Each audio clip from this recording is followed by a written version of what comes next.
One day, without warning, the sky itself tore open. From this colossal fissure, a blue aura bled out, swiftly blanketing the entire world. Humanity named this energy mana. A select few, uniquely sensitive to its touch, gained extraordinary abilities from its influence. These individuals came to be known as the Awakened. The initial storm of mana subsided, but the scar in the heavens remained. And as time passed, humanity grew accustomed to the Awakened. But soon, new mana storms raged across the globe, giving birth to mysterious portals. The military quickly cordoned off these zones from the public. But one day, the calm blue light of a portal shifted to a sinister, violent red, a clear omen of danger. Soldiers turned, only to watch in horror as the portal fractured. And a grotesque, two-headed behemoth clawed its way out. From that day forward, these phenomena were no longer called portals. They were gates. As these beasts flooded our world, humanity was gripped by terror. The military unleashed everything they had, but their weapons were useless. Civilians could only flee in a desperate panic, praying they wouldn't suffer the same fate. But among the terrified crowds, some stood their ground. The Awakened, facing the impossible threat. They began to fight back. From that moment, the world was plunged into a new, cataclysmic era. Remembering the dawn of that terrifying age, our protagonist, Shin Junio, raced through a frozen cave. He once believed that awakening would change everything, that he could escape a life of endless, thankless toil, He never dreamed of being a hero worshipped by all. He just wanted to stop being a target, to stop being weak. But the memory of his fallen comrades in this very cave brought him to a halt. He materialized a dagger and hurled it with all his might. It flew straight for the ice golem. But the blade merely glanced off its hardened hide, lodging uselessly in the ceiling. His breath caught in his throat. The monster charged, swinging a devastating blow. Somehow, he managed to block it, staying on his feet, but the impact shattered the ground beneath him. A tremor of pure panic shot through him as the ice gave way. And he fell. All he ever wanted was someone he could call a friend. But even that, he thought, was a dream too grand for him as he plunged into the icy abyss. A useless weakling. They mocked him every time he dared call himself a hunter. His body was pulled deeper and toward the crushing dark. He always knew his end would be pathetic like this. But then, a brilliant flash of light erupted from the depths. The golem, assuming him dead, was about to turn away. But it froze, sensing a sudden, powerful surge of energy from below, from the watery grave. Junio began to rise, walking on a staircase of ethereal daggers. He knew he would die one day, but not like this. He stopped right before the monster, head bowed. His foe raised its massive fists, ready to bring them crashing down. The main character looked up, his eyes burning with a new light, a silent vow he would not die so helplessly. In that instant, dozens of razor-sharp blades erupted, impaling the ice golem's body. The beast collapsed as the phantom daggers vanished. A web of deep cracks now covered its form. The spectral weapons hovered behind Junio, as a thought crossed his mind. If he could become stronger than anyone, even as a support class, then maybe, just maybe, his life could finally change. A new power activated. A voice reported, "The flow has been opened. All conditions to become a player have been met." The system welcomed him. With a flash, we go back a few hours. Our main character sprinted through the forest, desperate not to be late on such an important day. He raced to the rendezvous point where two S-rank hunters from the Dawn Guild were waiting. rank. A melee fighter, the cheerful Kim Jim, spotted him. Her companion, a defender class named Lim Duan, crossed his arms, grumbling, "The newbie's late, just like I used to be." The girl just laughed. "Don't start with your old stories." As Junio ran up, he gasped for breath, bowing his head. "I'm so sorry for being late." He was a support, a creator class who specialized in making weapons. Duan cracked a smile. "Relax, kid. Don't be so tense. I'm just messing with you. You're not that late." Jim gave the rookie a friendly pat on the back. "He's right. We can head out now." Then she added, "Hianwu and the others are already inside." Junio nodded awkwardly, a nervous knot forming in his stomach. This was bad. 3 months since joining the guild. His first official dungeon raid. And he was already late. They reached the gate. He looked up at the shimmering portal, stealing his resolve. "Get it together, Junio," he told himself. "This is my first raid as a support. I have to prove I'm not useless." Stepping inside, they joined the rest of the team. The guild master of Dawn, an A-rank melee hunter named Mund, approached him. He addressed Junio directly. First official raid, right? B. Junio confirmed. Yes, sir. My first time as a dedicated support. Although I have assisted on a few lower-level dungeons before. The guildmaster nodded. Good. Then let me explain something. Unlike fighters, supports can't engage in direct combat. You need to be extremely careful with your positioning. Too close, and you'll get dragged into the fray. But if you're too far back, we won't be able to protect you. The key is maintaining the optimal distance. Since you're a creator, just focus on keeping back and supplying daggers when needed. Give the signal. Simple enough, right? Junio nervously agreed. But doubt crept into his voice. Are you sure? Doan cut him off, his confidence absolute. I'm the only one who needs an extra weapon. It's just a dungeon, and your first one at that. Don't overdo it. But suddenly, hang on. Wu, their A-rank hunters specializing in ranged combat, flared his magic. Hold it, he warned. I sense mana. A monster was lurking nearby. The guildmaster's command was swift. Prepare for battle. Maintain formation. Doan moved to the front, shielding them as they pushed deeper into the cave. What's the mana signature? The mage replied. 3 minor auras, and 1 major one. This last one is massive. It has to be the boss. Doan found that strange. This dungeon wasn't supposed to have a boss. I'll take the boss, he declared. You guys handle the small fry. He then turned to Junio. How long will it take to forge a dagger? Give me your best time. He stammered. If I push myself, about 20 seconds. But a blade that fragile won't last even a minute. The guild leader pulled down his mask, a smirk on his face. Start creating, I'll be done in 40 seconds. At that moment, 4 monstrous forms charged from the shadows. Crystal lizards. A danger level D threat. These creatures feed on the mana stones of the dungeon. Their appearance and abilities changing based on the energy they absorb. Doan grinned. Time to begin. Jim cracked her knuckles, agreeing with a battle-ready glint in her eyes. Their comrade focused, erupting with powerful energy as he stomped the ice, then raised his shield high and slammed it down with immense force, scattering the monsters. With an opening created, Jim shot forward to attack. Her fist slammed into the monster's head, stunning it instantly. She then leaped behind it, and the beast collapsed to the ground, unconscious. But at the same time, 2 more lizards charged the rest of the group. She noticed immediately. They're recovering faster than I thought. She warned the others about the impending danger. Is his magic ready, Michun? In behind them, Haiyan Wu was weaving a complex magic circle. Almost there, he called back. With a final shout, he unleashed the spell. Fireballs erupted from the glowing sigil, causing a massive explosion that incinerated the monsters. He cheered at his success. That's a great spell, Doan praised. Now, give me a hand. Junio was still creating the weapon, watching them in absolute awe. This was a perfectly executed attack pattern. Now, he finally understood how this guild fights. Doan's voice cut in. What's the status on that weapon? He replied. It's almost done, telling himself to stop getting distracted. He had to focus, activating his F-rank skill, creation. He forged a small dagger, then snatched it and threw it toward his guildmaster. Doan caught it with ease and activated his own ability.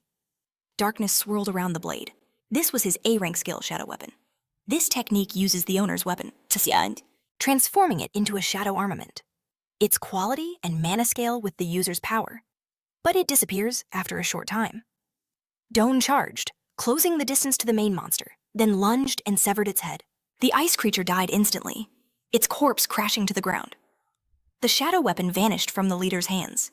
The team gathered once more. Is everyone all right? Doan asked. Jim replied that she was fine, and our main character thought, they're even more amazing than I imagined. Each of them was a master, but their teamwork was beyond incredible. They could become the best in the world. He looked down at his own hands, frustrated. Compared to them, all he could do was create one dagger. He felt like he hadn't helped at all, and had just gotten distracted. Did he even deserve to be here with them? Noticing his dark mood. The guildmaster approached him. You did a fantastic job. You're not hurt, are you? Junio was flustered, but excitedly replied, I'm fine, thanks to you all. After a beat, he added, but I wasn't very useful, did... He laughed awkwardly. Doan asked, what are you talking about? Your skill saved me a ton of money. As he had seen, his skill literally consumes weapons. He couldn't afford to keep buying new ones, even cheap ones. That's why he needed a creator. My skill requires a weapon with mana to activate, and you did great for your very first dungeon. He smiled warmly. I'm really looking forward to our next raid, so don't abandon us. Hearing this, Junio smiled brightly and promised, "I'll try my best." Doan was about to order them to collect the loot when the entire cave began to shake violently. They were all thrown off balance, Jim exclaimed. Is this an earthquake? Hyunwoo wondered. Is the cave collapsing because we killed the boss? The main character pointed forward, shouting, "The wall is collapsing." The solid ice shattered into thousands of pieces, revealing a hidden passage. They decided to head inside and check it out. Hyunwoo, who was walking ahead and lighting the way, said, "This looks like a real path. It has to be connected to something." Doan followed close behind, deep in thought, but Danon's voice cut through the silence, his eyes gleaming with greed. "A secret path. What else could it be? It must lead to treasure. We have to go now." Jim's face lit up with excitement as she eagerly agreed. "Wait." Hugh urged them, his voice laced with caution. "We can't just rush in?" Doan asked. "What, you sensed something?" Hugh hesitated, admitting he felt nothing. The guild leader simply smiled, dismissing his concern. "I doubt this place will collapse. Let's move quickly." The rest of the team cheered at the decision. Who could only sigh, forced to go along with their recklessness. Doan shot a look at Junio. "Keep up," he ordered. And with that, the party ventured down the hidden path, a choice that quickly devolved into a massacre. Hearing the monsters roar behind him, our main character ran for his life. "How did this happen?" he screamed in his mind. "Everyone, they're all dead. A monster like this shouldn't even exist here." He had never even heard of a beast that identification magic couldn't recognize. Steeling his nerves, he risked a glance back. It was a fatal mistake. The beast was right on top of him. In the next instant, the golem's fist connected, sending him flying. His body slammed against the hard ice wall. Blood erupted from his mouth as the impact shattered his insides. He tried to push himself up, his arms trembling. But the monster was already looming over him. He thought, "I can't die like this." Desperately, he manifested a dagger, his only skill. With a final war cry, he hurled it at the golem, but the blade shattered uselessly against its icy hide. The golem didn't even flinch as it closed the remaining distance. It delivered a final, devastating blow. The ground beneath Junio gave way, plunging him into the freezing abyss. As he sank into the darkness, he finally understood. This was the fate of a D-rank support, a nobody who couldn't even cast a simple healing spell. He thought he'd finally found a place, but in the end, they just abandoned him. How pathetic. Anyone else would have been more useful. As his eyes closed, he thought, "I should never have become an awakened being. It was all just a foolish pipe dream." But then, a voice echoed in the darkness. "You have found the flow. All conditions have been met. You are now qualified to become a player." At that message, his eyes snapped open. A brilliant light flooded his vision. It illuminated his face, a mask of shock and confusion. "Greetings, player." He stared in disbelief at the windows floating before him. One of them pulsed with a message a new reward was available. His mind raced, trying to process the impossible. He was completely frozen in a stupor. The last of his air escaped his lungs in a stream of bubbles. His consciousness began to fade. He had no idea what was happening, and he didn't care anymore. With his last ounce of strength, he reached for the system window. Clenching his teeth in desperation, he slammed the accept button. Using his daggers, he clawed his way to the surface, emerging before the monster once more. The system announced that he was receiving memories of his previous life. At that moment, the protagonist's body was enveloped in a powerful aura, just as the monster attacked. The system reported that the reward distribution was complete. Junio's eyes widened.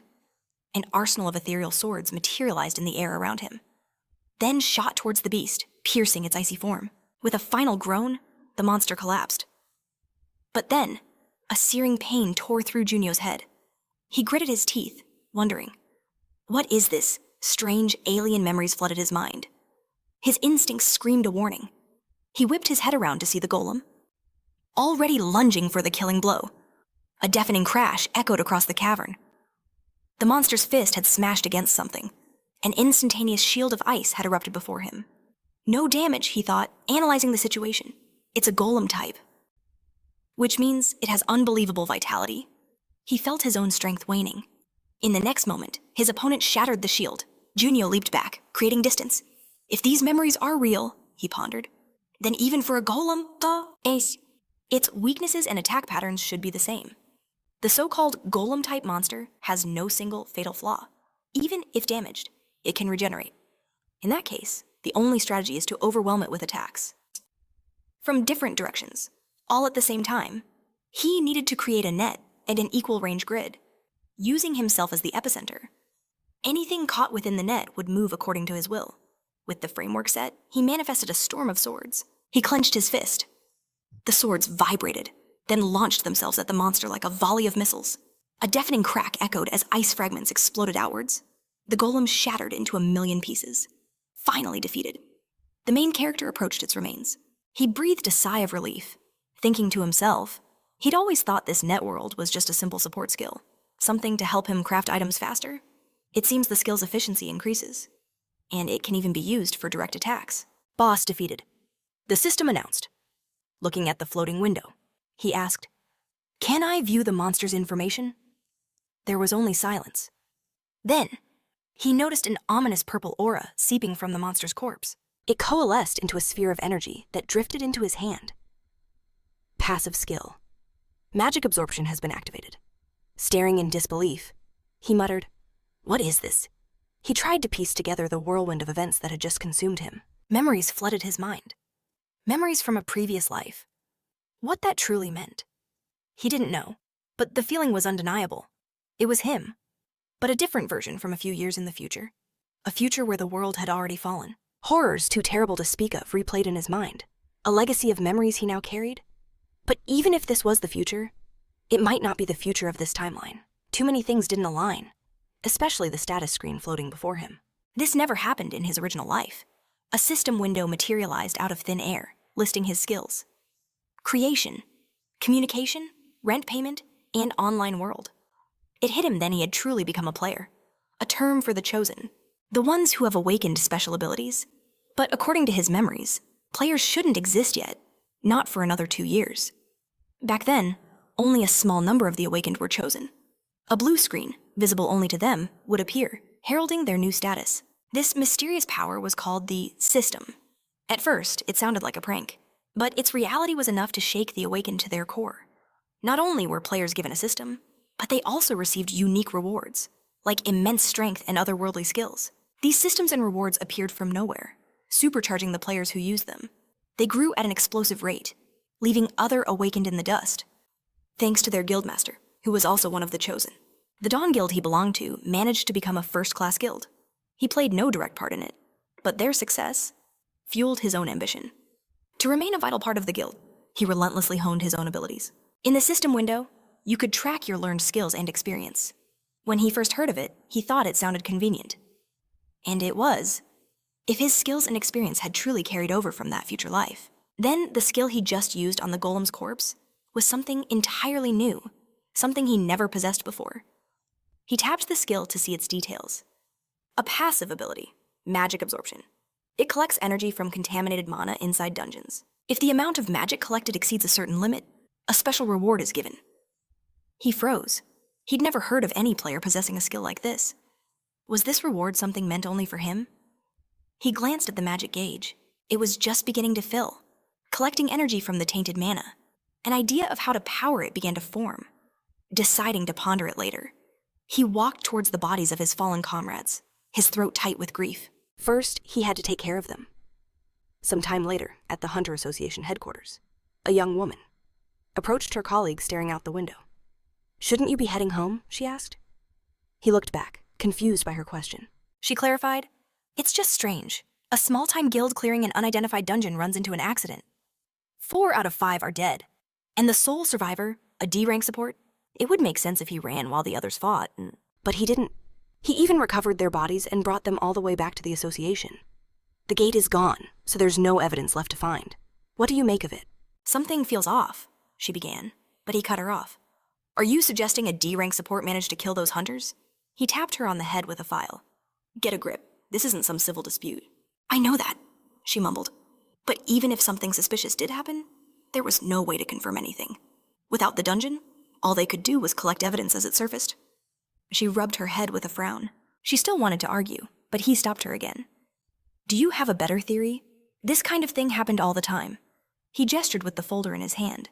"Hunters find gates, don't report them, and end up going missing. It's a common story. If they report it, the association auctions the rights.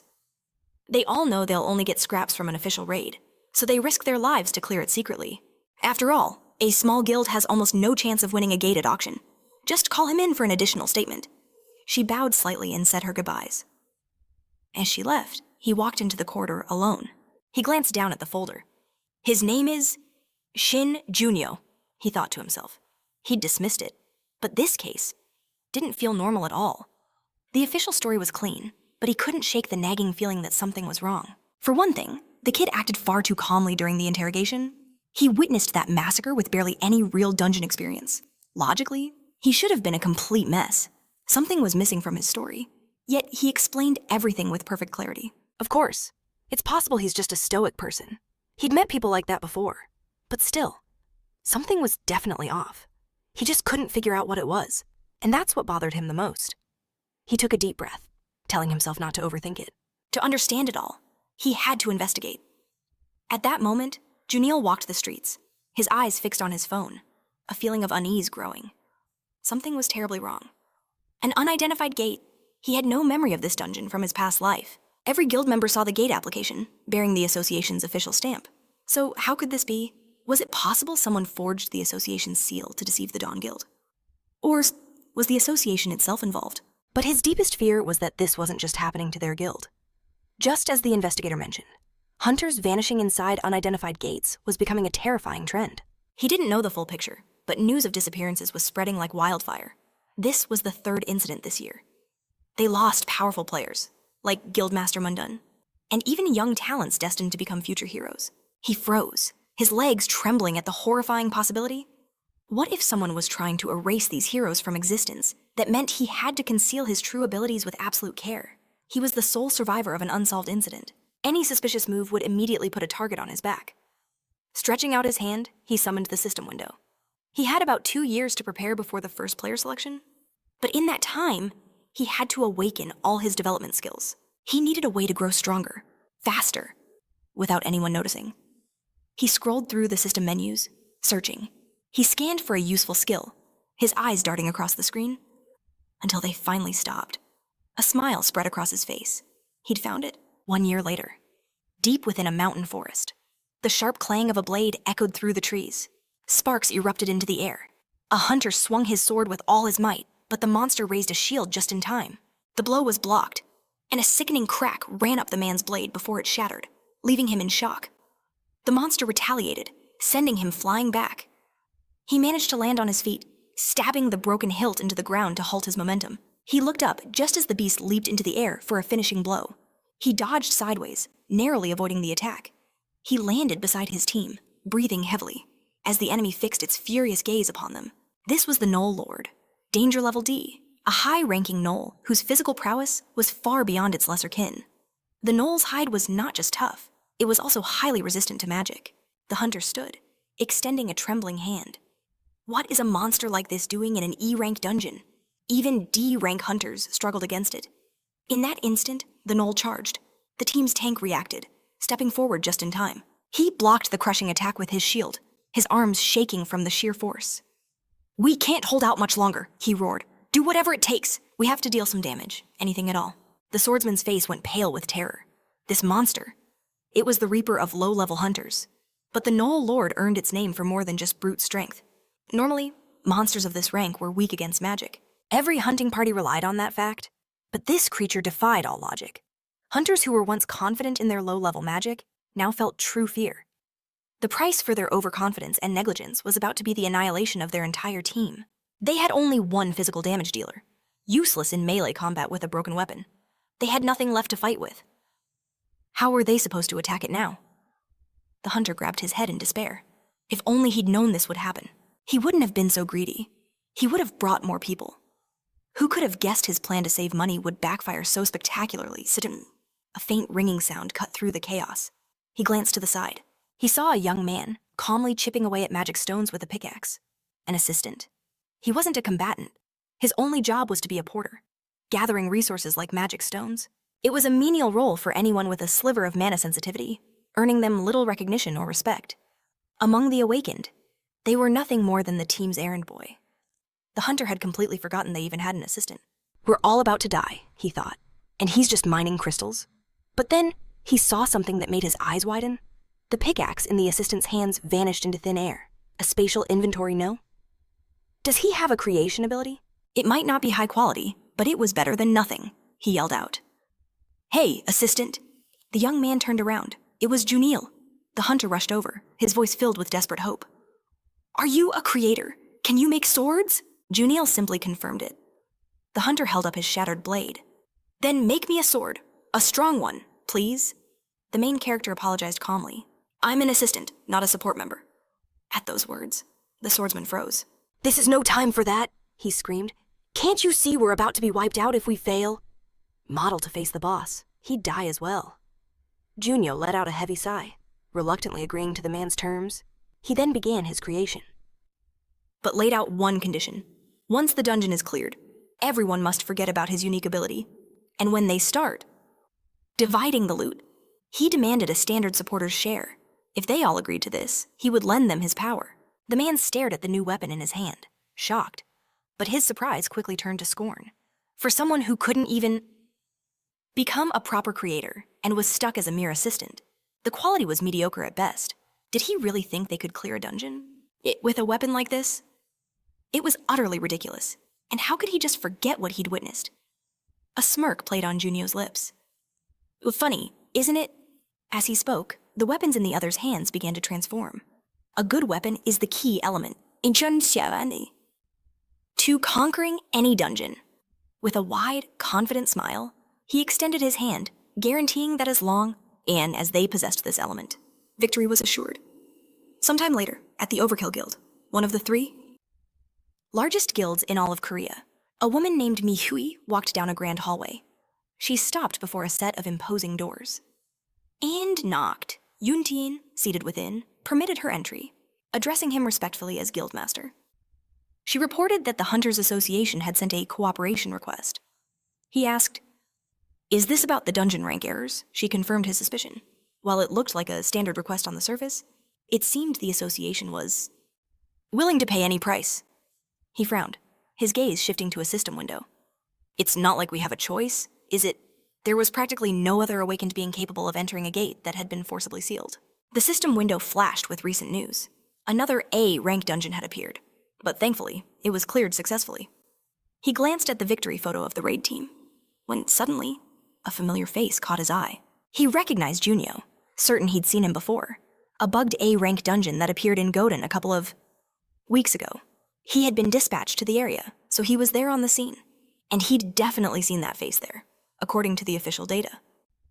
The kid was just an assistant. The chances of a bugged dungeon are incredibly slim, and the cases of bugged ranks with survivors. You could count those on one hand, yet this assistant was part of a team that survived. Not just once, but twice. It couldn't be a coincidence. Mihui noted that it felt like more and more bugged dungeons had been appearing lately. A D-rank dungeon just days ago had morphed into a B- rank, and the entire team was instantly annihilated. The guildmaster grimaced. The Hunters Association must be in chaos. She added that there was a storm of criticism brewing against them. After all, it was their sole duty to analyze, predict, and announce the dungeon ranks accurately. Yuntien closed his eyes, rubbing his chin in thought. That man from the association must be going through hell right now. Those with the encroachment skill are growing in number, he stated. We need to establish an additional committee to monitor this. And what about the matter I asked you to investigate? She had searched high and low, but couldn't find a single weaponsmith of A rank or higher. However, she did acquire a B rank weapon from a Japanese blacksmith, asking if he wanted to see it. He replied that she knew full well any weapon below A rank would be instantly destroyed the moment he used his skill. It wouldn't last. He rose from his chair, his decision made. Many weaponsmiths are registered as supporters. Expand your search. Otherwise, I'll just keep shattering every weapon I touch. Understood, she replied. Just then, a knock echoed, and the vice guild leader, Mangun, peered into the office. Something's happened, he said urgently. Yuntien rose from the table and walked toward him. What is it? The vice leader looked grave. An urgent message from the association. He checked the location a D-rank dungeon is, where the rookies had gone on a practice raid. What's the rank now? Yuntien demanded. The reply was grim. It's jumped to C rank. Yuntian's expression hardened. We can't afford to lose our rookies. This is an emergency. I'll go myself. Soon, they arrived at the gate's location, where a horde of journalists had already gathered. Noticing the presence of overkills, Guildmaster, They immediately swarmed him, cameras flashing as they shouted for a statement. One reporter yelled, "A comment on the ongoing dungeon rank errors." He heard another scream. "The Hunters Association sent Overkill a cooperation proposal? Is this true? Are you here personally because your own guild members are trapped inside?" He ignored the media frenzy. A worried staff member waiting for him bowed deeply. "Thank you for coming, sir. I didn't expect you to come in person." He cut straight to the point. "What's the situation?" She turned toward the ominous gate. The attack team that entered was 6 hunters, 2 supporters, and 1 assistant. They were all stronger than necessary, but the numbers don't matter now that it's a C rank. "How long have they been inside?" he asked. She replied, "About 2 hours. He approached the gate, his expression grim. He didn't know how many were left alive, but he vowed to do everything in his power. His aide bowed, thanking him for his resolve. He and his guild members then turned their gaze to the imposing gate.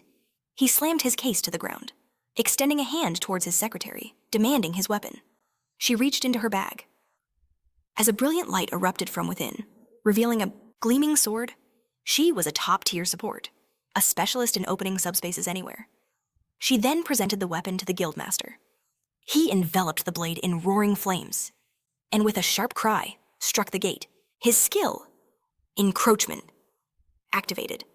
A tiny crack spiderwebbed across the stone, growing larger by the second. His unique ability forcefully carves a path through condensed mana, capable of shattering any barrier, or any fortified gate. But when crossing dimensions, the skill's power could only be wielded by its user. The immense power shattered his sword. He handed the broken hilt back to her. "Be careful," she urged. He nodded, then stepped through the fissure alone.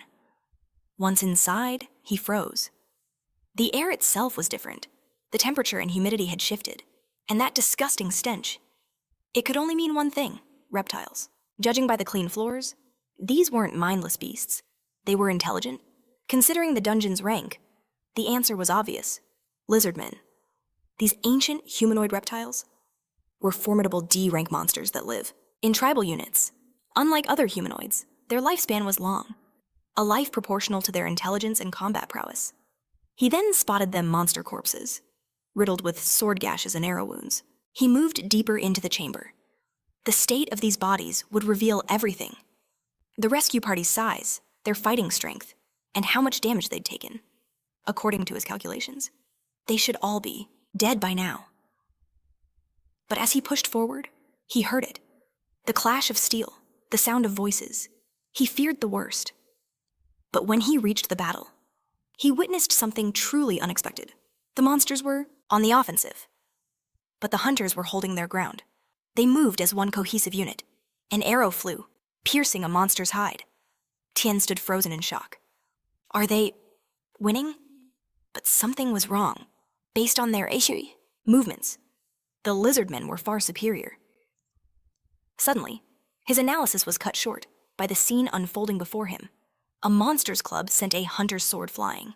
The man looked up in pure terror, realizing his life was about to end. "Not on my watch." Tien surged forward to help, believing he could still make it. And then, suddenly, the lizard man brought its weapon down, but the fatal blow was intercepted by a sword that appeared out of thin air. The hunter's breath hitched in fear. The guildmaster, rushing to the rescue, stopped dead in his tracks. Magic. No, that wasn't it. It was a weapon materialized from nothing. But who could do that? He scanned the room. His eyes landed on him. The quiet assistant, standing near the crystals.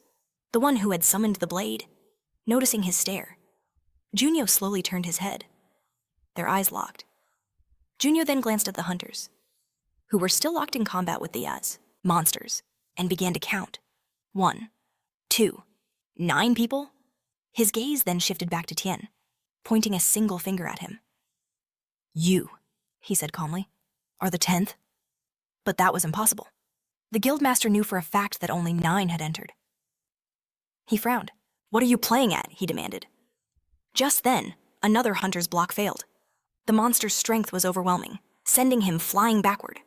A mage rushed to his side, but the lizard man raised its blade high, preparing for the final blow. Seeing this, Tien's concern exploded into action.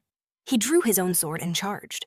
Meanwhile, The main character looked down at his open suitcase, a faint smile on his face. He hadn't expected the guildmaster to come himself. He's carrying a weapon he doesn't even use. Is it a spare? The blast of hot wind from Tien's attack washed over him. Tien's blade was now wreathed in fire. He pressed forward, shattering the monster's defense.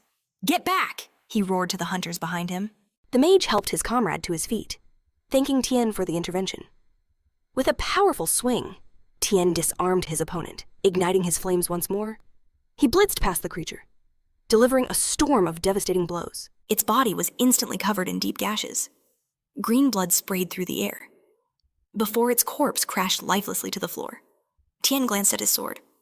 It was already showing signs of extreme wear, and he hadn't even been fighting it. Full strength, it was a top-tier weapon. But against his power, it was far too fragile. He looked up just as another lizard man charged. The monster swung wildly. Tien parried the blow, leaping back, and landed right next to Junio, who calmly called his name. Does that happen every time you use a skill? He asked. That's a lot of wear and tear, isn't it? As the other hunters charged forward, and the monster and the guild leader stared each other down, was this kid looking for a death wish? Suddenly, blue sparks crackled in the air, and a weapon materialized from nothing. Junio casually handed it over, telling him to take it and not dare ruin his masterpiece. Tien stared at the sword in utter shock. Did he just create this with a single gesture? This boy was a weaponsmith, and not just a simple one, but a master craftsman. He glanced at the mining pick in Junio's hand. Why would someone like him pose as a mere assistant, he knew? Low-rank supports sometimes took assistant jobs, but before he could process it, the main character cut through his thoughts. Taking the broken sword from his hand, Junio laid out his one condition. Once this dungeon is cleared, he must forget everything about him and his abilities. Tien reached for the new blade, asking if the kid really thought he could just erase such a memory. In response, Junio's energy flared, threatening to unmake the sword. If you can't, he warned, then feel free to go fight them with your high class toothpick. The guildmaster sighed. The weapon would surely be destroyed the moment he unleashed his skills, but having a few more to break wouldn't hurt. He took the blade, promising he understood everything. He swore to forget it all. With a faint smile, Junio simply said, "In that case, go burn them to the ground." With that, the guildmaster became a blur of motion, rushing toward the furious lizard man. The new sword erupted in a brilliant flame as he attacked, a vortex of fire engulfing them both. The monster roared, trying to push back with all its might, but its own weapon shattered under the overwhelming force. Tien was stunned. He only meant to parry the attack, but the weapon completely disintegrated. He looked at the blade in his hand. His control felt sharper, more precise than ever. Was the weapon itself just that powerful?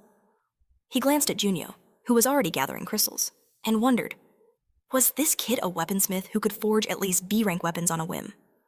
At that moment, the monster charged, swinging its broken hilt. It raised the weapon for a final, desperate blow. Tien braced himself.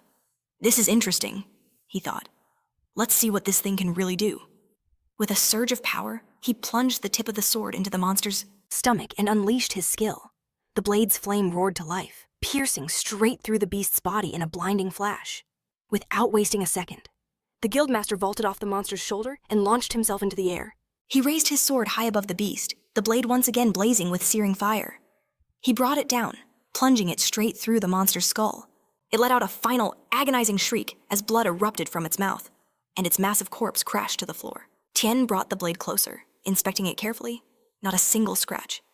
He realized then, a weapon of at least this quality was what he always needed. His thoughts were suddenly broken by the cheers of his guildmates, who were calling his name. "We're alive because of you," they shouted. He walked over, relieved to see that it seemed no one was seriously injured. One of the hunters pointed toward Junio. "Our weapons couldn't even scratch them," he said. "We only held on because of him." The guild leader turned his gaze back to the mysterious boy, his mind racing. He approached him and asked for his name. Junio scoffed, asking why he needed to know the name of some random assistant. Tien insisted that they should at least know each other. "I'm Tien," he said. Junio, finally zipping up his full backpack, stood up and faced him. "Junio," he replied. He glanced at the hunter behind Tien and announced that he'd leave the mana stones by the entrance. Tien agreed with a puzzled look, and just as Junio was about to walk away, he stopped him. "Wait," he said. "Come with us to the boss room." He took the heavy backpack from his hands. "But I'm just an assistant," Junio protested. The guild leader handed the bag to his subordinate. This dungeon has a bug, he explained. If we don't defeat the boss, no one gets out. Not an assistant, not a support. No one. Junio countered that they could just defeat it themselves. As you've already seen, Tien said, no ordinary weapon can withstand my skills, no matter how strong I am. What's the point if the sword you made breaks? The main character replied with a flash of irritation. My weapons don't break. I thought so, Tien said calmly. We're in a bugged dungeon. These creatures are not your average lizard men. If the boss is just as abnormal, then a little extra caution is necessary. Junio let out a heavy sigh and gave in. He threw his other packs to the floor. So, I just need to come with you, he asked Kitsunte. They found themselves in a vast hall, lit by eerie torches. They froze at the entrance, their eyes fixed on a throne at the far end. Seated upon it was the Lizard Lord, a C+ danger level boss. This was the final evolution of a lizard man, born from over 100 years of survival and molting. Despite its size, its power and speed were leagues above its kin. Junio's expression hardened. Tien managed a grim smile. We should probably ignore all the official information we have on it. They decided to end this quickly, unleashing their skills. Tien warned that if they delayed, the weapon might shatter. But our main character shot back, annoyed. I already told you it wouldn't break. If you don't believe me, then watch. The Lizard Lord raised his hand, then pointed the tip of his spear, a silent command, and his beast charged as it lunged with savage fury. They both leaped back. Tien vaulted off the wall. Rushing in, the creature saw him coming. And as he landed, it swiped with a massive paw. He parried with his sword just in time. The beast then whipped its tail, sending a vicious shockwave of wind. The force blew him back, creating distance. Undeterred, he pushed off the ground and charged once more. But this time, the Lizard Lord met him head-on. Steel screamed against steel in a deafening clash. They recoiled from the impact. The Lord mounted his beast, which began to spew embers. From its gaping maw, a torrent of infernal fire erupted, threatening to incinerate Tien. He raised his sword to block, but Junio instantly materialized a shield. It absorbed the full force of the blast, protecting him completely. Meanwhile, he himself simply stood back, observing the battle.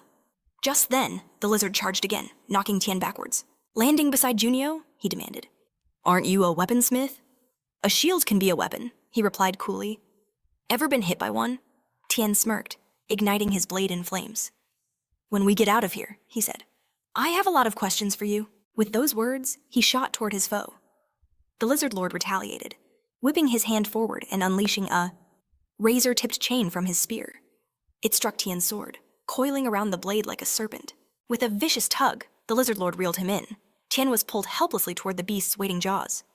Seeing this, Junio extended his hand. Stop messing around and fight properly, he commanded, as he simply dispelled the weapon. Freed, Tien smirked. Didn't you want to test it? A new sword materialized in his grip. The MC sighed. Just handle your pet. As he spoke, the chain-wrapped blade flew over the lizard's head. Tien followed up with a series of brutal slashes across its mouth. Shock filled the monster's eyes as blood sprayed. He then hurled a sword straight at the Lord, who barely dodged. In a flash, Tien was upon him and unleashed a devastating kick, sending him flying. The Lizard Lord was thrown from his mount. At that exact moment, Tien soared high into the air. His sword erupted into a searing inferno once more. The sight filled the monster with dread. He had no time to react. Before a crushing blow descended, severing his arm, realizing he was outmatched, the monster turned its eyes to Junio, the one who hadn't fought. He gripped his spear and made a desperate charge, but our main character was ready. Just before impact, a shield materialized, stopping the attack cold. The monster froze. With cold disdain, he asked, Just who did you think you were aiming at? In that instant, Tien appeared behind him, wreathed in an aura of pure destruction. The Lizard Lord was trapped, cornered from both sides. Meanwhile, outside, everyone watched the gate. When it finally shifted to blue, a wave of relief spread. The gate was opening. Someone shouted, Did they actually clear it? Just then, the guild team emerged from the portal. Reporters swarmed Tien instantly. What was inside? What happened to the boss monster? Guards pushed them back as Hu asked if he was hurt. I'm fine, he replied, as his guildmates bowed in gratitude behind him. The girls whispered that without him, they would have all died. Meanwhile, Juno handed over the gathered monster cores. You already paid me, he stated. So I'll be going now. Tian thanked him for his incredible work. After one last glance, the main character simply walked away. A reporter finally got to the guild leader. How did you clear such a high-level dungeon so fast? It must have been easy for you. He turned, about to say he wasn't alone, but seeing that Junio was already gone. He froze. The reporter pressed on. Did you handle it all while your team defended? The archer quickly agreed. The warrior beside him added, Our weapons were breaking, we had no idea how dangerous it would be. If it weren't for the guild leader, we would have been wiped out. Tian was stunned by their words. He grabbed the warrior's shoulder, exclaiming, You should be thanking the one who made your weapons. It's because of him they held up for so long. The guy stared back, confused. Who are you talking about? The support, he answered. The one who came as an assistant. He's also the weaponsmith. The warrior's confusion only deepened. He looked at Tian in shock, then awkwardly scratched his cheek and turned to the girl. I knew that guy looked familiar. A mere support with that kind of power. She admitted she wasn't certain, after hearing their response. Tian faced his team. Didn't any of you see him forge the weapons? But they were all clueless. They had no idea what he meant.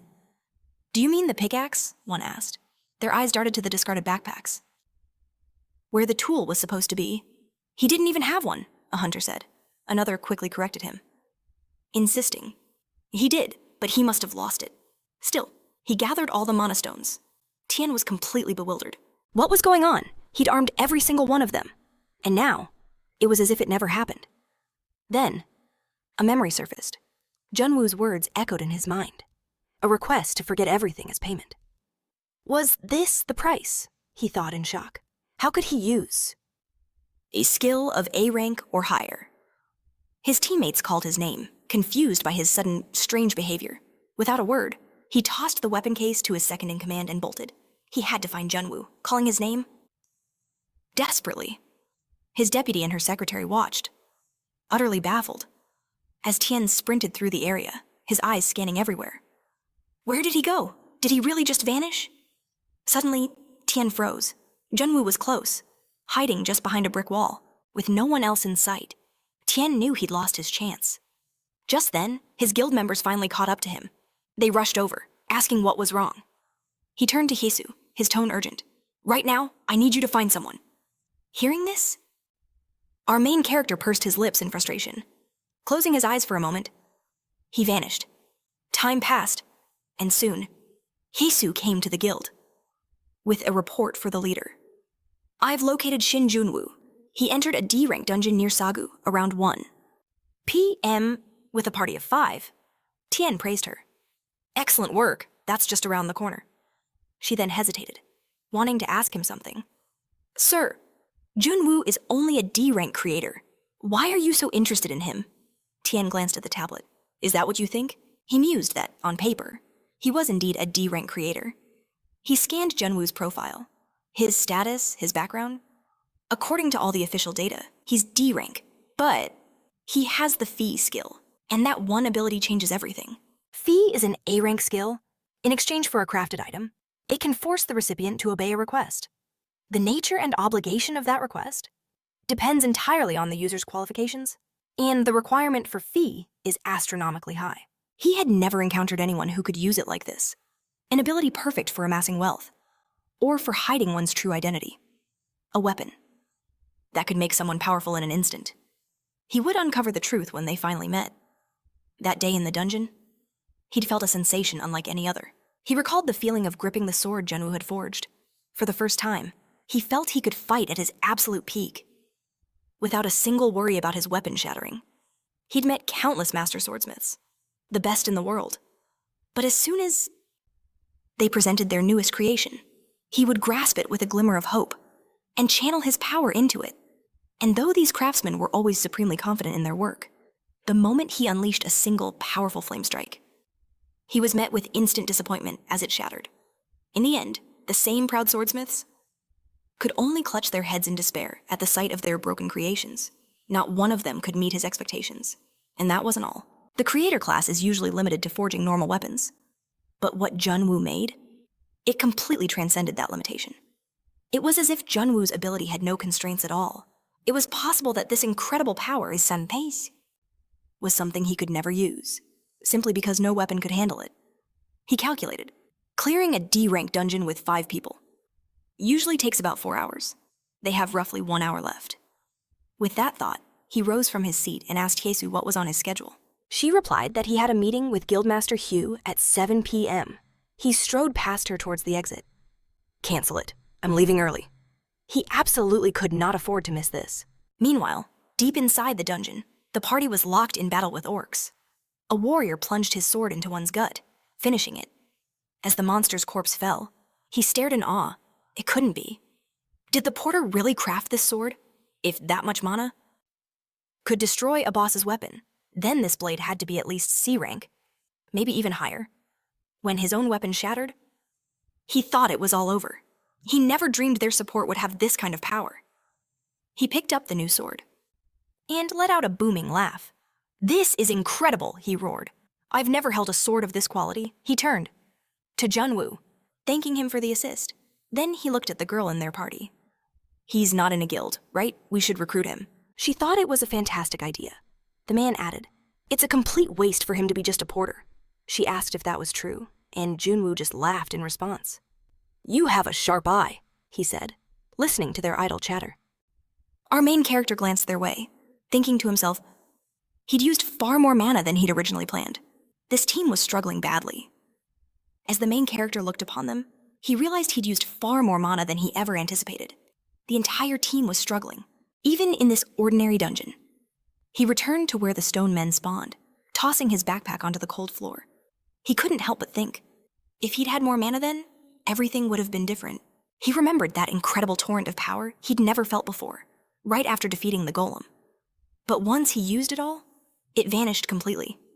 What he felt now was nothing more than the mana of a D-rank awakened. Still, he was relieved his weapon creation was unaffected. With a flash of light, a pickaxe formed in his hand. Who would have thought his past memories could be such a powerful asset? The foundation of a creator is the creation skill, see? An art that forges special items. While the skill is intuitive, an item's quality is directly tied to the mana invested. But there's a secret to boosting its efficiency, one most don't know about. It all comes down to the level of comprehension. The deeper your understanding of the object you're creating, the higher its quality becomes. And the best part? As the quality skyrockets, mana efficiency follows, so for the same amount of magic, and the same item, a high level of comprehension makes a world of difference in the final product. He remembered the countless hours he'd poured into training after discovering that hidden feature. Studying materials, training as a support, even taking weapon crafting classes at a workshop. His efforts had paid off more than he could have imagined. He began mining mana stones, swinging the pickaxe with focus. The efficiency was certainly better. For the mana he was spending, it felt like he was getting a significant bonus. But it was still not enough. Juggling both his creation and combat skills was a massive drain. Mana-enhancing equipment was far too expensive. A dream he couldn't afford right now. His only option was a mana potion, the one mass-produced item that could help. He'd need to order a few, but on a support salary. That would be a struggle. Still, no one would hire a D rank for any other role. He had no choice. He pulled up the status window for his passive skill. Mana absorption. The results weren't bad. He was so close to his goal of 20%, but a few more standard dungeons wouldn't cut it. The efficiency was painfully low. Only one path remained. He had to find a bugged dungeon. It was the only way to absorb a massive amount of mana all at once. The rate of absorption there was leagues above normal. That was exactly what he needed. His thoughts drifted to Tien. The problem was, you couldn't spot a bugged dungeon from the outside. And that last one, he never would have cleared it if it hadn't been for that man. After packing all the mana stones, he rejoined his team. His next move was clear. Find a dungeon with at least a C-rank boss. For a D-rank awakened, the reward from mana absorption was the only way to grow. Soon, the team had successfully cleared the dungeon. After a quick round of thanks, they all went their separate ways. The main character noticed they said nothing about his unique abilities. He was relieved the memory wipe had worked. But suddenly, a familiar voice calling his name stopped him cold. He spun around to see the guild leader of Overkill. Tien approached, his secretary in tow. "You remember me, don't you?" At those words, our hero's heart sank. The skill hadn't worked on him. He let out a weary sigh. "And if I said I didn't, would you believe me?" Tien simply handed him a business card. "No," he replied flatly. He took it, asking, "What do you want? We need to talk." Tien stated, "Just give me a minute of your time." Staring at the card, The main character's mind raced. Overkill. One of the top guilds in Korea. He wasn't ready to join a guild that massive. He needed an excuse. Fast. He pocketed the card, turned, and said, "Sorry, I don't have time. I'm on my way to an important meeting." But Tien wasn't giving up that easily. He placed a firm hand on his shoulder. "You won't regret this. It won't take long, and I'll even pay for dinner." Junio noticed the annoyed expression on his assistant's face. "Being a guild leader must give you a lot of free time," he remarked. "Wasting it on a D-rank support." Tien just smiled. Perhaps. Our hero studied him. He didn't like this one bit. But it was a chance to see just how powerful this man truly was. Brushing past him, he agreed. "Fine, but make it quick." A smirk crossed Tien's face as he nodded. They arrived at a lavish restaurant, settling into a private room. As the table filled with food, our hero cut to the chase. "What business does the leader of Overkill have with a mere D-rank support? I doubt it's just for a friendly chat." Tien leaned forward. "From what I saw, you're a berserker. And with that incredible strength, you'll need a weapon that can keep up.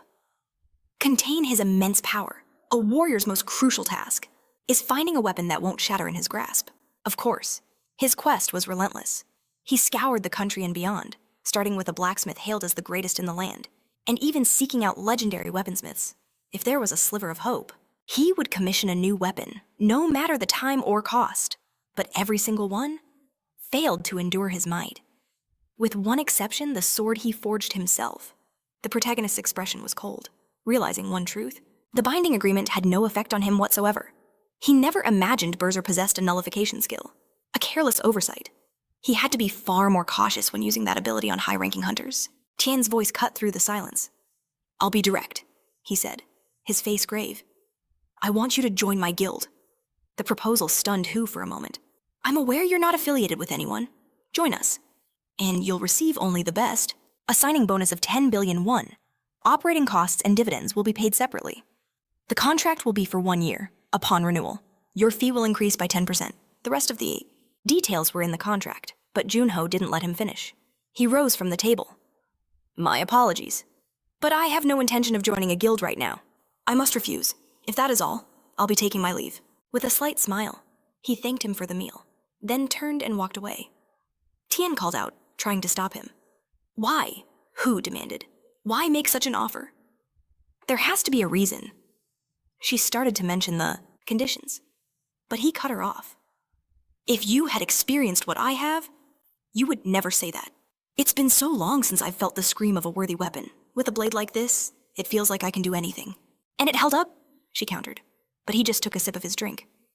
"Of course, and it's not just about the feeling. Have you considered the cost of all the high-ranking weapons I've destroyed in a single year?" His words made her pause, remembering the astronomical sums he spent on blades, only for them to break, unable to bear the strain of his power. If the weapon is not above a certain rank, it prevents the guild leader from using his true abilities. After a moment of thought, she had to agree. If it's possible, then a fee like that is truly insignificant.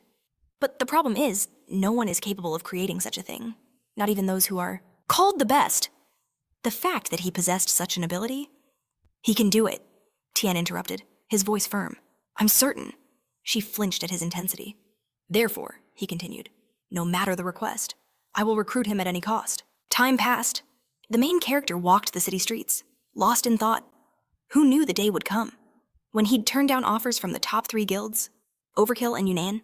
Their help would be immense, but it was too soon. For now, he just needed to be patient. He knew they would seek him out again. Meanwhile, in an unknown dungeon, a carpet of goblin corpses covered the floor. A lone hunter watched as his comrade was cut down before his eyes. Catching his breath, he looked nervously at the murderer and demanded to know who he was. The man plunged his sword into another hunter's body. "This is rather amusing," he said. "At times like this, people usually whine and beg. But you, the one who will become the hero, you are different." He looked at the only survivor with a chilling smile. The hunter choked out, "Why to steal the dungeon trophy?" The man simply replied, "Nothing so boring. I have no desire to tell you." He pulled the sword from the corpse. "I thought explaining myself to someone about to die would be a waste of energy, but if you can defeat me, I'll tell you everything." He slung the sword over his shoulder with a grin. "Come at me, if you don't want to die, that is." The hunter gritted his teeth. This man was a monster. Fighting from a distance would be suicide. He had to close the gap. With a desperate roar, he charged forward, willing to lose an arm or a leg just to land a single blow. In response, the man simply raised his sword, blocking the frenzied attack. The hunter screamed, putting all his strength behind it. He unleashed a storm of new blows, but each was effortlessly parried. Sparks flew from the clash of steel. Then, in a flash, the man knocked the weapon from his opponent's hands, sending it spinning high into the air. The hunter stared up at his sword in shock. In that moment, a vicious kick slammed into him, sending him flying. His back hit the far wall with a sickening crack.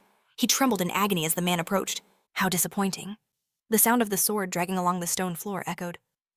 I volunteered because this was the first destruction of a hero, but who would have thought you'd turn out to be nothing more than a small fry. The sheer courage it took to face him deserved praise. As his shadow loomed over the hunter, the man begged for forgiveness, tears streaming down his face. But the killer only smiled, raising his blade, showing no mercy whatsoever. He delivered a final, fatal blow, and a fountain of blood erupted from the wound. He looked down at the body with pure disappointment, cursing under his breath. He'd hoped for a decent fight, but this wasn't even a proper warm-up. He sneered at the unjust look on the dead man's face. Don't worry, he said to the corpse. I'll report you died bravely fighting the boss. He pulled out his phone and snapped a photo. With a chilling smile, he remarked that this sort of thing was common in dungeons with rank errors. He scrolled through his gallery, pleased. Not bad, he muttered. A new addition to the collection? He glanced at the photos of his other victims, noting that his entire life was dedicated to this grotesque hobby. Suddenly, a deep chill ran down his spine. Annoyed, he called out to the priestess, hating this vile energy. Either hide it completely, or stop hiding at all. Just then, the hall door swung open, and the priestess entered with a wave. My apologies, she said with a smile. I rushed when I heard there were valuable components here. He yanked his sword from the corpse. There's nothing here but idiots. He warned her not to listen to rumors, but to wait. She strode past him, her voice turning cold and cutting him off. Are you implying you wish to defy the will of the executioner? A dark aura enveloped her, and he sighed in frustration. You're too sensitive, he grumbled. It was just a comment. Clean this mess up. She activated her powers, agreeing readily. Leave it to me. I'm a professional at this. With a grim look, he reminded her of her promise. She was supposed to send him after an S-rank hunter. Because of this consciousness or whatever. He needed to kill them to unleash his true power. It was the only reason he followed her. The priestess approached the corpse and, creating a blood-red magic circle, told him not to worry. She'd be in touch soon. A sinister glow emanated from the wound. Who is it this time? He asked. A monstrous claw suddenly tore through the body. As the creature pulled itself free, the priestess looked up with an admiring smile, calling it my child. You were right, she exclaimed with joy. A towering humanoid monster, its body blazing with raw power, stood before her. Time passed, and a new day dawned. Association guards and curious onlookers gathered before the open gate. Junio arrived, prepared to clear the dungeon, but his eyes narrowed as he spotted a familiar, unwelcome face. It was Tien, who adjusted his cap and casually asked, You're here too? An awkward silence hung between them. Finally, Junio broke it. What are you doing here? Tien smirked. Sharp eyes. You recognized me right away. Junio glanced at the case on Tien's back. I only know one person who carries a weapon like that. So, why are you here? I'm heading into the gate, he replied. Junio pressed him. A D-rank gate. Tien explained that a guild member got sick, so he was filling in. But Junio didn't buy it for a second and was about to question his true motive. When one of their team members called out that it was time to go inside, Tien walked past him. Let's head in, he suggested. Junio watched him go, thinking he knew they'd meet again. But he never imagined it would be this soon. Resigned, he knew he'd have to make some serious adjustments to his plans. They stepped through the portal, emerging inside a vast cavern. As they lagged behind the main group, Tien looked over at Junio. Why haven't you joined a guild? I've already refused, Junio stated flatly, ending the conversation. Elsewhere in the group, someone sparked a new topic. Did you hear about the gate auction on Trenin this morning? Another hunter confirmed, saying Hyun-A's guild won it. The girl added that her friend was there and said the bid was so astronomical, no one else even stood a chance. This piqued Junio's interest. Did they actually find something valuable in there? Tien seized the opening. Interested in buying a gate? If you join a guild, you could easily get access to special gates above B rank. It's not just about resources. A guild's name carries immense power. It means everything for an awakened person. The public adores the big guilds. A hunter gets more than a job. they get better pay, better rewards, and respect. Furthermore, being part of a guild grants access to its influence. For example, getting into a special gate requires more than just skill. It requires navigating the complex dynamics of political relationships. With a system like this, the rare treasures found inside those places naturally belong to the powerful, monopolized by powerful guilds. Tien reasoned. You must have a grand ambition as an awakened, whatever it is. Achieving it would be effortless with overkill. He couldn't grasp why Junho was so resistant. Junho shot back, "That's none of your concern." He saw right through the guildmaster. "I get it. No one has ever dared to refuse you. So let me make this crystal clear. I will never join a guild. Not now, not ever." The finality in his words left Tien completely stunned. He wondered, was it that injury? The one from the Dawn Guild's collapse? Or is it something deeper? Whatever the reason, he knew he couldn't back down now. Time passed as they ventured deeper, the mage's staff casting an eerie glow on the cavern walls. Suddenly, one of the hunters yelped. "What is this?" He felt a strange stickiness in his hair. His fingers recoiled in alarm. "Is this a web?" The mage raised her staff higher, revealing the chilling truth. The team leader stepped forward. "This is it. We've entered the monster's territory. Looks like we have some rookies," he declared. "So I'll give a quick briefing. Legion spiders infest this area. Individually, they're low-level threats. The real danger is their numbers. Recon said they hunt in packs. Intel estimates about 50 of them. Their fangs carry a paralytic poison, so be on your guard. Do not let them bite you." Tien crouched. Drawing a blade from its sheath, he turned to Junho. "They'll be here any second. Stay close." Junho just smirked. "Worry about yourself, not the assistant. Just focus on the fight." But Tien insisted. "All combatants protect the support class. That is the rule. It's a principle every hunter must follow, regardless of rank or situation." The main character just scoffed. No one follows that outdated code any. Suddenly, his sentence was cut short by a terrified shout. "They're here!" A chilling, skittering sound echoed from the darkness. Everyone snapped to combat readiness. Their eyes shot up to the ceiling as the sound grew louder. Sharp claws scraped against stone, as monsters began pouring down the walls. Seeing the swarm, a young swordsman trembled with fear. He steadied his racing heart. "Calm down. Stick to the training, and we'll survive." From the shadows, the Legion spiders emerged, personal threat level E. But as a group, their danger skyrockets to D-. Faced with a chittering horde, the hunters braced themselves. The Spider Legion shrieked and charged. The young swordsman took a firm stance, his blade cleaving one monster in two. He gritted his teeth and swung again. Nearby, the tank held the line, his shield deflecting the onslaught. He gathered his energy, then unleashed a shockwave that sent the creatures flying back. The mage chanted, her staff crackling with power. Bolts of lightning shot forth, piercing the spider's carapaces. Tien observed calmly. "Not bad for D ranks. I won't have to intervene." But Junho, looking down the other corridor, let out a sharp sigh. Tien turned as Junho muttered, "This is way more than a few dozen." Right on cue, a new wave of spiders dropped from the ceiling. Tien instantly reacted, his sword skill unleashing a wave of energy that incinerated several monsters. Their charred husks rained down.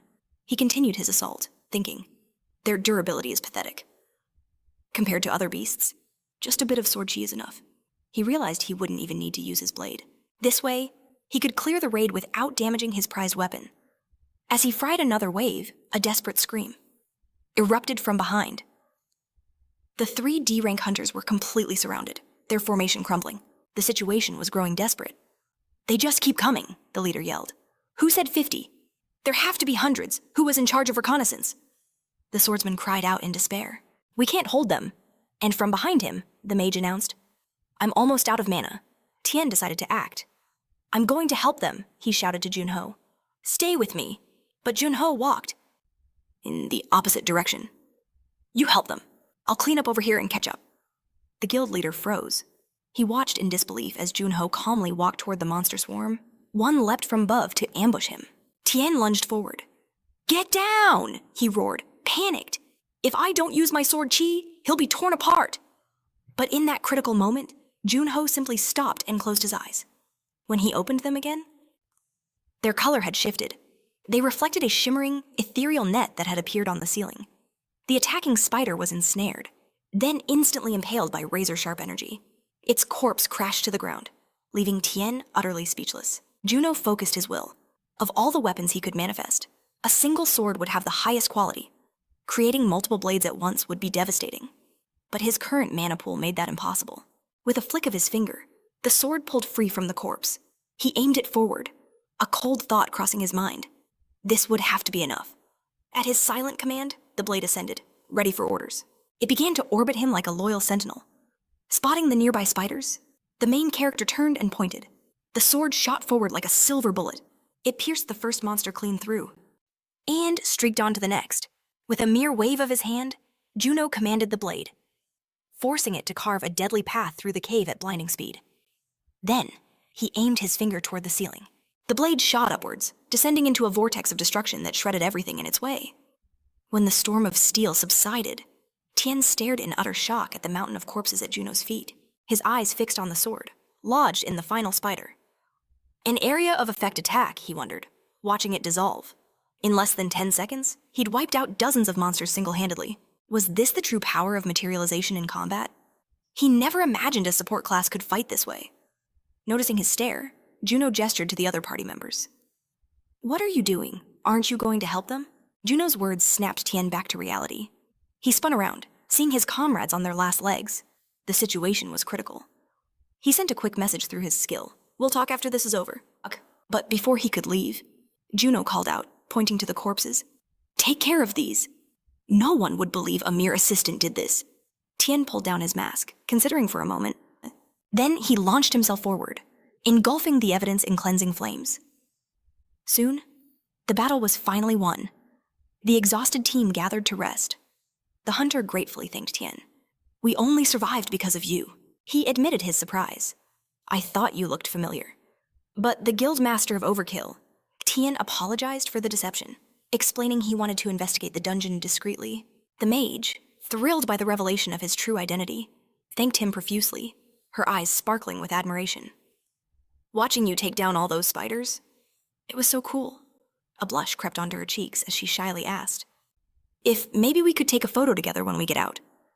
But the returning hunter and Juno interrupted. "We're back," he announced loudly. The mage's face fell, such a perfect opportunity. Ruined. The hunter just smiled, apologizing for their delay. The party started gathering what resources they could find. As they searched, it seemed the area was clear of monsters. He then pointed to a dark corridor. "There's another passage that way. We can probably push forward." But the party leader sighed heavily. "I don't think we can continue the clear. It's a shame, but we need to stop here." "What, but we're so close?" the swordsman protested. The leader stood firm, crossing his arms. He explained grimly, "The number of spiders, the dungeon's layout, none of it matches the intel. Dungeons are otherworldly realms, connected to our world by gates, filled with strange creatures, and impossible landscapes not found on Earth. The nature of dungeons and the awakened is still not fully understood. For any hunter, information is their most vital weapon. Few can adapt to a dungeon they know nothing about. To try is to invite defeat, or in the worst case, death. This is why the scout class was born, awakened with detection or concealment abilities who band together. To gather intelligence on these deadly places, the rank of a dungeon is set only after their reconnaissance. The accuracy of a scout's report is usually over 98%. It's highly unlikely this is a simple mistake. We can't rule out the possibility that this is a dungeon with a rank error. The swordsman, still unconvinced, looked to Tien for support.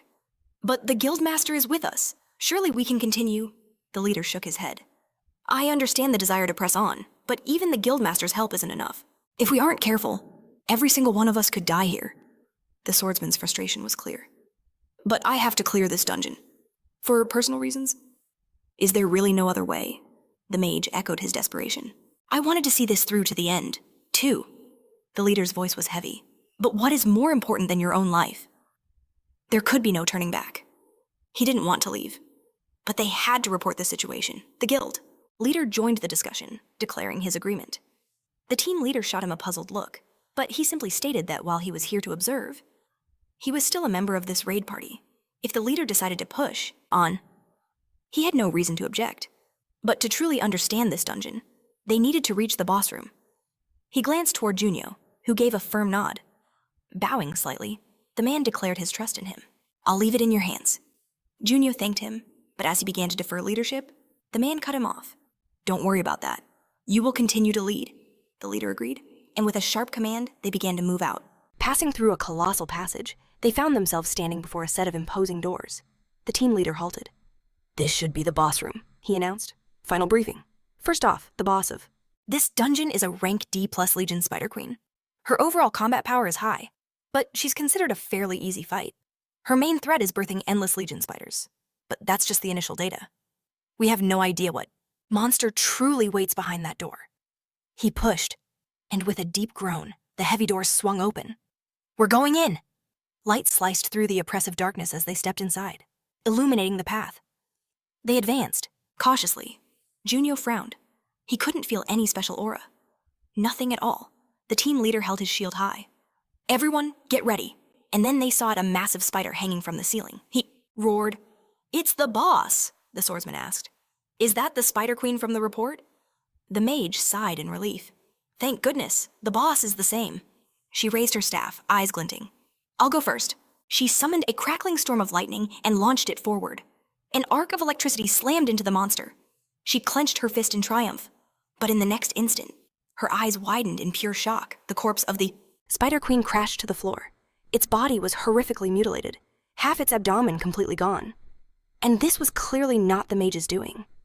A chill ran down the team leader's spine. The boss is already dead. He'd never encountered a situation like this. Realizing the terrible danger, he yelled, "Something's wrong. We're leaving now." But it was too late. They all felt it, a suffocating pressure erupting from the corpse. What is that aura? Another monster's leg slammed down on the dead spider's belly. A new queen rose, screaming, spreading her limbs wide to summon her army. This was an Arachne, a rank B+ threat. She is the monarch who rules all spiderkin, possessing high intelligence and terrifying cunning. She doesn't reproduce. Instead, she invades the lairs of other monsters, seizing control of their armies and making them her own. She can even share her power with her minions. Arachne smirked, savoring their fear, then swiped a claw to end their lives. But a flash of crimson fire intercepted the deadly strike. Junio blocked the blow, his sword groaning under the strain as he looked up at the terrifying creature. So this is what appeared here. If a hunter doesn't have true mastery of the sword, they won't even leave a scratch on her hide. From just one block, his blade was already cracking. He grit his teeth. "I have to inflict as much damage as I can in a single strike." He surged forward, ramming his sword into the monster's gut. The blade instantly shattered into 1,000 pieces. He cursed internally, but he had managed to carve a deep wound into Arachne's stomach. He leaped back, thinking, "The sword is broken. I can't deliver a fatal blow." The moment he landed, the Spider Queen's claw descended to crush him, but it was suddenly parried by a newly formed sword that appeared from nowhere. Shielding Junio from the attack, the guild leader stepped forward, his eyes locked on the beast. He would buy Junio time while he forged a new weapon. Arachne's attention shifted to him, all 6 of her eyes narrowing into a sinister, evil smile. As the guild leader began to forge the weapon, a sudden weakness washed over him. He glanced at his palm. Did I just use up all my mana? It was a miracle he'd even lasted this long. He quickly pulled a potion from his pouch. After drinking it, he remembered the potion's dangerous drawback. It can only be used once per day. Any more, and the addiction becomes severe. He tossed the empty bottle aside, feeling a surge of power return. With a grim smile, he muttered, "The effect is potent." Junio, meanwhile, watched with a worried heart. A second later, a sword materialized before him. Stall for time, its creator commanded, before turning to the others. He thought, Arachne is a B-rank boss. If not for this anomaly, we should have only faced a C-rank Spider Queen. It's a good thing Junio is here. We would have stood no chance against this monster. Not only does the danger level exceed B rank, the very nature of the dungeon has changed. Just then, the new Spider Queen swung her claw down with terrifying force. He instantly parried the attack, his blade a blur, with a smirk. She unleashed a flurry of rapid punches, which he blocked flawlessly, watching them. Junwoo knew their pure combat power easily exceeded 5A rank fighters. Against Arachne's regeneration, Tien couldn't win alone. He ordered the party. "Get on your feet, prepare to fight." They had to be ready. But then, Arachne changed her target. The party leader cried out nervously, "Who is he?" Another member stood, demanding, "Why is such a talented awakened posing as a mere assistant?" The mage exclaimed. "Did he come with the guildmaster?" Junwoo turned, pointing to the swarming spiders rushing toward them. "We need to deal with these first," he declared. With a wave of his hand, weapons materialized from thin air. He gave them a choice. Will you take these weapons and clear this dungeon? Or will you run away? And wait for your fate to be decided. Extending a hand, he said, I'm sure you will make the right choice. With renewed courage, the party members armed themselves and charged. The swordsman swung his new blade. And it sliced through a spider's body with shocking ease. Incredible, he thought. I've never felt power like this. He swung again and again, blocking every attack. Looking at the clean cuts on his foes, he realized it was like cutting through paper. Was this how easy it was to kill monsters? Suddenly, a loud crackle of energy drew his attention. The female mage unleashed her magic, her staff glowing with electrical sparks. A wide, triumphant smile spread across her face. With newfound confidence, she swung her staff, calling down a torrent of lightning upon the spiders. The team leader was in disbelief. It wasn't just the weapon, he thought. Her skill's power has multiplied several times over. To think Junwoo had created such masterpieces. After her attack, only charred husks remained, staring at the devastation. The team leader's gaze fell on Junwoo. His mind screamed. Just who is he? Meanwhile, Tian's sword was miraculously intact. He gasped for breath after the fierce exchange, gritting his teeth. This is the power of a B-rank boss, he thought. Just buying time was proving to be a monumental task. His opponent smirked and let out a piercing shriek. Her body was already covered in countless cuts from his attacks, igniting his blade with fire again. He knew this had to end now. As his sword flared, Arachne froze, caught off guard by the brilliant light. Seeing his chance, Tian rushed in, but she refused to go down so easily, lashing out with her claws. But he was faster. A powerful blow engulfed in flames sent her crashing to the ground. He glanced down at his weapon. The blade was still perfect. Even better than I imagined. But then, on the ground, he saw them. A tide of tiny spiders was emerging. The mage cried out in panic. Where did they come from, and where are they? Going, the leader shouted. They're all heading for the guildmaster. Tian yelled, Everyone, fall back! As they retreated, he realized the horrifying truth. She hid them. The situation just got worse. She was activating her ability. The spiderlings swarmed over Arachne's wounds. Tian watched in horror. She's sacrificing her minions to restore her own life. In moments, every wound on her body had healed completely. Her gaze locked onto him. And with a powerful push, she rose from the ground, once again towering over the lone hunter, staring at the Spider Queen and her 1,000 minions. He knew, until we kill every last one of them, she'll just revive again and again. Activating his skill, he charged forward. I have to increase my firepower. I must end this with a single devastating blow.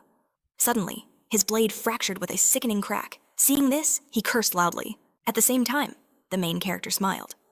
You're better than I imagined. He stretched his hand forward, creating a new weapon from mana. I forged that sword from leftover energy, he said. But I never expected you to actually destroy it. With a heavy thud, a colossal greatsword stabbed into the ground by Tian's feet. The main character ordered, Take it. It's not a one-handed sword like you're used to, but it's the strongest weapon I can create right now. Tian cautiously placed his hand on the hilt. The moment he gripped it, he felt it. An overwhelming power surged through him. A power that could destroy them all in one fell swoop. The massive blade instantly erupted in flames, sending fiery cracks spreading across the ground. He smiled. I'm not very familiar with two-handed swords, but I think this will suit me just fine. With a roar, he tore the sword from the earth, gritting his teeth. He braced its immense weight and lunged forward. As soon as he was in range, he swung the greatsword, delivering a cataclysmic fire strike. A flicker of nervousness crossed Arachne's face. She was illuminated by the roaring inferno. Right before the blast pierced through her body, a massive explosion rocked the chamber. Junwoo watched the spectacle, thinking, that explosion, it was just a basic berserker skill. This was likely the first time Tian had unleashed his full berserker skill, a power that sacrificed all control in exchange for absolute, overwhelming strength. He'd never risked it before, knowing the blade could shatter and the consequences would be dire. Tian lowered his sword, standing perfectly still, and then flames began to leak from his very breath. A moment later, a powerful shockwave erupted, expelling all the pent-up fire from his body in a glorious burst. As the inferno slowly died down, he sighed in relief. It was a close call. If he hadn't released all that power, his sanity would have been consumed. He stared at his trembling hand, recalling this had only happened once before. Right after his awakening, he could finally control the skill. His gaze then shifted to Junio. He had been completely wrong. This man was no ordinary awakened being. The moment his true power was revealed, the entire world would focus on him. The thought was deeply unsettling. He forced himself to look away, turning his attention back to Arachne's mangled corpse. The main character drew closer, his eyes fixed on the strange purple aura seeping from the remains. The sheer amount of mana was unbelievable. It was on a completely different level from any dungeon boss he'd ever encountered. He turned to Tien. "Do you feel anything from this corpse?" Tien shook his head. "Nothing at all. She's definitely dead." Her remains were just that. Remains. Her life force was gone. So, even a high-ranking hunter couldn't sense this energy. He stepped closer to the body. Instantly, his passive skill flared to life, and the sinister aura began to surge into his body. His magic gauge filled completely. A system message appeared. 150 out of 100 units of mana accumulated. When the collected amount exceeds the limit, a special reward is granted. He had acquired a new skill, demonic weapon production, an active ability that uses 100 units of accumulated mana to forge weapons straight from the demon world. Current demonic weapons stored 0. Weapons are stored upon creation and can then be materialized without consuming any additional mana. He could use this skill once per day. He couldn't even begin to imagine what a weapon from the demon world was like. He had no memories of that place. Could it be what he was thinking? It was a shame the reward wasn't mana-related. But this was an incredible power-up. His magic gauge reset to 50 units. Thanks to Arachne, he was already halfway to his next reward, just as he thought the system notifications were over. Tien's voice cut through his thoughts, calling his name. "I have something to tell you." The main character turned. "What is it?" Tien's reply was shocking. "I want to apologize." He then bowed deeply, admitting that despite the main character's refusal, he had relentlessly pushed him to join the guild. It was disrespectful, especially for a guild leader. Junio was completely stunned by this unexpected gesture. Tien kept his head down. "For that, I sincerely apologize. I was truly in the wrong." The main character felt awkward. "What are you doing all of a sudden?" From a distance, the other team's leader stared in disbelief, his mind racing. What am I seeing right now? The great Yun Tien, bowing his head to a mere D-rank assistant? With skills like that, he was clearly no ordinary porter. He had to be a hidden powerhouse from the Overkill Guild just then. His panicked thoughts were shattered by the swordsman's voice, making him jump. The young hunter waved with a friendly smile. "It was dangerous back there, but we've searched everywhere. Looks like there's nothing left." The woman beside him nodded. "Arachne must have devoured all the other monsters in this dungeon." The swordsman glanced down at his disappearing weapon. "Isn't this an amazing piece of equipment? It can slice through monsters without draining any energy at all." She agreed. "I've never even heard of a weaponsmith capable of something like this. Is he also from the Overkill Guild?" Suddenly, their team leader rushed over, throwing his arms around them. Let's go, he urged nervously. "We need to get out of here so I can contact the association." The swordsman looked confused. "Why do we have to leave right now?" The woman chimed in. "I wanted to properly thank the guildmaster and the assistant first." But their leader just waved his hands frantically. "Let's just leave this disgusting place as fast as we can." The swordsman, bewildered, finally gave in. "All right, we get it, stop pushing." With that, the team leader herded them toward the exit, glancing back one last time. It was obvious that assistant had a deep connection to the Overkill Guild. It was better to leave quietly. Getting involved in the affairs of a major guild only leads to endless trouble. And besides, any organization that could unleash such terrifying powers so casually was not one of the big guilds that prioritized safety. Back with the main characters, Junio let out a heavy sigh. "All right, let's talk. But even with the rental contract, a guild leader shouldn't be bowing his head to someone unknown like me." Tien looked up, his expression firm. "The guild will never bother you again. Anymore." And of course, neither would he. But this wasn't a declaration of surrender. It was his first real attempt. The main character crossed his arms, his gaze filled with skepticism. The man extended a hand, offering to forge a pact. He promised the terms would be irresistible. The next day, Junio arrived at the Grand Overkill Guild headquarters. In the lobby, he met Heisu. She expressed her delight at seeing him again before formally introducing herself. Today, she would be overseeing the contract. Junio thanked her, remarking that the guild leader promised to contact him right away. He never imagined immediately meant the very next morning. She explained the leader's orders were to prepare everything as soon as possible. Junio glanced around the opulent room.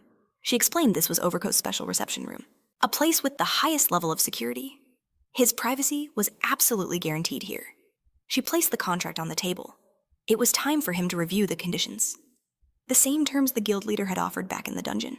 She assured him that he could still negotiate the terms, so he shouldn't hesitate to voice any concerns. The main character picked up the document. As he read it, a smile touched his lips. It was just as they discussed in the dungeon. With everything formalized, it finally felt real. He placed the contract down, stating he had no objections. They could proceed. Back in the dungeon, as they discussed the terms, Junio was baffled by the offer of support. Tien had clarified it wasn't official guild backing, but his own personal, clandestine support. Of course, this was just a theory. But he had a good idea why Junio was avoiding joining any guilds. He needed to keep his identity hidden. If his guess was correct, his proposal was the perfect solution. They would secretly provide him with everything. Materials, equipment, ingredients, gate keys. It didn't matter. The contract was merely a formality. Everything would be supplied in the shadows. Naturally, the main character asked why he would show such kindness. The guildmaster had replied with a sly grin. It wasn't entirely selfless. In return, Junio would have to complete personal quests assigned by him. Those were his conditions. But he would never force him. If a quest didn't sit right with him, he was free to refuse. Junio had let out a laugh, proposing a hypothetical. What if he just took the support and offered nothing in return? Tien said even that would be acceptable. The contract's primary purpose was to create a bond, a connection between the guild and him, preventing him from aligning with their rivals. Accepting the support was simply a sign of good faith. That was all. Suddenly, the frantic sound of footsteps shattered the tense silence. Their heads snapped toward the noise. Members of the Hunter Association burst in, declaring they were from Squad 1. One of them rushed to the guildmaster, asking if he was all right. Realizing their time was up, Tien turned back to Junio. He would wait for his answer outside the dungeon. He hoped that answer would be yes. But if the burden was too great, then he didn't have to reply at all. With a final, meaningful smile, he added, "To me, your ability is the greatest of all." Recalling that moment, our hero picked up a pen. His plan was to leave a powerful impression on Tien, to maintain a relationship with the Overkill Guild without being tied down.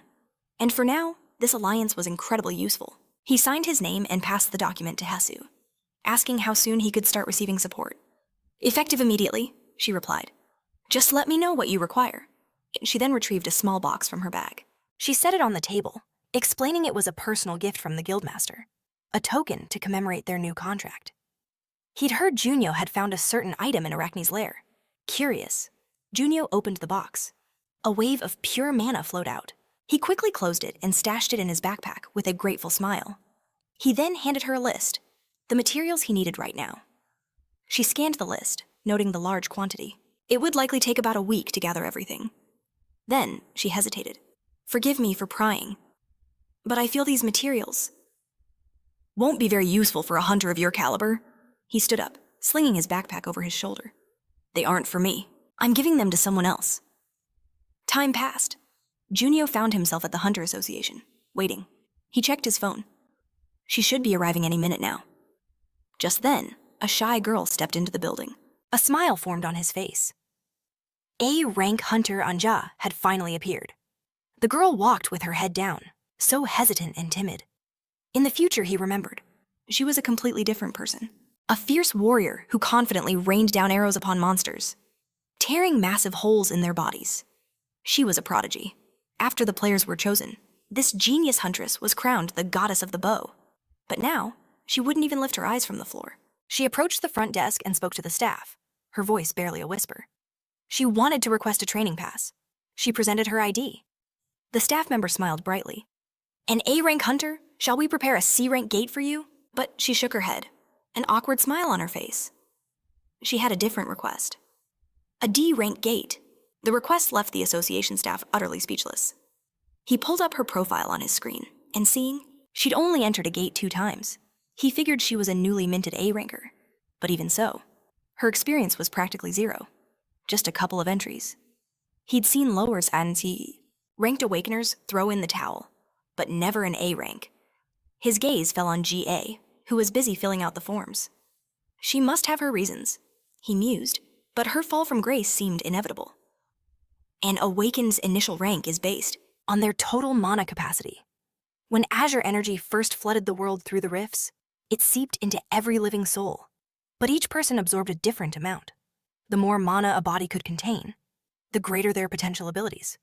So, the association began to measure just how much mana each individual held. Those who surpassed a certain threshold were hailed as the awakened, and then they were divided into ranks based on their power level.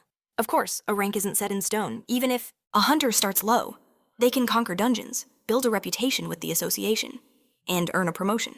But the reverse is also true. GA finished, handing the forms to the receptionist with a polite smile. "I've filled everything out," she said. The receptionist offered to help with her application. "Do you have a partner yet?" GA nervously admitted she didn't. "In that case, I'll add you to the partner matching list. By regulation, all raids require a party of 2 people. So far, there were no other requests for this D-rank gate, so she would have to wait." GA then asked if she could enter by herself. "You can," the woman replied, "but only if you have a solo entry permit. And seeing as you're just registering now, you wouldn't have one. To get it, you need to pass a special test. Would you like to sign up?" A wave of anxiety washed over GA. "Please, wait a moment." Just then, the receptionist said that she needed to tell her something vital. "In 1 month, your rank will be reevaluated." GA, who was about to leave, froze at those words. The woman continued, "You probably saw the notification, but to maintain your rank, you either need experience clearing a C-rank dungeon or higher, or you must pass the A-rank trial." She thought the trial would suit her better. "You should receive a message about it soon. Good luck." GA's eyes lit up as she thanked the woman. Leaving the association, her mind raced. It was agonizing just to request a training gate. She really needed to stick to online requests. Coming to a place this crowded was insane. She only came because she was desperate, not to get demoted.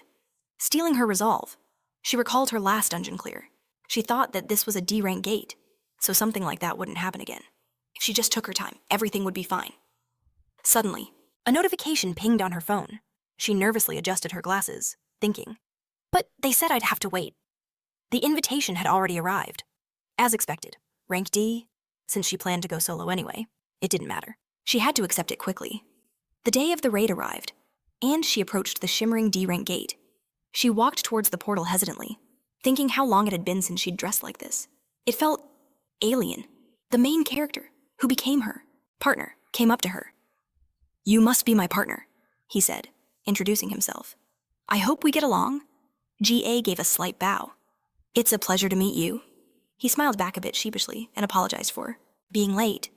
"We should head in." She readily agreed. Back when she'd been making the request and talking with the association staff, he'd been observing her. His thoughts drifted. She's a Ranger-class hunter, originally an A rank, but after repeatedly failing her evaluations, she was demoted all the way down to C rank, yet even under such conditions, she earned the title Goddess Archer. That's because after becoming a player, she discovered a hidden talent within herself. And I know exactly what that talent is. It's a power that can be discovered within anyone, even if they aren't a player. And today, I will awaken it within her. With that, they stepped through the gate, emerging into a dense forest nestled between mountains where goblins roamed. A small scouting party was patrolling the area, and GA, who was hiding behind the bushes, peeked out cautiously. "Are they gone? So those are really monsters." It's a good thing she decided to buy this. She glanced down at her bracelet, a piece of equipment that could sense the mana of monsters. She turned to her partner. "I was going to do this solo. Is it all right if I handle the killing myself? I'll give you all the loot and compensate you for your time." He simply crouched down in response, telling her not to worry.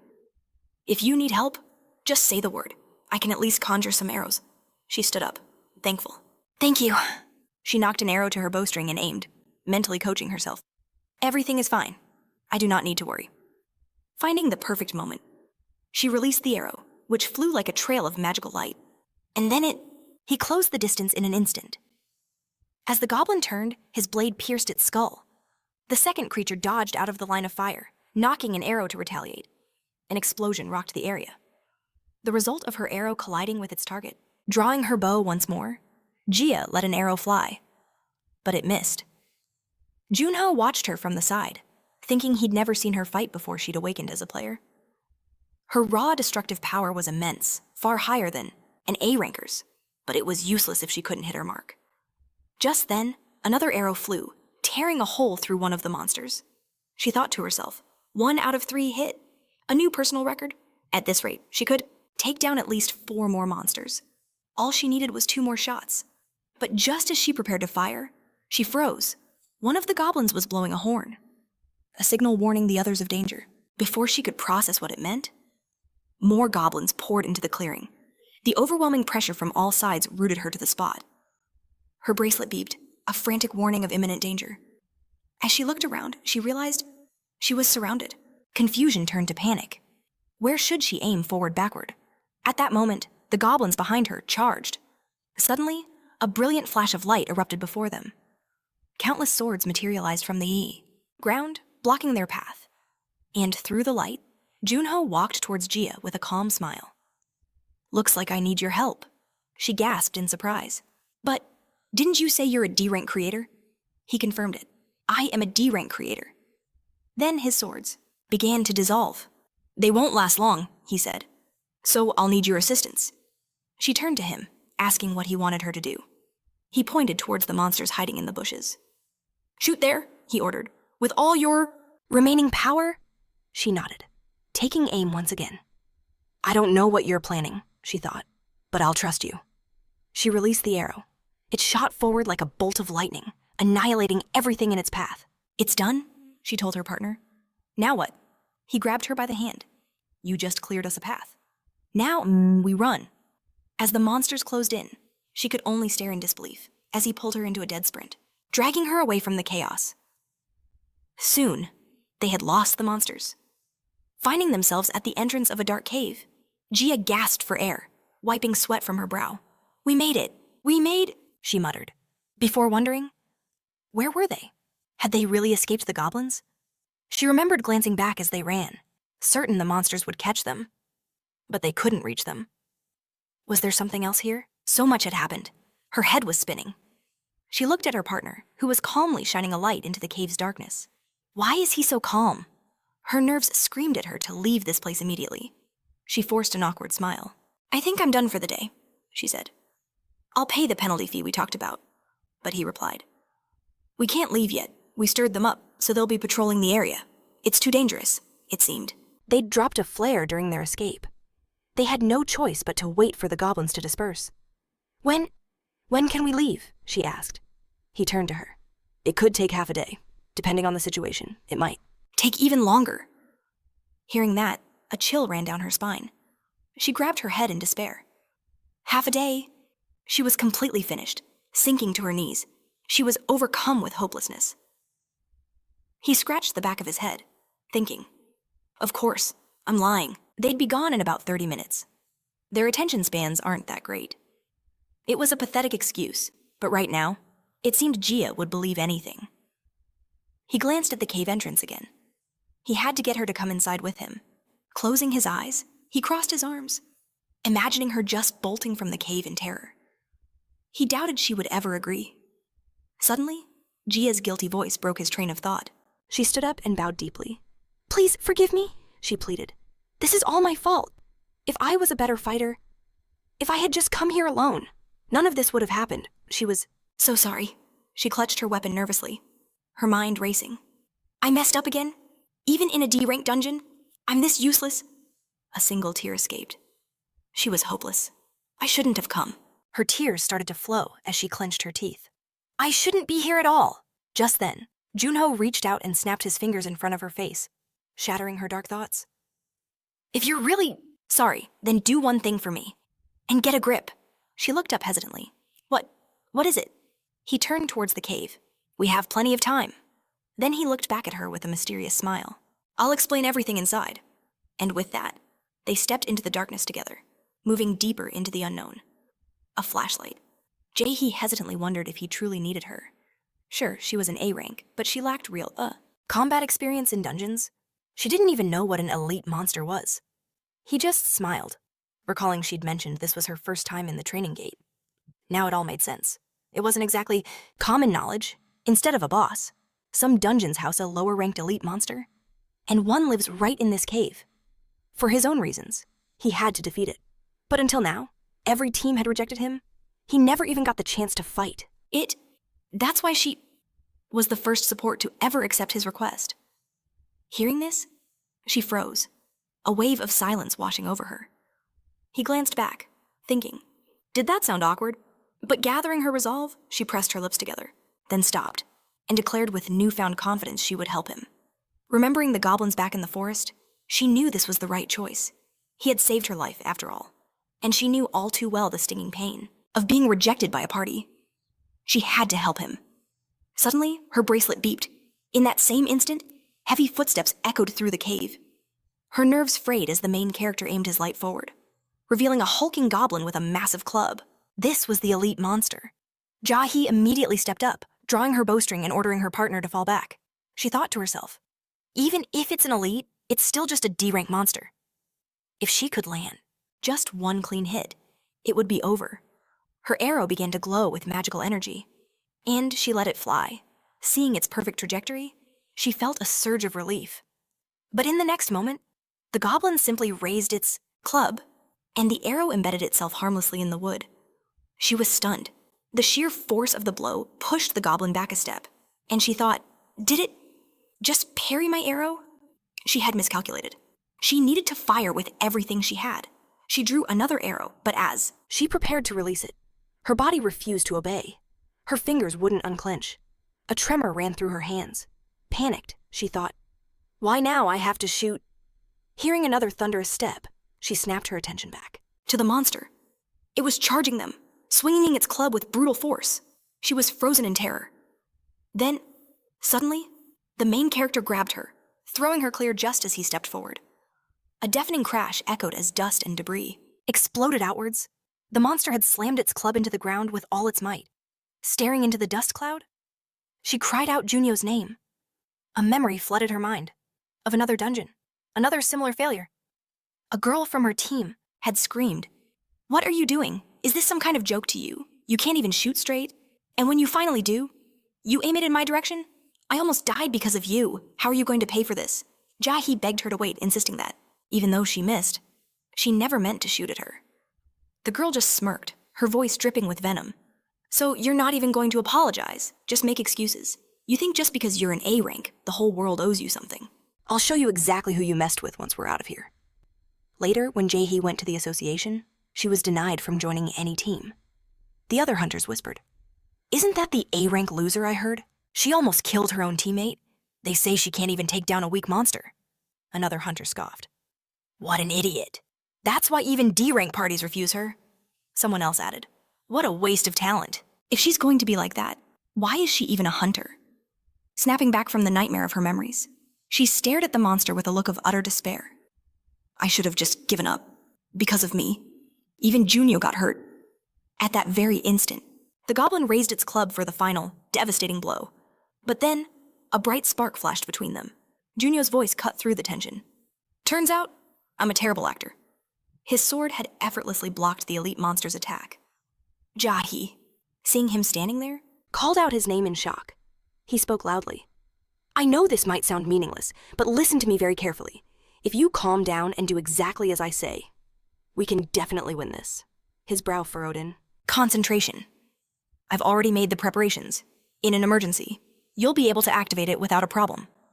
All that was left was to buy some time.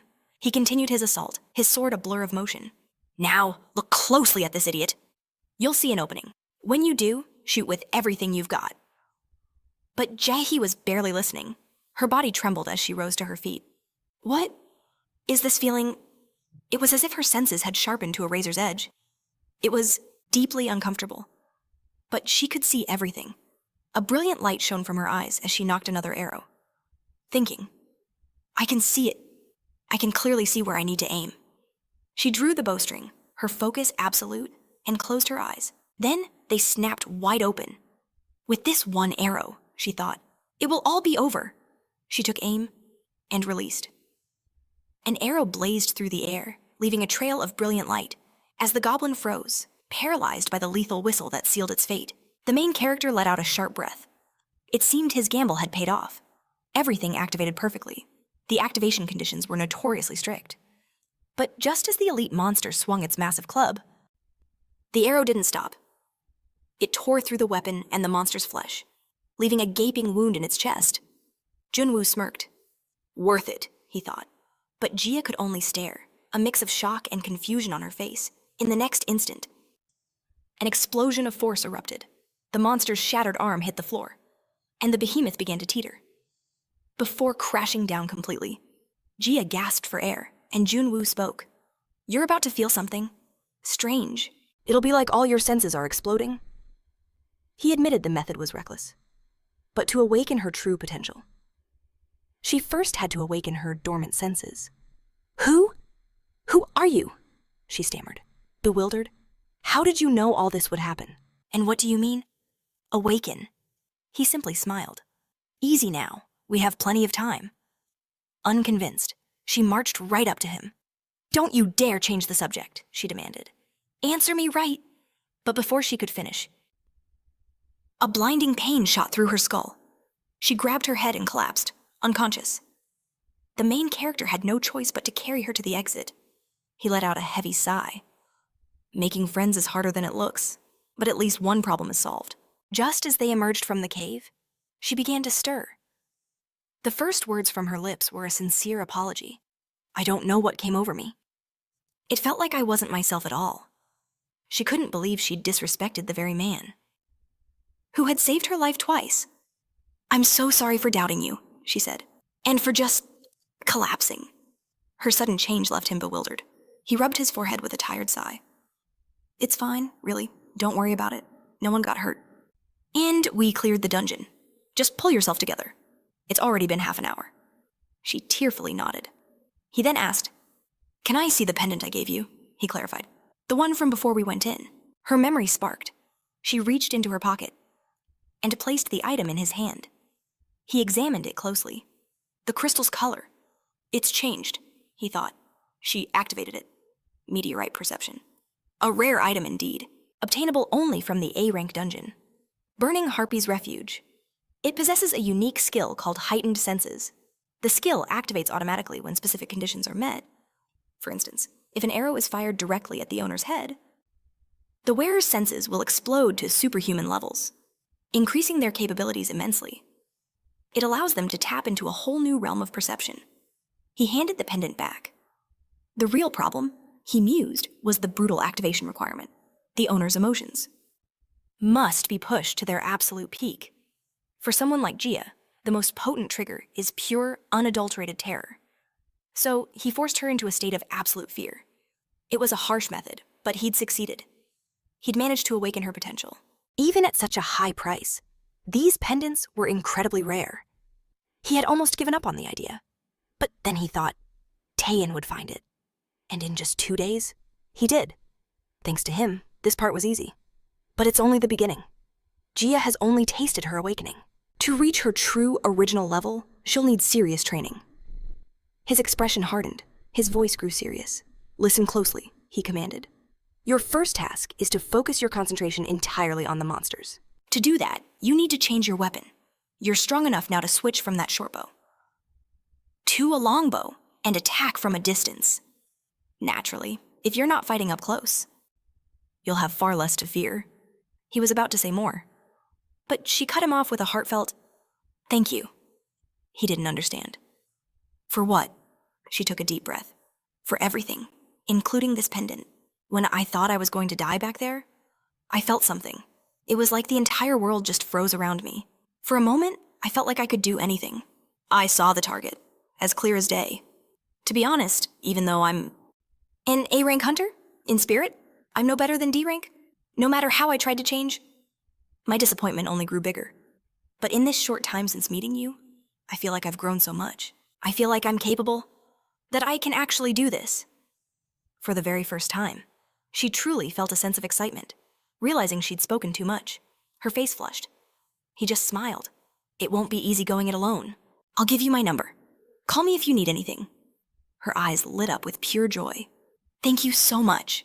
I'll give you my number too, she said. But as Junwoo took out his phone, he noticed a message. It was from Taein. Call me, emergency. He decided he'd contact him as soon as they were out of the dungeon. Some time passed. The moment he and Jia stepped out of the dungeon gate, He dialed Taeyeon's number. His friend answered. I'll call you back right after this meeting. Junwoo smiled. Don't worry, whatever it is, I'll help. The last item he'd received had been incredibly useful. A voice on the phone replied, pleased to hear his creation had served its purpose well, with a promise of future aid. He ended the call. Slipping the phone into his pocket, he gazed out the window, lost in thought. Suddenly, a sharp knock echoed on his door. Hugh entered the office, her expression serious. The association president has returned. It was time to go. Soon after, they arrived at the Hunters Association headquarters, their footsteps echoing down the long corridor. But Hugh felt a knot of unease tightening in her stomach. This was highly unusual. Usually, a summons would come via an official document. For the president to call him personally? Difficult orders were usually sent through cold, impersonal paperwork. A personal summons could only mean one thing. Had another S-rank gate appeared, Tien, however, remained calm. It would be fine. Junio had already agreed to help him. With that kind of power on his side, what danger could there be? A satisfied grin spread across his face. Building a connection with Junio was the right move. Hugh, meanwhile, watched him with concern. His mood was far lighter than it was after the Arachne dungeon. She was sure it was all because of that mysterious creator. He'd been acting so strange ever since. Unlimited support? Who could imagine their guildmaster making such a wild proposition? It was a shocking offer. She knew berserkers struggled with their emotions, but her guildmaster was always calculating, always sensible. Could this Junio be even more capable than she realized? No.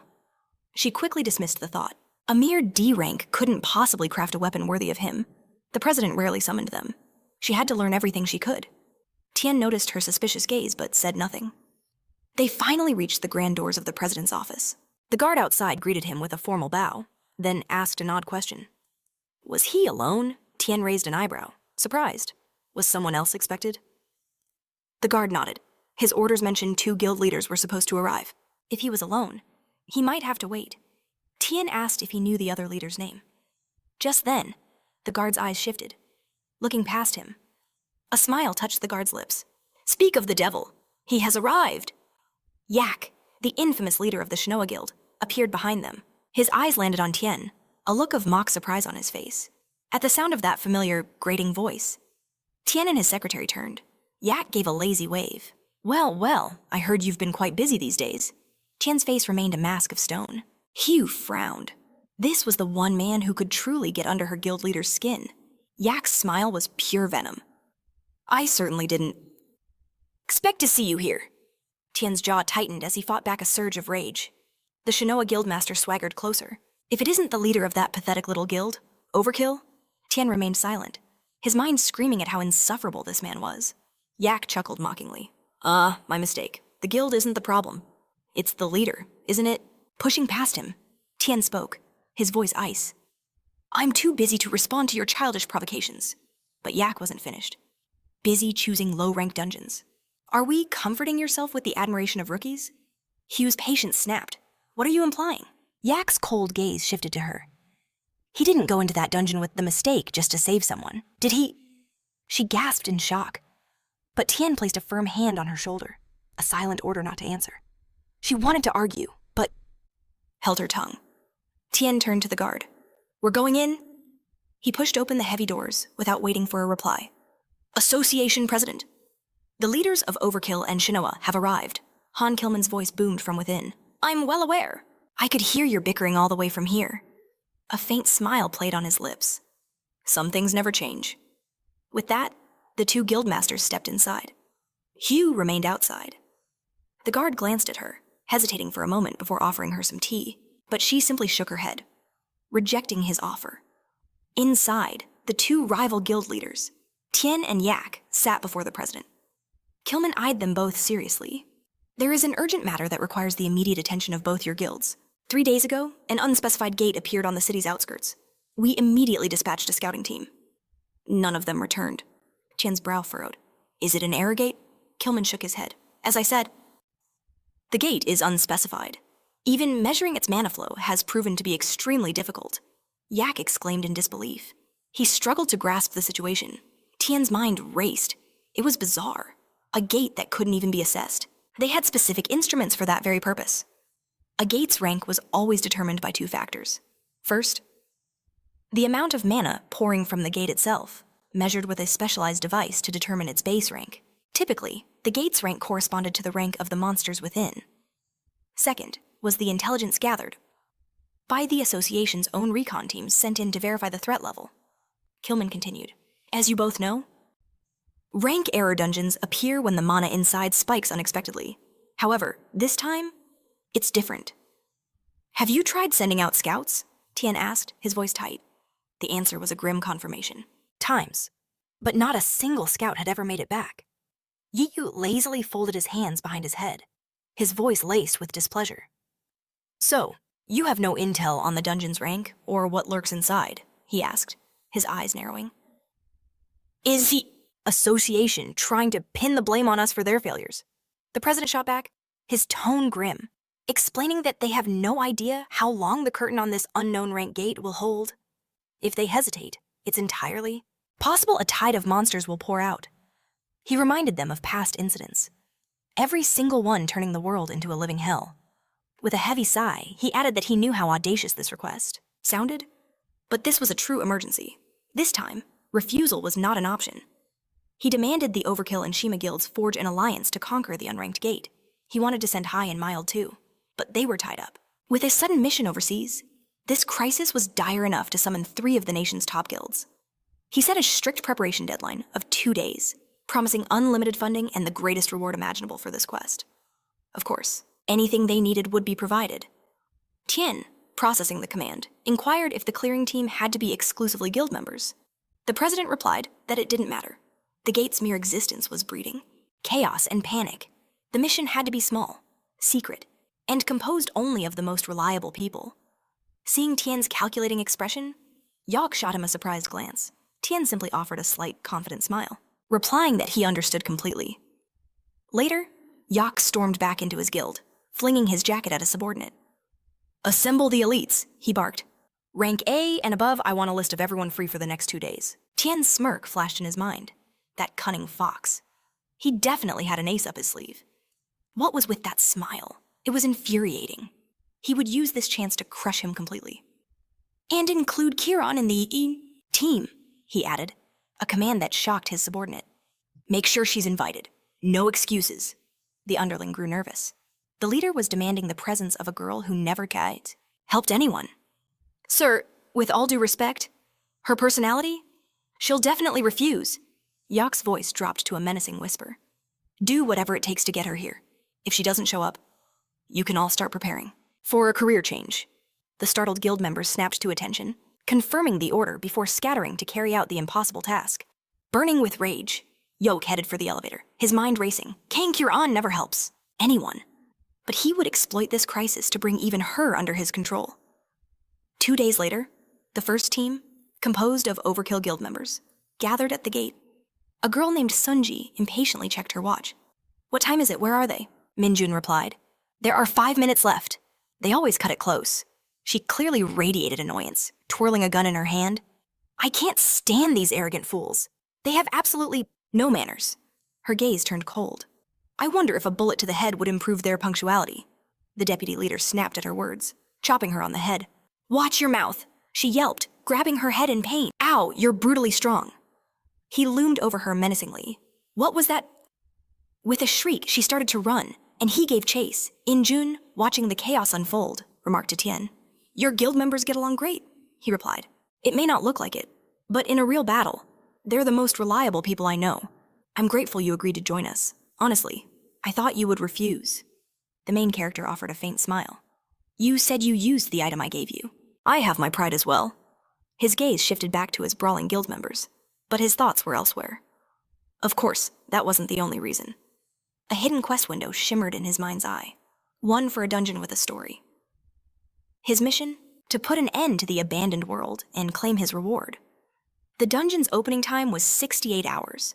The quest window also showed coordinates and rewards that were still unknown. 5 days ago, this system window, a hidden quest only Mchinchas, select few received, had appeared before him.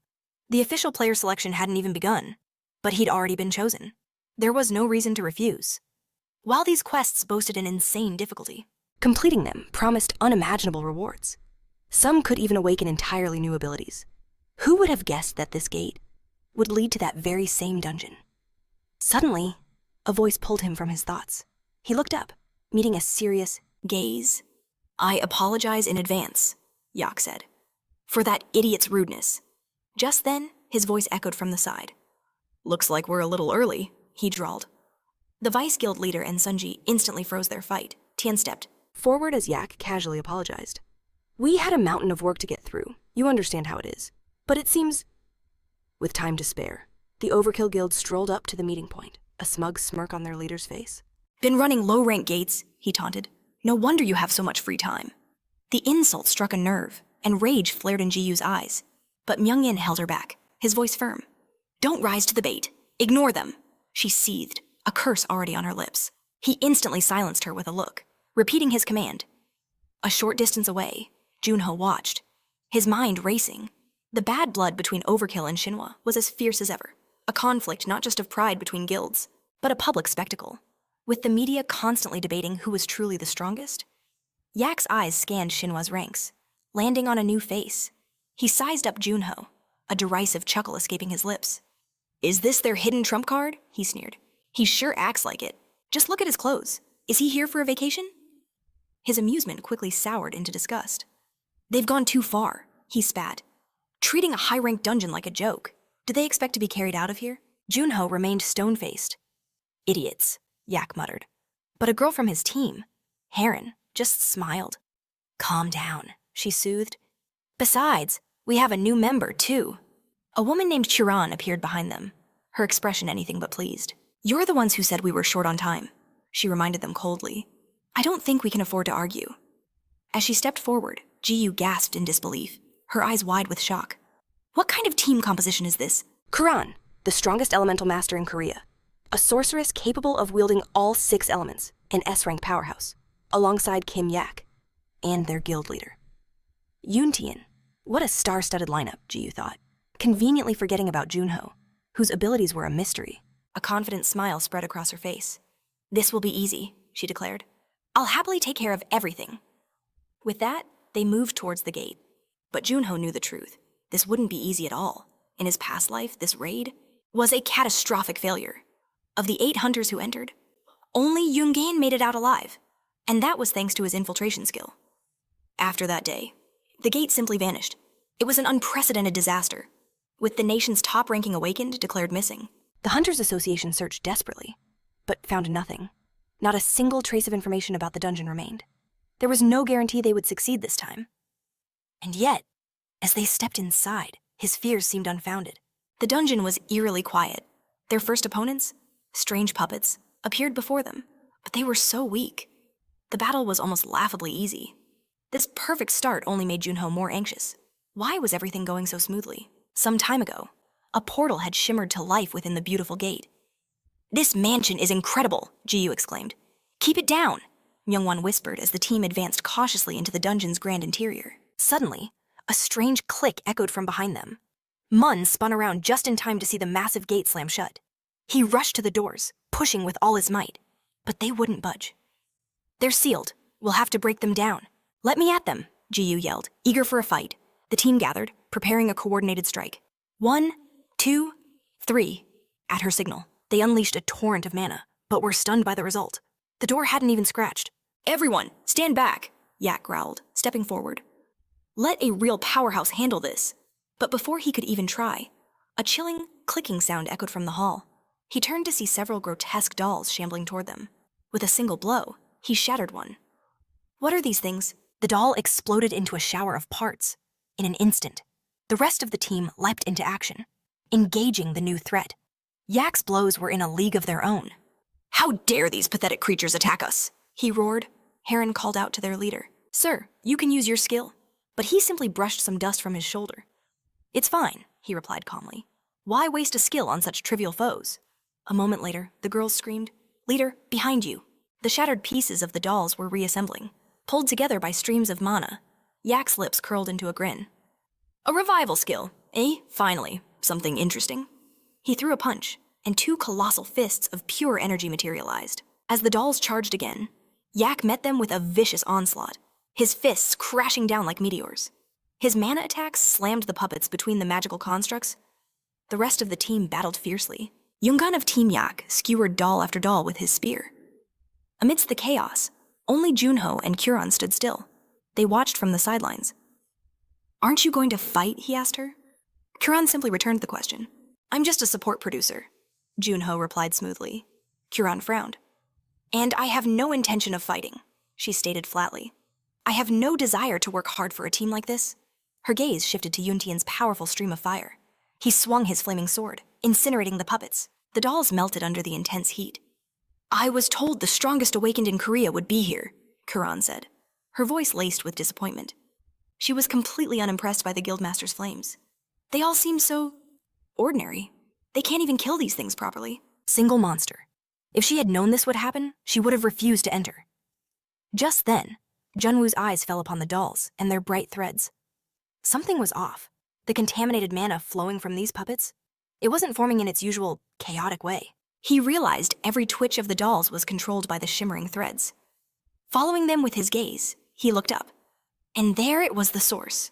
All the mana was connected to a single puppet. He only needed to destroy that one item. But he couldn't afford to reveal his true abilities. Then again, he could just use the agreement as a cover. And everything would be fine. Before he could act, he was distracted by Yuran, who obliterated a nearby insect with a magic crystal. Junwoo watched her carefully. If she had enough mana to waste on bugs, why not aim it upwards? He gestured at the fly. Hadn't she just explained why the insect was instantly incinerated in a blast of lightning?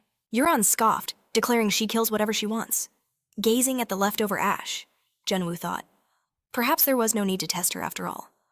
He began to manifest something, saying that maybe Yuran was afraid of insects. He started forming an object from pure mana. She snapped back that she wasn't scared of something so pathetic, and told him to stop talking to her. It was getting on her nerves. Junwoo apologized, saying he didn't mean to pry. But there was another insect, right up there. He materialized a shield, with a spider crawling on it. Yuran screamed that it was disgusting and began to charge a fire spell. Junwoo instantly dropped the shield, and she unleashed a massive, powerful torrent of flame into the cluster. Of threads, a colossal fireball annihilated everything. Even Yuran herself seemed shocked by the result, as one of the dolls stopped moving. At that moment, Yak slammed his fist into another doll. Why was that troublemaker Yuran using her skills over there? But then, he felt something odd, and stared at the puppet he just struck. He lifted it by its head. "What's going on?" he demanded. "Why aren't you regenerating?" He crushed the monster's head in frustration. "I was finally getting warmed up," he growled. "But these weaklings can't do anything." The puppet crumbled, glowing with brilliant mana. Junwoo approached and began to absorb it. So this was the source of the doll's revival. If he hadn't noticed the flow of contaminated mana, he never would have found the real core. He realized this was how the raid could have gone so horribly wrong. Meanwhile, Tien stood before a mountain of dismembered doll parts. "We're finished here," he announced. "But just to be safe, we need to sweep the entire first floor." Mingwan nodded in understanding. "Everyone, follow me," he yelled, running ahead and slamming into the next door with his body. But Yak shoved past him. "Get out of my way," he roared. "I'll be the first one in." The room was filled with even more dolls, and Yak immediately started pulverizing them. The main character scanned the area, thinking, is all that contaminated mana gathering in that closet? He pointed and yelled to Jihye, asking if she could shoot it. She hesitated for a second, then decided to trust him. The moment her shot landed, the entire closet shattered into splinters. Everyone stared in shock. Myung-won couldn't understand what just happened, or why all the monsters died so suddenly. Jihye tried to play it off as they moved from room to room, clearing the first floor with astonishing speed. Tien was the first to the staircase. "The first floor is clear," he declared. "We can head up." Yeyol shot back with a dissatisfied glare. "I already knew that. Stop acting like you're the team leader." Tien simply turned away, refusing to answer him. But Lee Ming-won and Jihye just smirked. She twirled her gun, admiring it. What a beautiful thing. Myung-won looked on with excitement. Yeyol was seething with rage. He thought, so Tien's just going to ignore me now? How irritating. He felt an overwhelming urge to crush his pride. Suddenly, a strange, unpleasant sensation pricked his palm. What was that? Did something just sting him? Had he overexerted himself, shaking it off? He ordered his team to move forward. Heron announced she would go with the leader. The staircase before them had a dangerously awkward slope. Junwoo watched them go. a feeling of unease washing over him. According to Tien, there was nothing special up there. He slipped away from the group and entered a side room, deciding to investigate on his own. It was dark and choked with dust. He covered his nose, and soon, he saw the floor was covered in countless threads, pulsing with an infected aura. He was stunned by the sheer amount of mana, when suddenly, a loud crash echoed from the other room. Yak was in the middle of a desperate battle. "I don't have time to use a skill," he roared. The other team members were fighting just as furiously, unleashing a storm of attacks on the monster. They shot, slashed, and tried to tear the beast to pieces, but nothing worked. Tien parried a heavy blow with his sword, holding his ground. He gritted his teeth. Is everyone all right?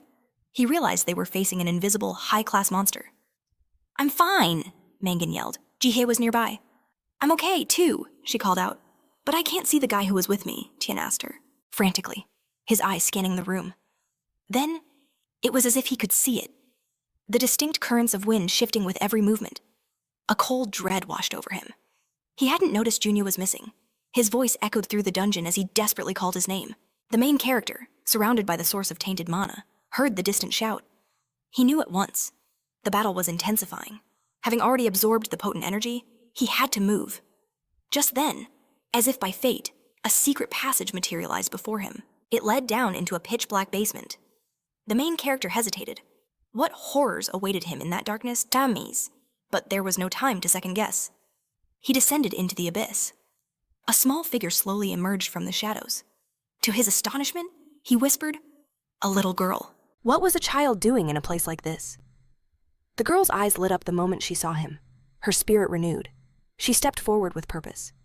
"You're a hunter, right?" Without waiting for a reply, she urged, "Follow me." She darted down the stairs. Junio reached out, shouting for her to wait, but a chilling question lingered in his mind. How did she know he was a hunter? The girl simply answered, "My sister told me. She said a hunter would come and save me, and when he did, we were to escape together." She looked at him with innocent eyes. "You came all this way to save my sister, didn't you?" "Your sister?" he asked, bewildered, as they ventured deeper. "How could you not know her?" the girl chirped. Finding his confusion strange, "I'm sure she was talking about you." They finally reached the bottom. A woman sat there, her expression empty, her gaze unsettlingly vacant. The little girl announced, "We're here. This is the one I told you about." The main character stared, instantly realizing the depth of her trauma. It was clear she'd endured something unimaginable. "I'm sorry," he said gently. "The Hunter Association sent me." At his words, her eyes widened. "The association?" They really sent someone. He confirmed it was true. He understood her shock, but urged her to tell him everything. Relief finally broke through her terror. She collapsed to the floor, whispering her thanks to the heavens and to Junio. With a trembling voice, the haunted woman began her tale. She was the 4th scout sent to investigate this dungeon. The first 3 never returned. It fell to her to uncover the truth. But from the moment she entered, dolls lunged at her from all directions, caught completely by surprise. She tried to flee back through the gate, but it wouldn't budge. The door had sealed shut behind her. She was trapped. Junio's mind raced back to when they first entered. It was the exact same situation. "Do you know what happened to the other scouts?" he pressed. "I do," she whispered. "I called to them from the entrance. But something was wrong.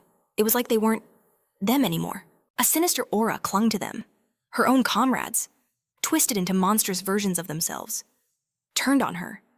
She barely managed to escape, eventually finding this little girl, who became her only companion in this nightmarish prison." "That's right," the child chimed in. "My sister and I played lots of games." Junio then asked the scout's name. "My name is Elizabeth, but you can call me Beth." He nodded. "All right, Beth, we should move together. It's too dangerous to be alone here." Beth looked at him with hollow eyes. "Dangerous here, I think. It's far more dangerous outside." At that very moment, the rest of the team was locked in a desperate battle with an invisible foe. They scrambled across the room, striking at empty space, praying for a lucky hit. Sparks erupted as their blades clashed against an unseen enemy. Amid the chaos, Tien noticed something. The enemy's boots were flickering into view. He realized its stealth was failing. Soon, the creature's entire silhouette began to materialize. His blood ran cold. "Are these human-type monsters?" Then he saw an ID card clattering to the floor. As it became fully visible, the truth struck him like a physical blow. It was a scout ID card, belonging to Han Kilon, an AB rank hunter. Tian recognized the face instantly from the documents the association president had given them. Ji screamed beside him. She recognized him too. Mingwen continued his relentless assault, but Tian hesitated, parrying the blows defensively before roaring, "Seek!" Everyone, stop the attack. These are the missing scouts. The phantom figures fully materialized, staring back at them with weary, vacant eyes. Tian knew that stealth skills have a cooldown period. For a few minutes after it ends, the user's abilities are crippled. Their speed would be drastically reduced. They couldn't just kill them. But a furious scream shattered his thoughts. It was an enraged yak, his body blazing with a brilliant aura. "Monsters using stealth," he roared, utterly convinced. "So what if they're scouts?" He clenched a fist, crackling with magical power. Their speed has dropped. Perfect. He summoned a colossal fist of pure mana. "I'll finish them all in one blow." Yak unleashed his devastating attack. But nothing happened. The scouts stood unharmed between the two teams. A single drop of blood trickled from Yak's nose. He stared in disbelief.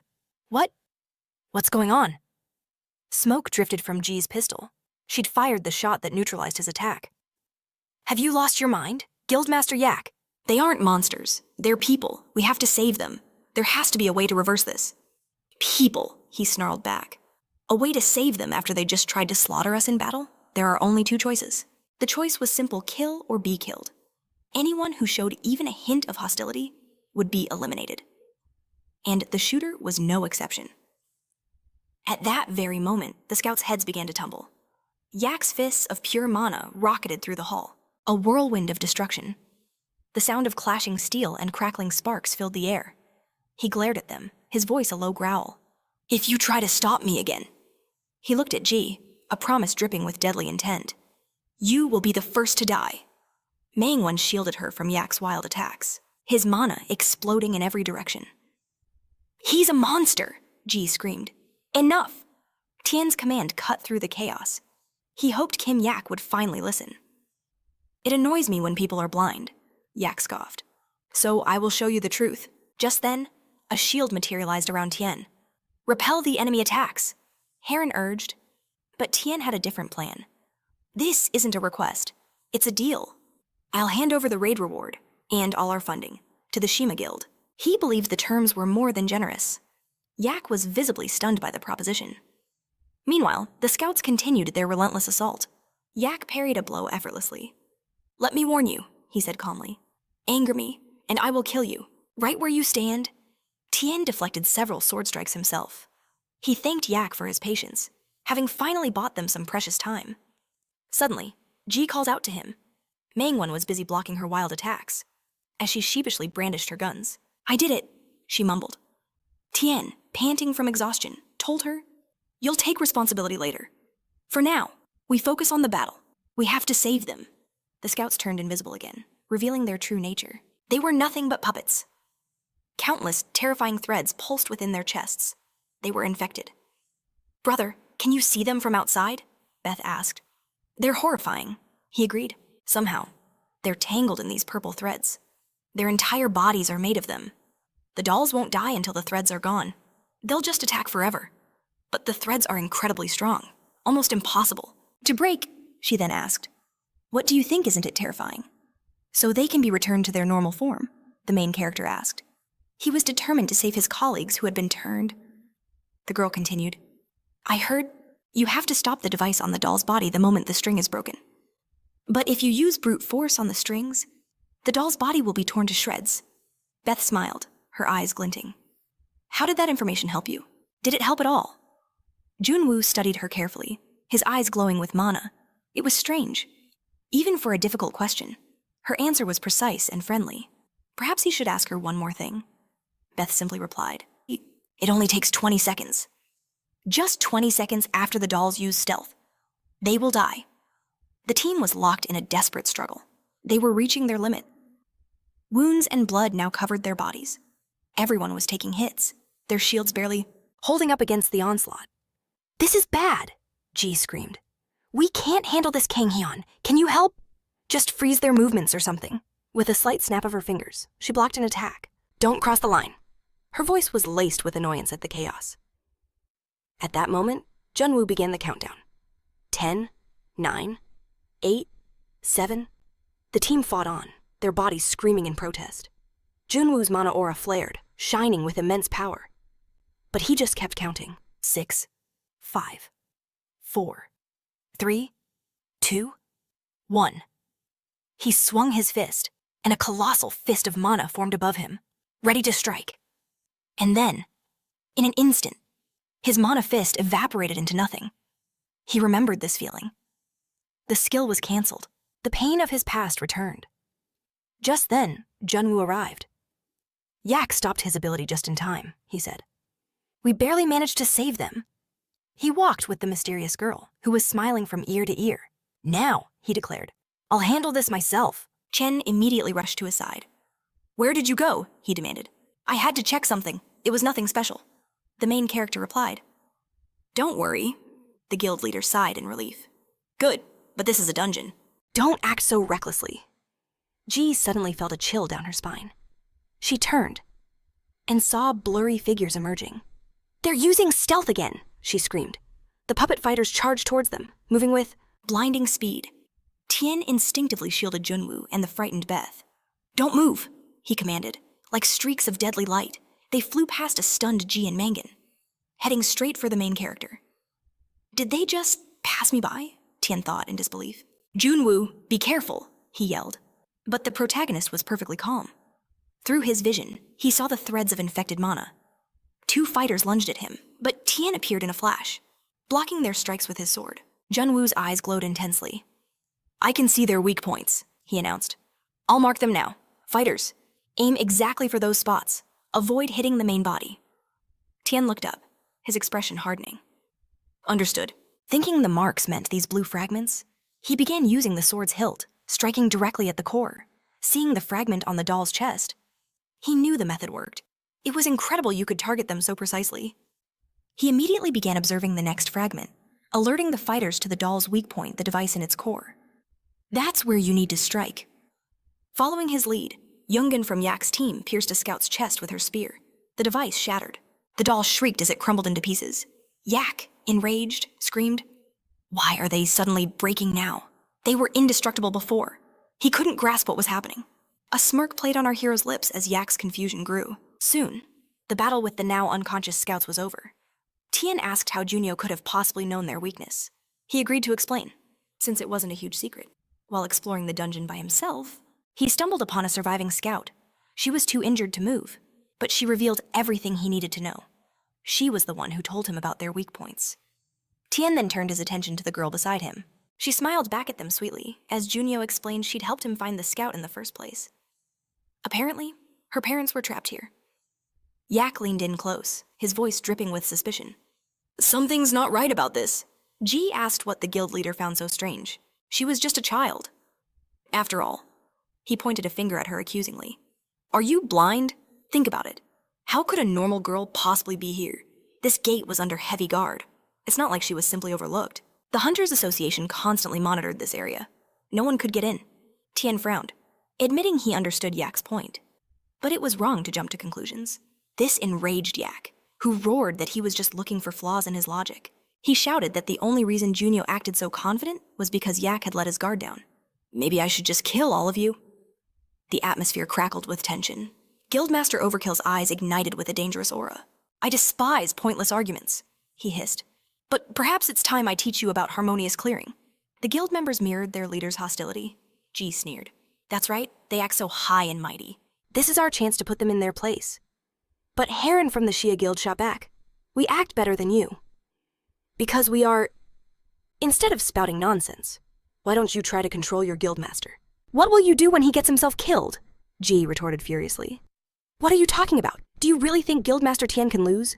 Heron just laughed. Of course he can lose, Ji screamed, trying to get Tien's attention.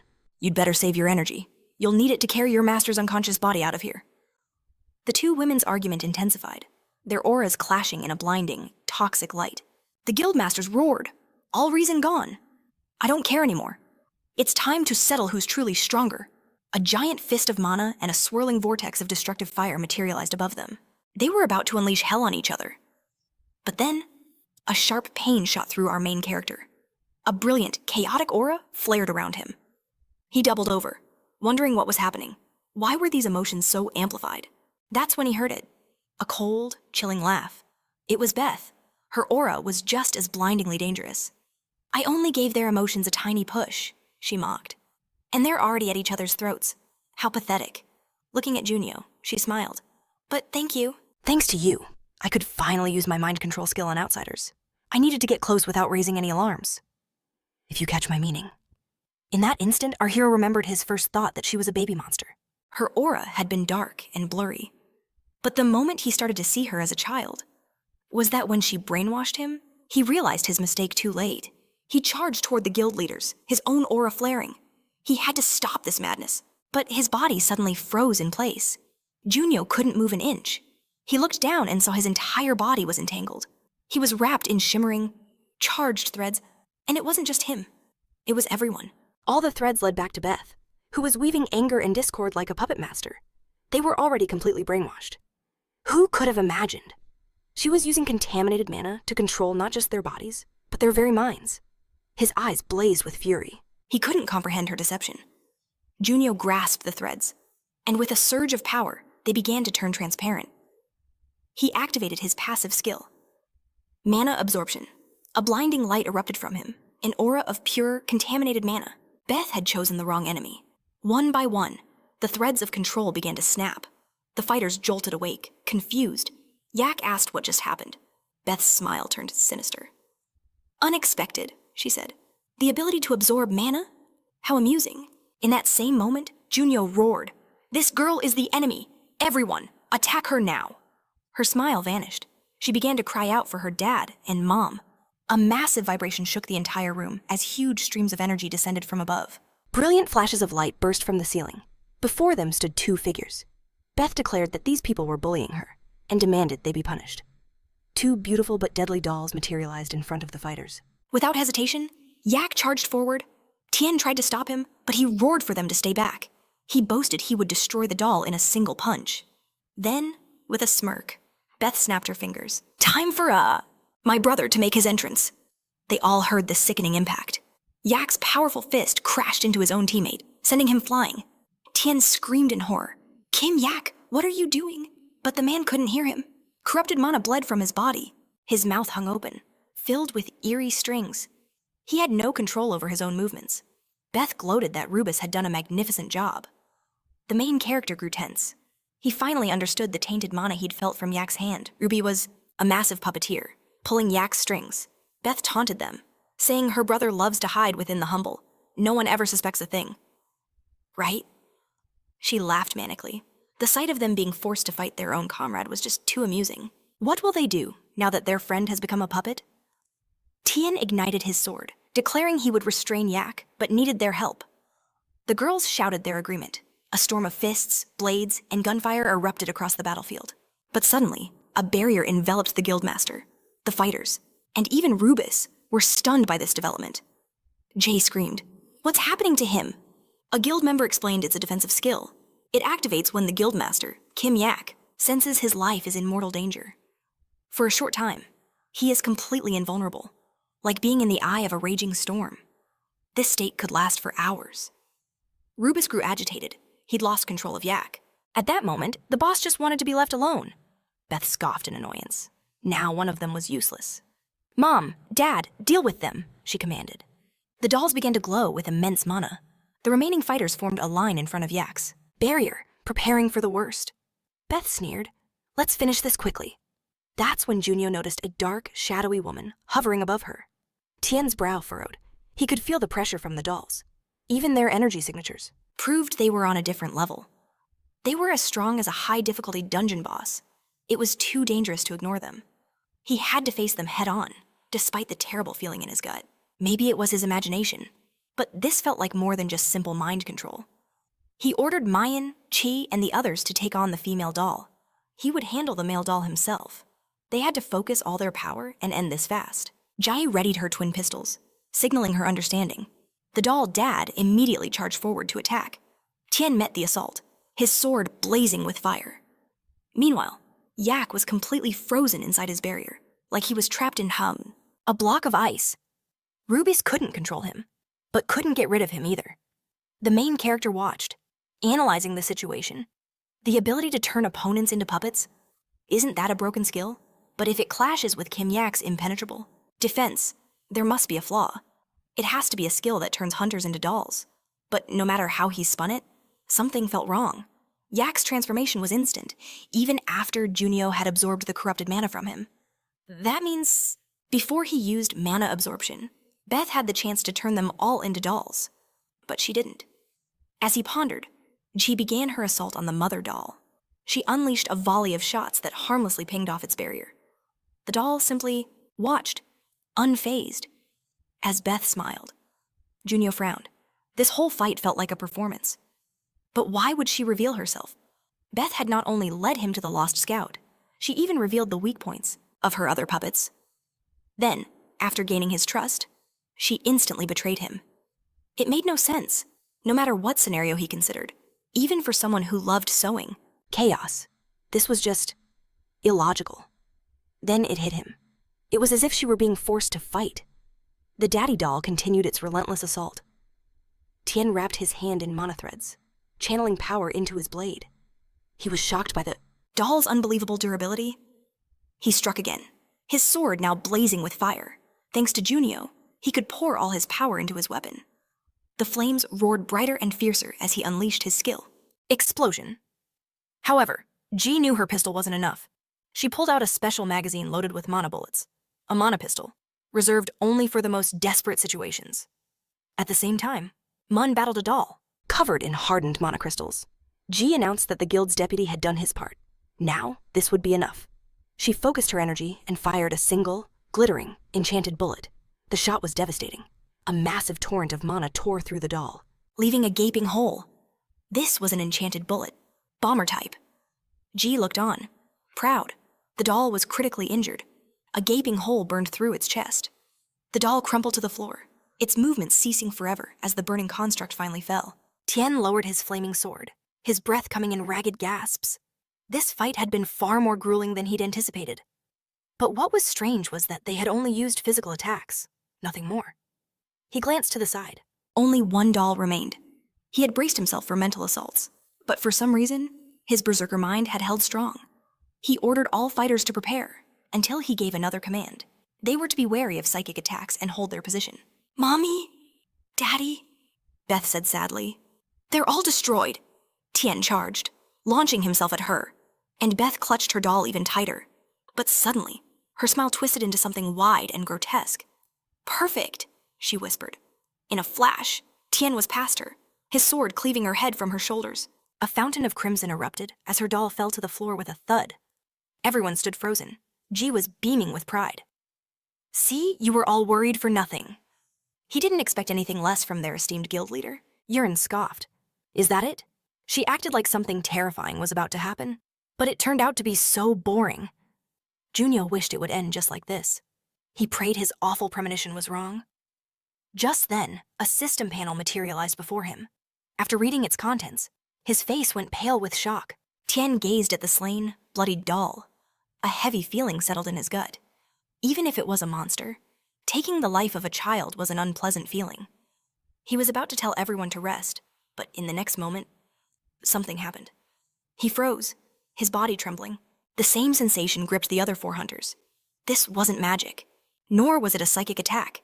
This was something else entirely, something they had never encountered before. A strange substance began to coalesce from the girl's remains. Everyone felt the suffocating presence of a true monster. The main character knew this was going to happen, just as he expected. A hidden boss appeared. The vampire elder, Elizabeth. His quest window updated. The primary goal, destroy Elizabeth. For a reward, he would gain demonic control shackles. An additional objective remained unknown, as did its reward. A girl materialized from the substance, surrounded by splashes of blood, but she simply thanked everyone. All this time, she had been waiting for the people who would destroy her mom and dad. Not only did they betray her, forcing her to live on, but they were also ungrateful rats who trapped her in this useless body. She stretched her arms and back happily. "Finally, I'm alive," she declared. It must have been far too long. She hated them so much for frustrating her to spend time in such a weak form. Yurin called out to Ji and Manhwa, telling the two of them not to just stand there, but to prepare for battle. She herself began to amplify her mana. She knew their guildmaster was talented, but this was not enough. There was no way he could handle a monster like this on his own. Elizabeth looked at Tien, who readied his sword to attack. "Well now," she purred. "Look at these cute little rats." Her mockery ignited the fighter's anger.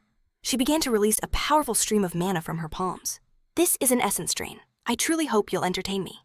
For the first time in ages, a torrent of blood gushed onto the floor. All the fighters coughed up crimson that flooded the ground. Manhwa choked out that this was absurd. Urine was trembling, blood flowing from her mouth, eyes, and ears. She knew high-ranking undead were masters of absorption magic, but not from a distance, and not against so many people at once.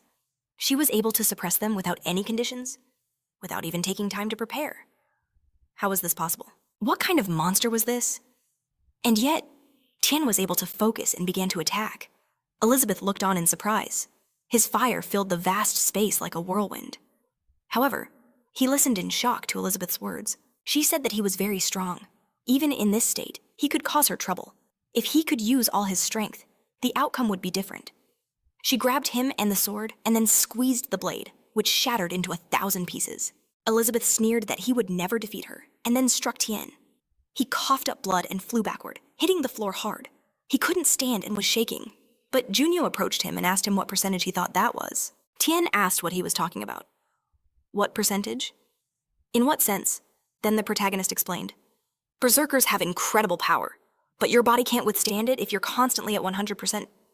The main character had heard that Tien adjusted his power based on the situation. However, he himself was still a novice in the explosion technique, so he didn't know much about it. When the main character killed Arachne last time, he thinks the power was less than half of the maximum, and now it seemed like Tien had used even less than that. He replied that even so, it was the strongest sword Junio had ever made. And it broke.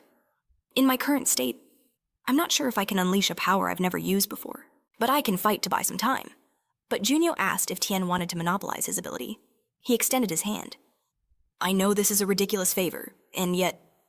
Tien looked at his hand in surprise, thinking, isn't this energy? Mana? It seemed this power would be permanently bound to him now. The main character's expression hardened. A majestic, dark aura enveloped him.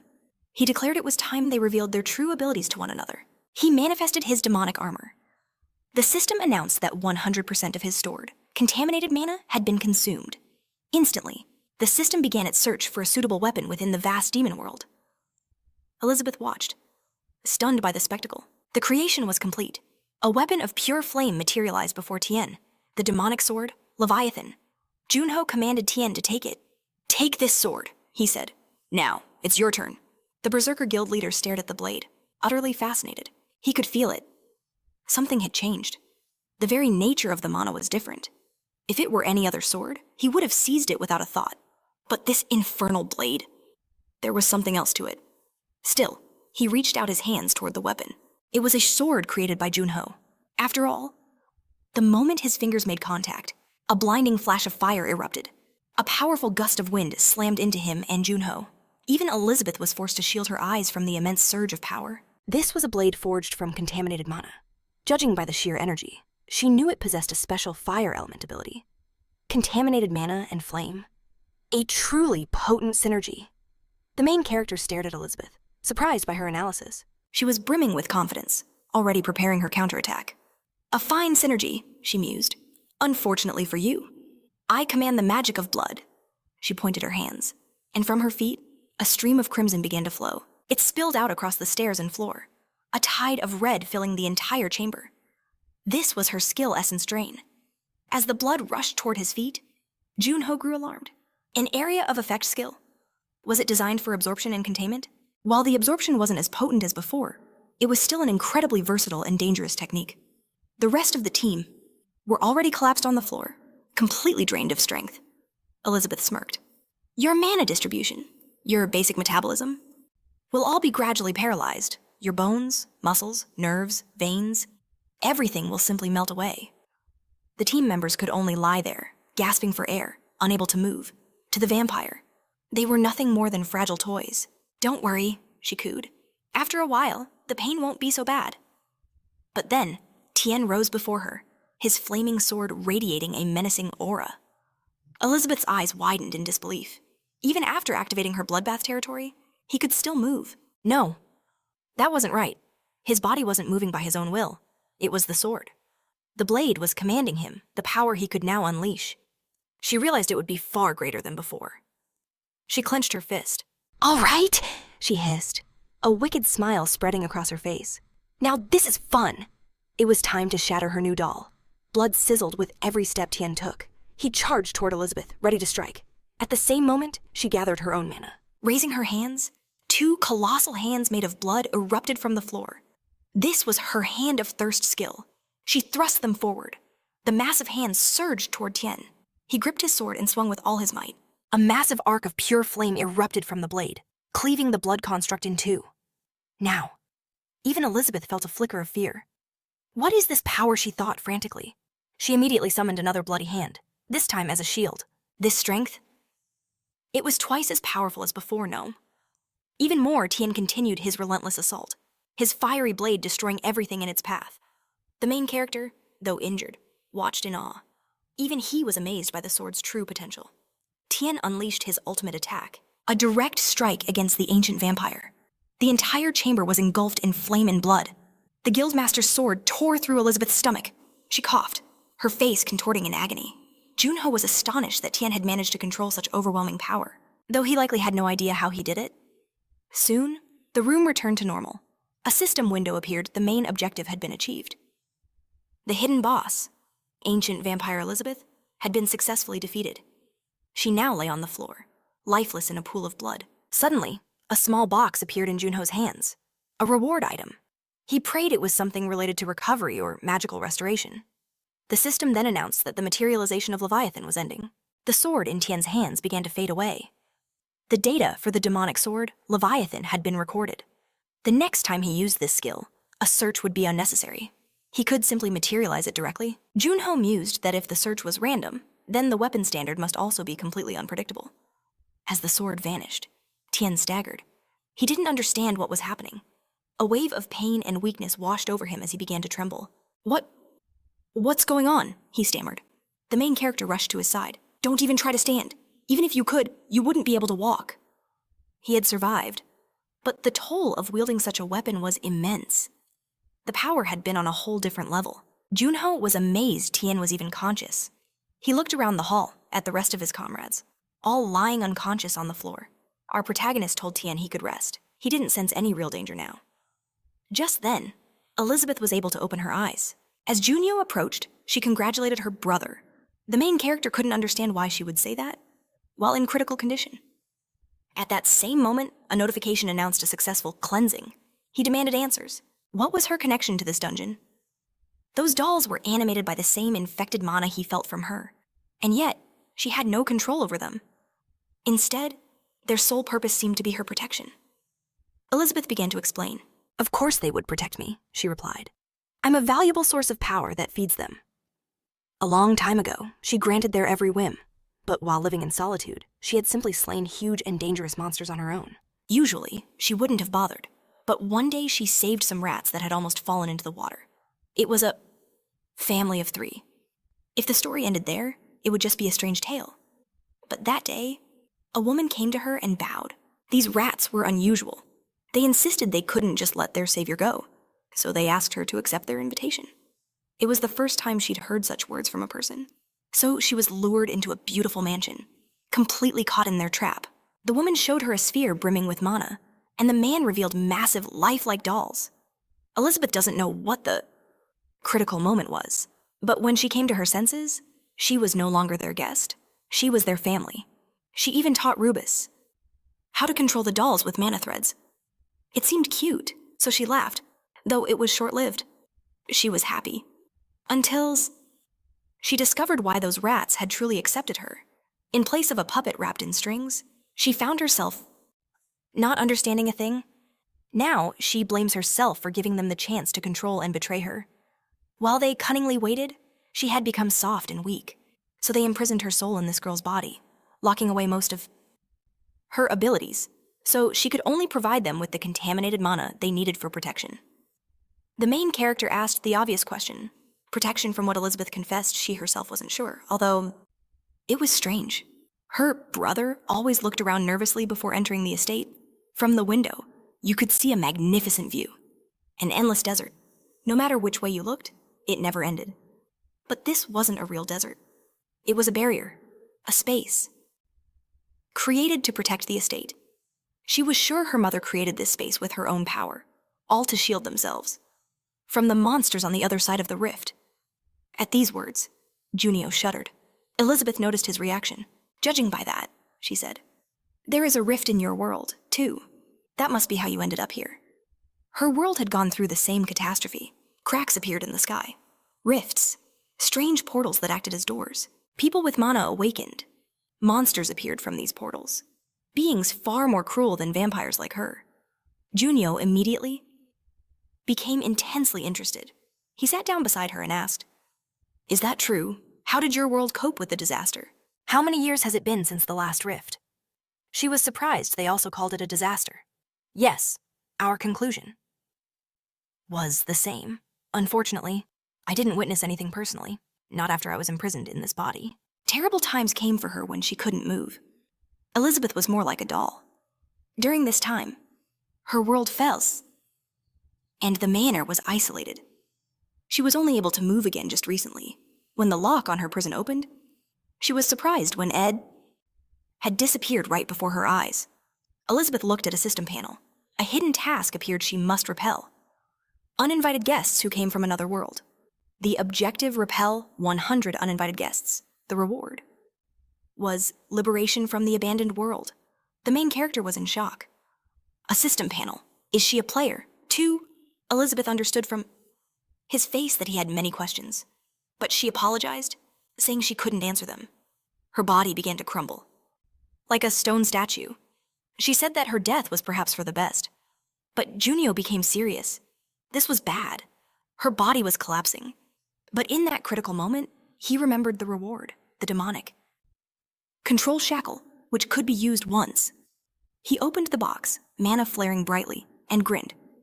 Soon, Elizabeth felt a strange sensation and opened her eyes.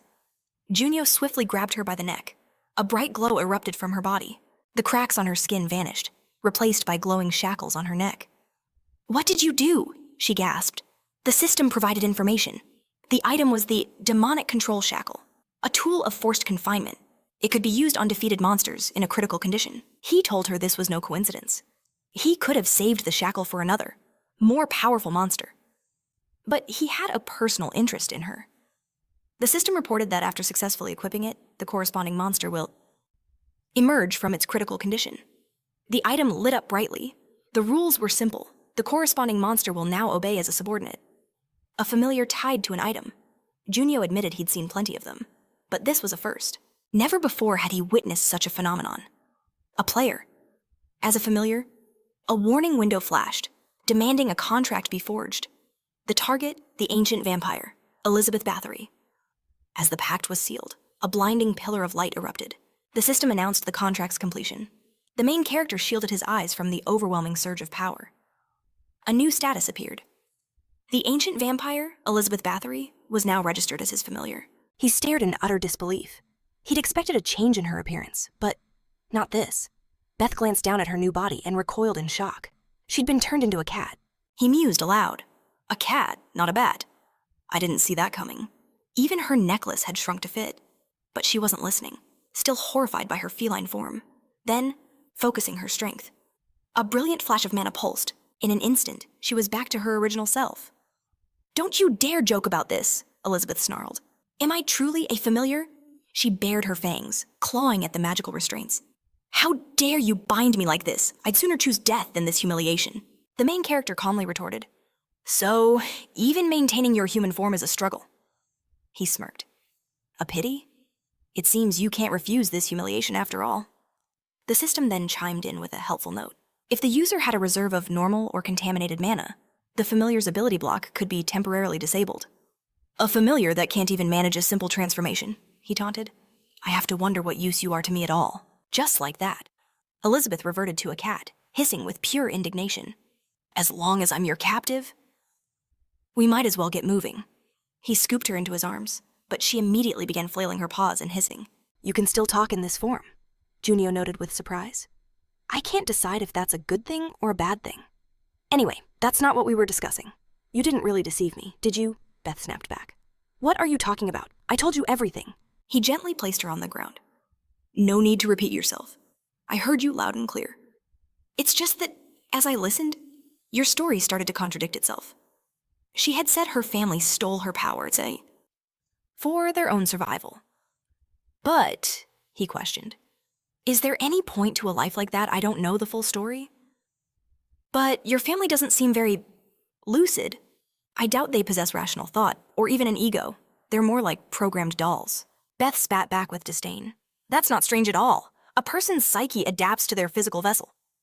They ended up like this because they're forcibly using contaminated mana. Of course, their minds would break down. Their thoughts and ego have atrophied. Do you really expect me to sympathize with those fools?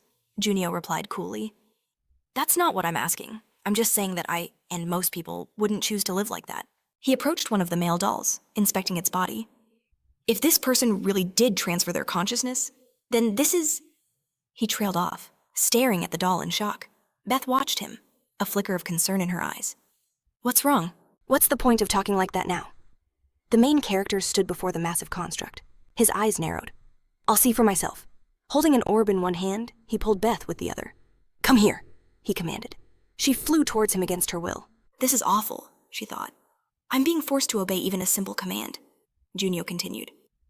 I didn't know. And neither did you. This is called an essence crystal. It's normally used in black magic rituals. It acts as a substitute for mana and soul. They must have implanted one into this doll to serve as its core. It seems they lacked the raw power, but their technical skill is impressive. She grew angry as he brought the orb closer. What are you saying? But her anger turned to shock. There was no other way. A vision suddenly flooded her mind. She found herself in a grand room in the mansion. Her entire family was gathered, their faces grim. A woman spoke. In the last few days, I have seen hundreds, thousands of futures. But the result is always the same. The collision of worlds. In a few years, the frequency will increase beyond our control, even if we delay it as much as possible. In 5 years, it will be too late. Beth realized this wasn't real. It was a vision, built from memories. Are these my father's memories? A man asked frantically. So, your hypothesis about different dimensions was correct. Is there a way for our family to survive? The mother replied. If Beth helps us,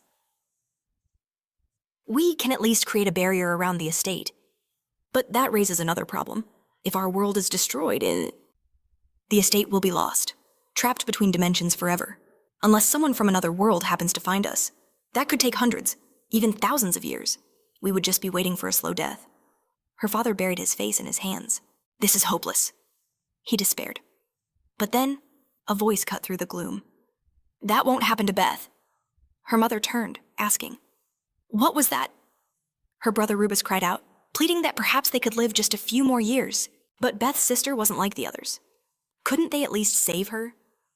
Their family was only alive because of Beth's sacrifice. If this was a fate, they couldn't escape. He believed at least one of them deserved to survive. But Beth would never agree. Her destiny already bound by threads. With tears streaming down her face, she asked them, Why would you do this? She had trusted them with all her heart. They could only look back, their faces filled with regret. We're sorry, they wept. Truly sorry. And in that moment of ultimate betrayal, her soul was sealed away, turning her into a doll. The woman asked, Even after we transfer our souls, will our minds remain? Clutching the spheres containing their souls, the man explained they would retain their consciousness for decades, even centuries. But then, their minds would slowly fade. In 2,000 years, they might not even remember who they are. But they would remain dolls. This was a path they had to take, even with their dimension isolated. Unimaginable dangers and cruel monsters could appear. By becoming colossal dolls, they could become Beth's eternal protectors. He didn't know how long it would take, but they would stand guard until someone from another world finally came to save her. The main character glanced at the system panel. A message glowed, 50 contaminated mana used. Familiar Elizabeth B's abilities are temporarily unsealed. Tears splashed onto the floor. Beth crumbled, sobbing. Why didn't you tell me? But before she could finish, Junio cut her off. He spoke the harsh truth himself. If they had told her, they all would have simply died together. It was inevitable, and she would have chosen that path. He walked past her, his voice cold. Get up. We don't have much time. She didn't understand his urgency, but the system panel confirmed it. Elizabeth's familiar abilities were unsealed. He muttered that it wasn't a full recovery, but the cost was outrageous. 50 contaminated mana for only 3 minutes. He didn't pay such a steep price for her to sit there and cry. She needed to understand what their sacrifice meant. They existed only to protect her. In the end, it was her job to grant them peace. She screamed, her voice cracking with despair, that she couldn't possibly do it. But the protagonist's voice was like steel. Don't be so weak. Their destruction was preordained. They could have lived out their final days in peace. But they chose a different path. They chose eternal imprisonment, all for a future they weren't even sure would come to pass. This wasn't for Beth or Junio. It was the absolute least she could do to honor their loyalty. It was her duty. Elizabeth gritted her teeth and rose to her feet. Agony filled her eyes as she looked at the broken dolls, seeing only the happy family from her memories. Gathering all of her sorrow, she channeled her mana, summoning a torrent of purifying flame. She stood beside the dolls as they were engulfed. A wall of fire brought them peace. The system chimed. Junio had achieved an additional goal, learning the truth about Elizabeth. As a reward, a mischievous treasure chest appeared in his inventory. Elizabeth could only weep as she watched the flames. With more rewards flowing in, they finally exited the dungeon. Medics were waiting, rushing to the wounded. The other fighters were all injured, leaning on the medics for support. But Junio stood alone. He sighed. He felt like he'd been in there longer than he thought, but it felt awkward to say that in front of Elizabeth. He asked her, "How does this world compare to your old one?" She replied that there was no comparison. In Junio's world, even the mana felt weak, but she had no other choice. No matter what kind of place this was, so she would strive to live a good life. That was her duty now. Night had fallen by the time Yurin stumbled home, sighing heavily. "This is why I can't quit drinking," she muttered. Today had been an absolute nightmare. A terrible, horrible day. Her eyes narrowed with irritation. A shadow moved in her kitchen. "What is that rat doing here?" she snarled. "Did you come to ruin my day completely?" She flicked on the light, revealing a man who simply smirked back. "A rat.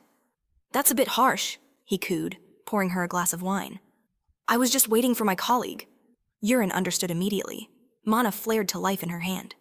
"Cut the nonsense. Tell me why you're really here. And if you want to pay for that bottle," she threatened, "your life won't be enough to cover it." The executive just chuckled. "So rude. Of course, this isn't a social call. I heard you visited an unranked dungeon. You know how interested I am in those," he continued. "Rumor has it things got exciting in there." After a moment, Yurin responded. "You saw nothing amazing," the executive mocked. "Who would believe it, the great and proud queen?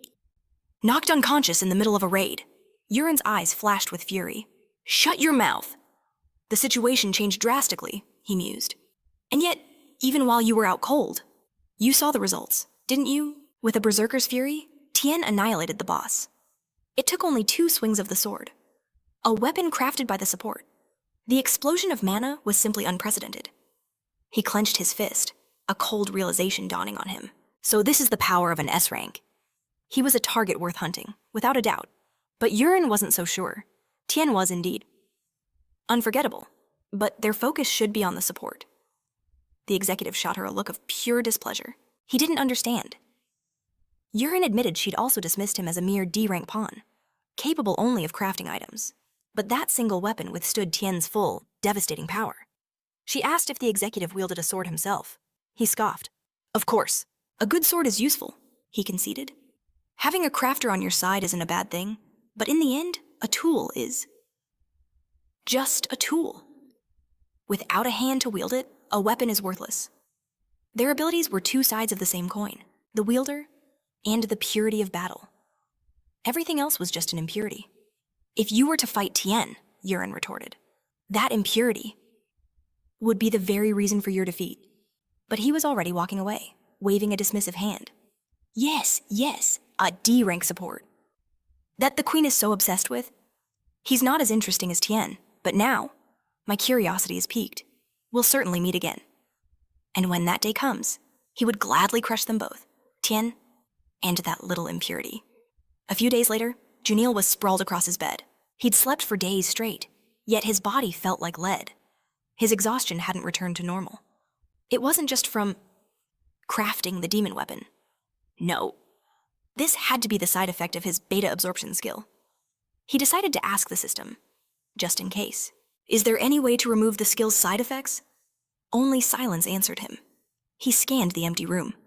Where did she run off to? He glanced out the window, then pushed himself up with a groan, stretching his aching body. It's fine. Everything's fine.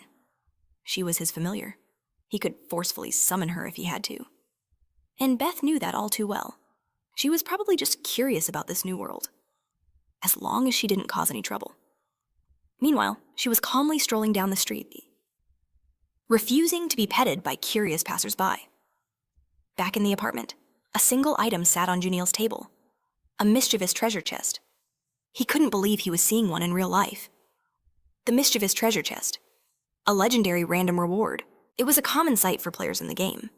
While it dropped a random item, it wasn't 100% random at all. The item inside is always tailored to the owner's greatest need. The only problem is that the mechanism has a few critical flaws. For example, you could get a brutally sharp sword that can only attack, never defend. Or a shield might appear that blocks any attack without recoil, but randomly reflects the damage onto someone else. Despite these minor flaws, the biggest problem was that the items were usable. Many had tried to work around their fatal defects, thinking they could manage the risk, but in the end, blood was always spilled. Still, if this chest held the item he desperately needed, it could only be one thing: something to restore his mana or increase his total pool. The category of the item was all but guaranteed. He threw open the lid. A brilliant light erupted as the system announced, "The mischievous treasure chest has been opened." The blinding light swallowed the room whole. Now the only question was, what kind of cursed weakness would this item have? The system's voice echoed, "The mischievous treasure chest is selecting an item for player Shin Junio." A blinding flash burst from his apartment, momentarily turning the sky dark. Just as quickly, it vanished. In his hand lay a single ring. Trader's Gluttony. The item granted its owner the Mana Leech skill. He stared in confusion. What is this? The system explained, the Mana Leech function is proportional to the target's positive attitude towards the owner. Our main character hurled the ring against the wall in pure rage. Are you kidding me? At that moment, Beth returned. He seethed with frustration.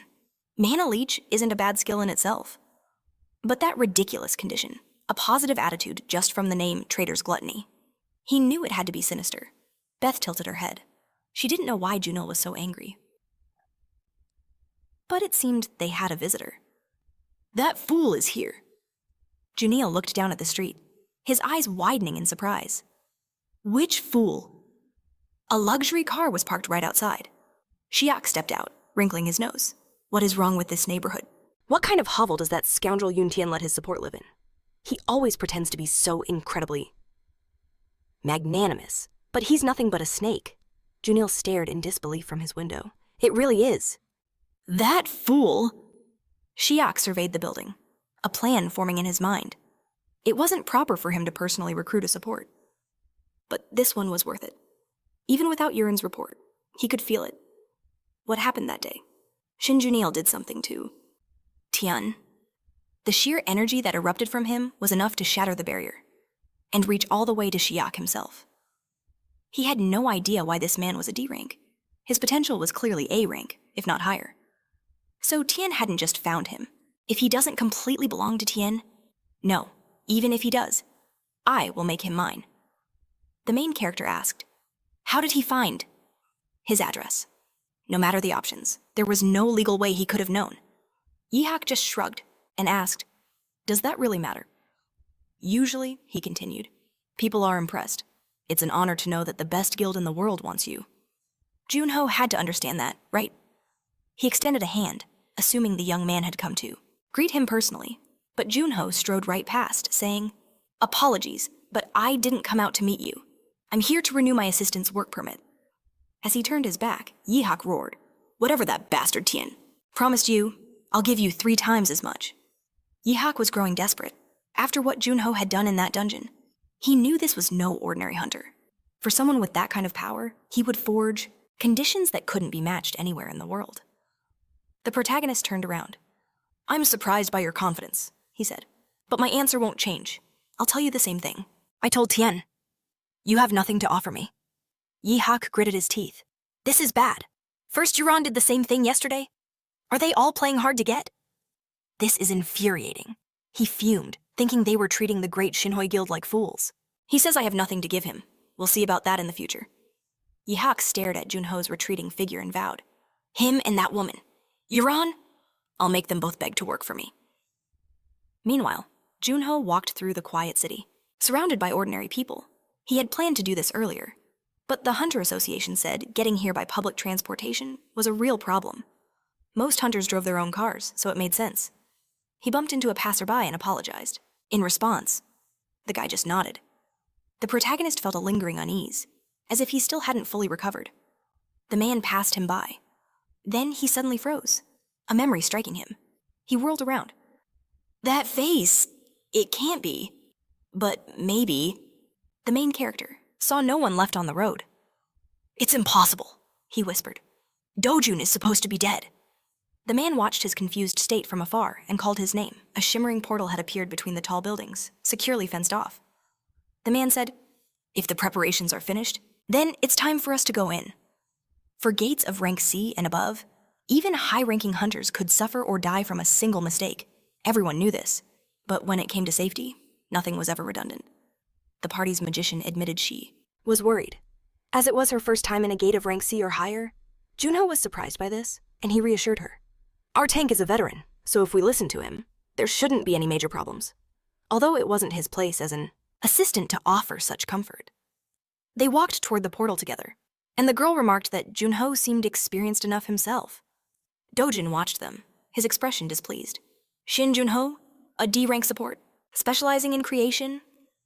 At that time, Junho was being asked about a girlfriend, leaving him embarrassed.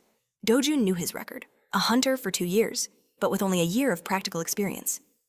Then, at the beginning of this year, the Devon Guild incident happened. It was his brother's guild, Mundo Jun, before the tragedy. He and his brother were eating. Dojin had asked, what's with this D-rank gate? With your guild standards, shouldn't you aim for C-rank number even higher? Dojan simply replied that although it was D-rank, its energy level was incredibly high, and it was overflowing with resources. In dungeons like that, the benefits were incredible compared to the manpower required. That's why large guilds often monopolized them. Dojin said with dissatisfaction that it was too cheap. While guilds had a lot of money, D-rank dungeons were nothing more than pocket money for a major guild. Dojan replied that it was true, but not for a new guild like theirs. They could afford so much. Even if they only secured half of what they expected, they could finally strengthen the weapons of their most diligent members and train with exclusive equipment instead of sharing with other guilds. He assured Dojin that there was only a little time left. Just you wait, he'd said. Soon, the whole world will know the name Devon. Dojin remembered his brother's sparkling smile, but that dream never came true. One day, he received a call. Is this Dojun? He heard the devastating news from the association and immediately rushed to their headquarters. He said with outrage, this is absurd. My brother was a B-ranker, a recognized veteran. He couldn't have been killed in a dungeon like that. However, the worker replied that it was an unusual dungeon. He didn't know what Dojun had been told. But his brother was in an unrated dungeon. The subsequent investigation revealed it was a high-risk location. Dojun was shocked and asked again. An unrated dungeon. In that moment, he knew his brother's death was not a simple accident. He said that his brother obtained that gate through an official auction and showed him the document. I don't know about others, but Dojin would never lie to me, the worker asked. Did your brother tell you anything else? He thought for a moment, but why no? Who was in charge of the auction? He sensed something was terribly wrong, nervously replying that his brother said nothing. This incident, it was something that defied all common sense. The worker continued, explaining that his brother's body would be delivered in 2 days. After the investigation, he hesitated, then added that it was lucky they found any remains at all. There was one survivor, and thanks to them, they managed to recover the bodies. Doan's eyes widened. A survivor. The man confirmed it was true. He didn't know the exact details, but the person was apparently extremely lucky. The entire cleanup team began to prepare. It's time, the team leader announced. Let's enter the gate, she smiled, hoping they could finish the mission without any serious injuries this time. As they filed in, Doan watched from a distance. He couldn't grasp it. An entire squad of hunters, including his brother, wiped out. Yet a rookie D-rank support was somehow spared. It was too strange. No matter how he looked at it, if that support was connected to his brother's death, he would uncover the truth, whatever the cost. The guard at the gate suddenly tensed, raising a hand to block Doan's path. He ordered him to halt. Those hunters are part of the gate cleanup. But the man, an arbiter, just flashed his pass with confidence. He claimed to be a team member who was running late, even asking to see the guard's own permit. Besides, what kind of fool would show up fully armed with no business being there the guard let him through? The arbiter chuckled to himself. Lucky me, he muttered. The guard questioned the strange remark, but the man just said he was glad he could get inside. Once he was out of earshot, he sneered, "They're the lucky ones. If I couldn't get in, they'd all be dead." He approached the gate. "The victim's name is Moon Doan. Correct now. Let's observe the abilities of my hero candidate." Inside the dungeon, a long, dark corridor was littered with human remains. The squad leader had just brought her hammer down on a massive beast. The system confirmed its identity, a headless duke. Danger level B. Breathing heavily, he gasped that they'd done it. They had actually defeated the monster on their own. But Doan stared at the creature, a sense of dread washing over him. Something was wrong. This couldn't be right. This was supposed to be a C-rank dungeon, but this monster felt more like a high-level B rank. If it had hidden its true power until the end, things could have turned disastrous. The team leader praised him. "Our victory was all thanks to Doan. I never imagined we'd have such a talent with us." But Doan shook his head. "It wasn't me. Even with my help, it wasn't half the contribution." He frowned, glancing at his weapon. He recalled moments earlier when the monster was still raging. The entire team was heavily wounded. He, too, felt the pressure. This is bad. If only he had brought his usual gear, this would have been far easier. He was then stunned when Junio asked if he needed a new weapon. The boy held out his hand, offering to craft one on the spot if Doan promised, to forget his abilities after they left the dungeon. Doan grew tense. This power, this cutting edge, the weight, its stats were leagues above his personal weapon. His hand trembled. He couldn't believe a D-rank support could instantly create an item of this caliber. After the battle, he called out, "Shin Junio?" "Just who are you?" the main character replied. "I thought you might ask." How did he know his name they'd never met before? And he had never introduced himself. Doan acknowledged this. "True. Then let me rephrase." He removed his mask. "Do you know my brother? He was the guild master of the Dawn Guild, and he was part of that raid a year ago." "Honestly," Doan said, "I don't care who you are. Just tell me what happened to my brother back then." He didn't know if Junio was involved or not, but before he could finish his sentence, the protagonist suddenly tensed. A barrage of fireballs from another monster hurtled towards them. Doan stared in alarm, then crossed his daggers to block the blast, illuminating the chamber in a flash. He skidded across the floor, sparks flying. What's going on, he thought in horror. There's another monster, but a man emerged from the shadows. Now this, the executor said, is an unexpected twist. He noted that their rising star, Doan, whose legend was just beginning, managed to survive. "I didn't think anyone else could dodge my attack." He glanced at the rest of the team, now lying dead in pools of blood. Only the main character stood, protected by a glowing shield. The executor was genuinely surprised anyone else had survived. Junio glared, and panic began to set in for Doan. He had no idea where this monster of a man came from, but his power was immense. Doan instantly hurled his daggers, but it was no use. Is he a berserker, whatever he was? His talent was terrifying, perhaps even greater than his own. The executor smirked. "No need to be so frightened. You should relax." He watched as the main character dismissed his shield. He was surprised. A drunken support? An impurity? The protagonist couldn't comprehend what was happening. The executive scoffed. What a shame. He needed this pawn to defeat Yunnan, but that didn't mean he could simply let Dojan live. At that moment, Dojin readied his daggers, wondering, how does he know Junho's name? But the executor had already summoned a massive sword pulsating with dark mana. He decided to test if there was any real power within this boy. This hunt just got more interesting. Dojin braced for the attack, but the sheer force of the explosion sent him flying back. He immediately understood the executive's overwhelming strength. He could probably withstand one or two more clashes like that. At most, if he was hit by a direct attack, it would all be over. The executive swung his sword again. A torrent of blood-red energy shot from the blade as Dojin dodged and rushed forward. If a fight was unavoidable, he had to evade the attacks and find a weak spot. The executive swung again, launching a crimson blade toward Dojan, but the boy skillfully dodged and dispelled the attack. How annoying. the executive sneered with displeasure. It seems the second boy is completely useless. This can't even be called a 2-on-1 fight. You're right, Junho's voice echoed. Suddenly, the executive cried out in pain as threads of mana enveloped his hands. The same threads even shackled his weapon. Beth appeared beside him with a smirk, having trapped him completely. She and Junho said that now, it was 3 against 1. A system window then appeared before Junho. He had no accumulated contaminated mana left. A punishment was imminent. His stamina and mana would decrease significantly. Blood began to drip onto the floor, and the system added that the summoning of his familiar, Elizabeth Bathory, would be forcibly terminated in 10 seconds. The main character coughed up blood. He knew the mana from this dangerous place wouldn't last much longer. Bound by the threads, the executive glared at Elizabeth as he began to tear them apart. She watched him with absolute concentration. The protagonist knew this brief window of time was enough to end this furious battle. As soon as he broke free, he roared, "You insufferable fool!" He swung his sword, unleashing a blade of pure mana and fire. However, Beth barely dodged, laughing in his face. After all, she possessed the skill. The executive grinned. "A pity," she said, "but mere physical attacks don't frighten me at all." She remembered Tien. While they appeared to be the same type, there was a vast difference in their levels. However, she was certain. The key difference was their weapons. In any case, it seems this is farewell. While the executive was distracted, Dogen was already racing up from behind, charging his daggers with mana. The man tried to pivot and strike, but Dogen left. Only an illusion behind.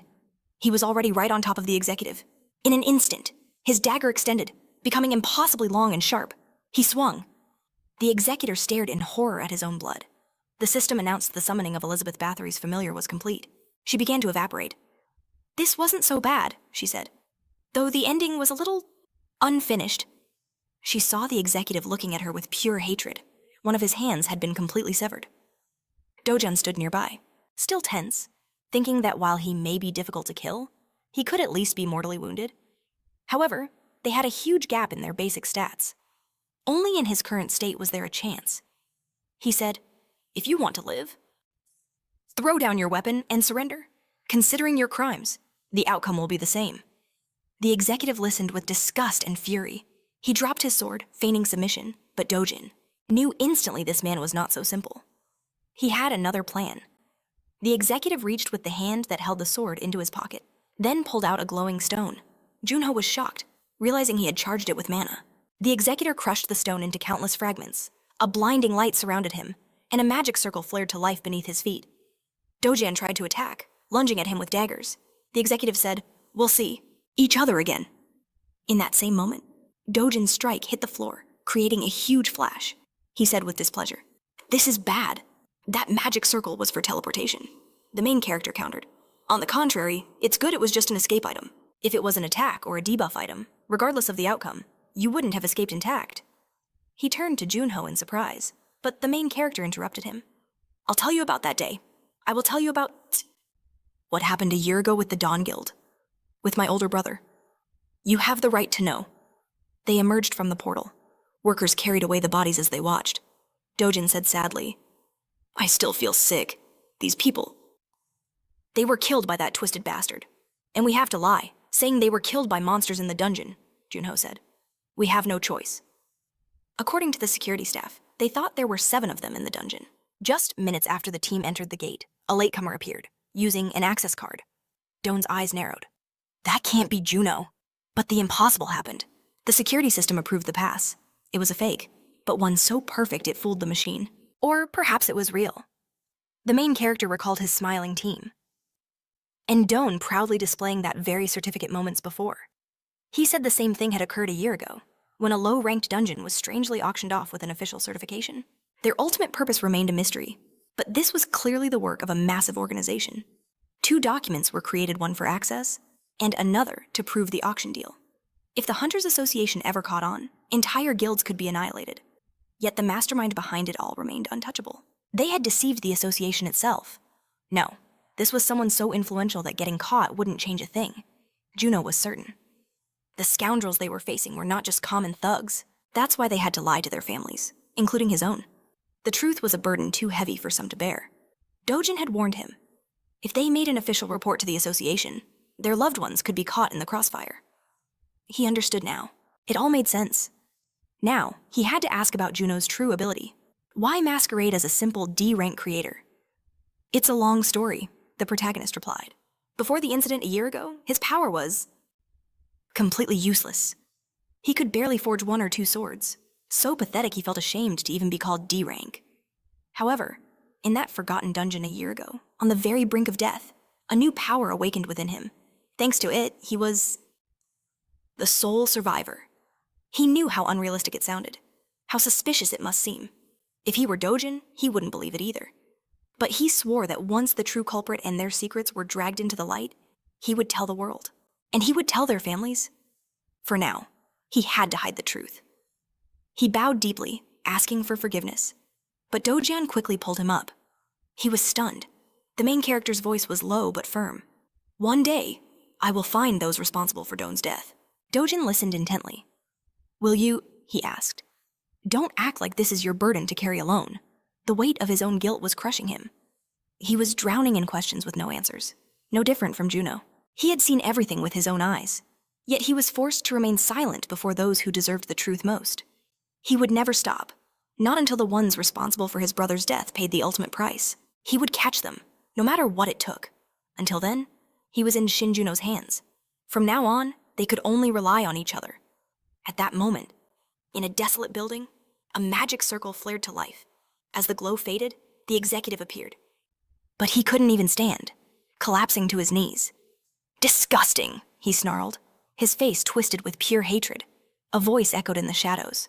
I wonder who you're referring to, the priestess purred. Or are you talking about yourself? Having lost and run away? You're quite the upsetting sight. She mocked him, her tone dripping with venom. What a nightmare. It would have been better if you returned dead, or at least in a hopeless state.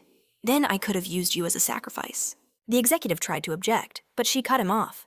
Don't be so dramatic. I still have high expectations for you. Though she couldn't comprehend why he was so terrified. As a small, glowing mass began to float towards him, he stared at the horrifying substance. What is that? The priestess smiled. Don't refuse it. Eat. This little baby will become your new arm. The executive recoiled. Keep that thing away from me. Do you really expect me? To consume that unknown creature? The priestess's voice was cold. I understand, Isham, our relationship isn't exactly built on trust. But in these circumstances, you have no choice. Even if it wasn't your primary arm, losing one is a devastating blow. I don't use a sword, but tell me, how will you cope with your strength alone? He took the pulsating creature in his palm. If something happens, she answered sweetly, then do what you must. If you can. He swallowed the creature. A scream of pure agony tore from his throat as his body began to violently tremble. Amazing, the priestess said indifferently. It seems the two of you are far more compatible than I assumed.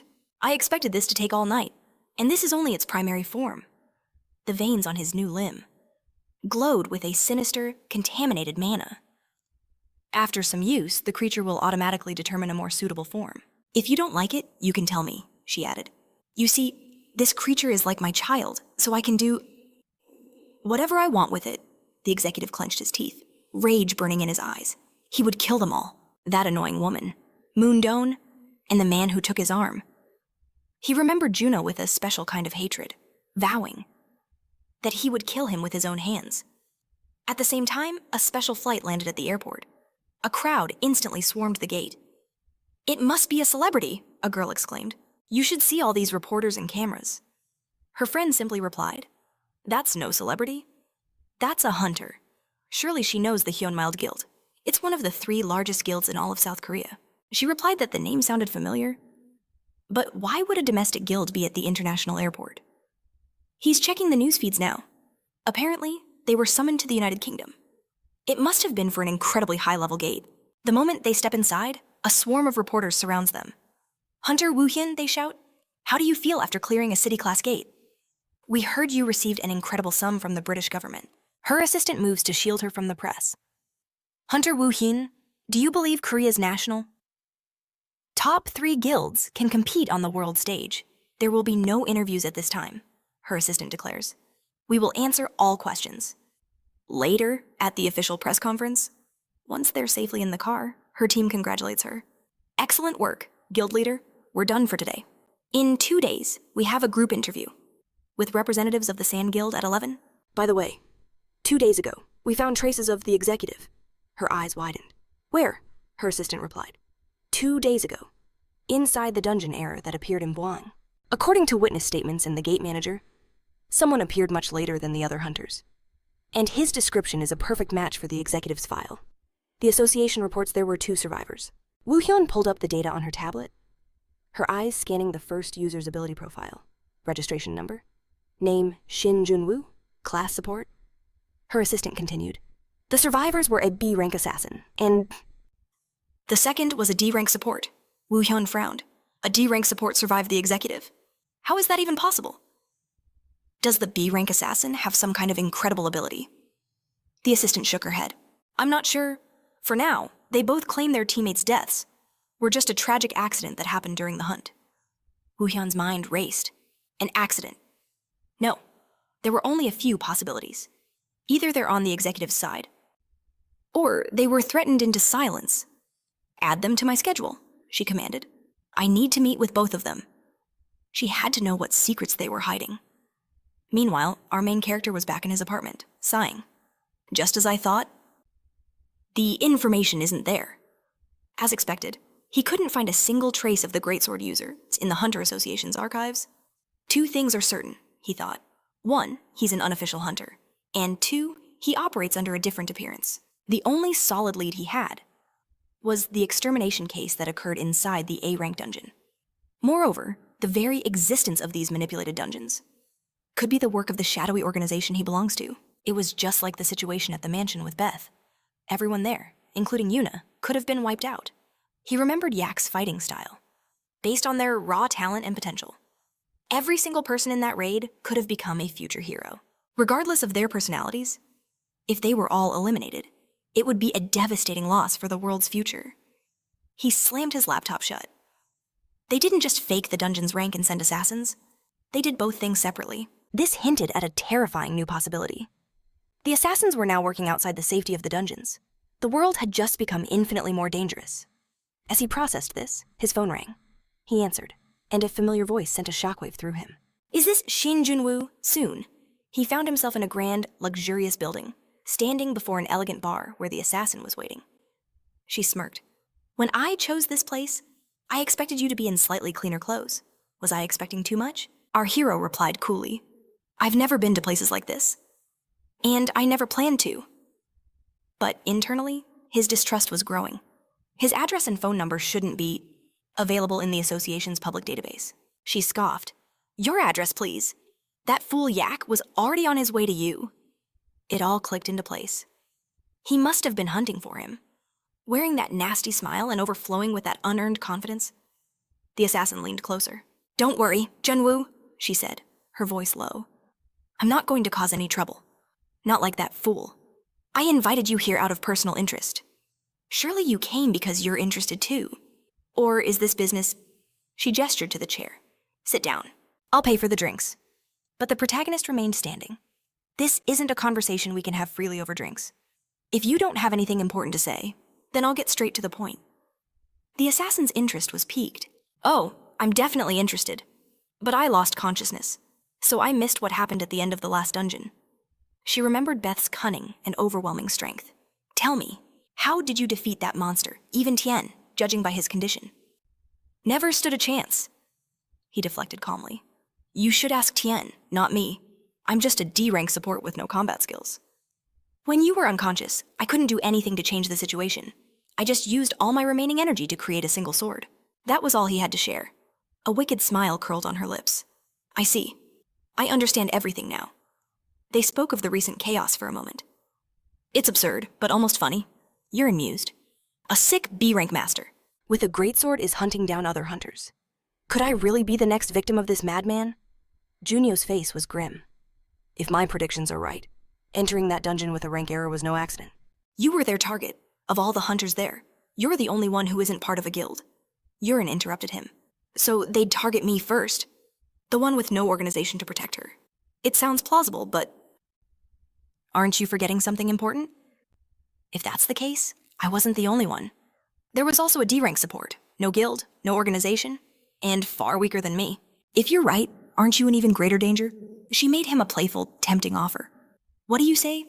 If you want, I could protect you. But Junio simply turned away. I've said everything I needed to. I'm leaving. But take my words seriously. Your life is in danger. She watched him go, then pulled out her phone. You're in here. Junio just left. Do your best. This is your chance to pay off your debt to that rat bastard. She smirked, her eyes gleaming with excitement. This is going to be fun to watch. The main character was walking down a dark street, all alone, when suddenly, he froze. Funny seeing you here, the executive sneered. It's been a while. I'll give you credit for being brave. Or stupid, walking alone at night so soon after our last meeting. The executive looked down on him with utter contempt. Are you really this much of an idiot, Junio? He spoke plainly. Go ahead, try and run, scream if you want. It's all useless. I'm sure you haven't noticed, but you're already trapped. We're inside a mana dome. The skill is called Dark Space. The executive knew there was a priestess perched on a nearby roof. The witch who cast this barrier is quite talented. As long as this dome exists, no one outside will ever know what happens here, whether you die or I die. Not a single soul will know. Junio listened to his monologue, completely unfazed. Not bad. It doesn't just block the entrance. It creates a virtual space that perfectly imitates reality. Aside from the contaminated mana, of course. He'd been a little worried, unable to sense anyone's presence. He thought the executive might have killed everyone living here. What a relief. Your organization has some impressive skills. The executive stared, confused by his calm demeanor, but Junio interrupted his thoughts. So, is there anything else you want to do? To be honest, I expected I'd be hunted. I even had a feeling it would happen today. He remembered his farewell with Urine. Just as she said. He was the perfect person to hunt. The executive gritted his teeth in a flash of anger. An ordinary support. Useless on your own. How dare you speak with such arrogance? He grabbed his sword and swung. A massive blade of pure flame erupted towards Junio. How dare a worthless support act so high and mighty? The huge, powerful blade flew towards our hero, but he didn't move an inch. When the attack connected, a massive explosion of mana illuminated the entire street, but after the strike, the executive frowned in displeasure. Junio stood before him, holding a massive greatsword of his own, glowing brightly with mana as he parried the attack. The executive was in shock. This wasn't a weak blow like last time. An attack like that would have killed most hunters. Our protagonist lowered his weapon. This is the first time all year I can fight an enemy face to face, without having to worry about innocent bystanders. The memory of the ice monster fight was still fresh in his mind. The enraged executive attacked again, swinging his sword wildly. A support who can't do anything alone. You're not entirely wrong, the protagonist said calmly, but you'd better see for yourself. His eyes began to glow with immense power. He activated a skill. Soon after, a car arrived near that very spot. A woman named Wu Hyun stepped out. She scanned the area. Everything was calm and quiet. There was no sign of a gate, no trace of a fight, but she could feel it. Contaminated mana. Wu Hyun's class is Saint, a rank considered a cut above most other supports. They use both normal mana and a special divine power. Divine power is the polar opposite of contaminated mana, so some saints can feel its presence, even when they can't see it. Her assistant spoke up. Should we report this to the association? Contaminated mana in a residential area. This is too strange and dangerous. But Wu Hyun shook her head. We won't be doing that. Gripping her staff, she strode towards the shimmering barrier. Her final words a grim warning. Contact her in 30 minutes. Her assistant can then report to the association. She channeled her mana into her staff, and it glowed brightly as she approached the structure. The girl watched, thinking it looked like just an ordinary wall. But the guild leader sensed something else entirely. Suddenly, her assistant almost screamed in surprise as Wuhan began to walk straight through it. In an instant, the street was quiet again. Her secretary stared in utter disbelief. The leader was gone. She couldn't feel her presence anywhere. A knot of worry tightened in her chest. She hoped nothing would happen. But inside, a heated battle was already raging, lit by flashes of mana and fierce explosions. Juno's powerful blades sliced through the air to attack the executive, who desperately parried the blows. He could barely manage to dodge the weapons that flew at him from every angle. He roared in anger. You fool! These ineffective tricks are useless. At that same moment, he dodged a grenade hurtling toward him, only to turn and find another planted right at his back. The KM-38. Mana grenade. The kind of firepower the military uses against monsters. A massive explosion erupted. The main character watched the bright flash and continued to manifest more weapons. But the priestess was watching him, trying to gauge his true power. If even the Empress bowed her head to him, he was far more than a simple nuisance. There was nothing simple about the weapons he created. They were brutally strong and lethally sharp, but their true power could only be seen when wielded. They had to be created with an emphasis on overwhelming physical strength. She watched Juno, now surrounded by a storm of spears and swords. Unbelievable. He wasn't just throwing them. Even the seasoned executive could hardly repel his onslaught, frantically swinging his own sword. The speed, the angle, the power, and the aim were so perfect that even an experienced executive was being completely overwhelmed. On top of that, he was also creating firearms, and knew how to use them at the perfect time in the perfect place. This wasn't just a talented creator. This level of skill would be impossible if he didn't possess the combat experience of a true veteran. How could a monster like this have remained hidden in the shadows? From a cloud of mana dust? The executive coughed violently. Juno's voice cut through the haze. As for mana grenades, they aren't particularly effective against monsters above C rank, but against humans, it's a different story. Their strength and durability are on a completely different level, especially when the attack comes from behind. He didn't even want to imagine the pain. The executive was completely covered in blood, barely able to stand. The protagonist remarked that he'd experienced it himself. Perhaps the man would finally give up. But covered in wounds, he just gritted his teeth and snarled, "You disgusting scoundrel." But Juno simply stated that asking was just a formality. At the same time, the executor turned and saw, hanging from the side, in the sky, dozens of daggers pointed right at him. He was in a terrible position, about to be showered by swords from every direction. Juno clenched his fist, and the storm of steel descended upon the executive, creating a massive explosion and blinding rays of light. The protagonist shielded his face from the wind and dust, but then looked on in complete surprise. A figure was still standing before him. The executive threw his shattered sword to the floor, as his hand began to deform and twist into something horrifying. The priestess had cast a spell. She calmly said that she had to do it. If she had a choice, she wouldn't have.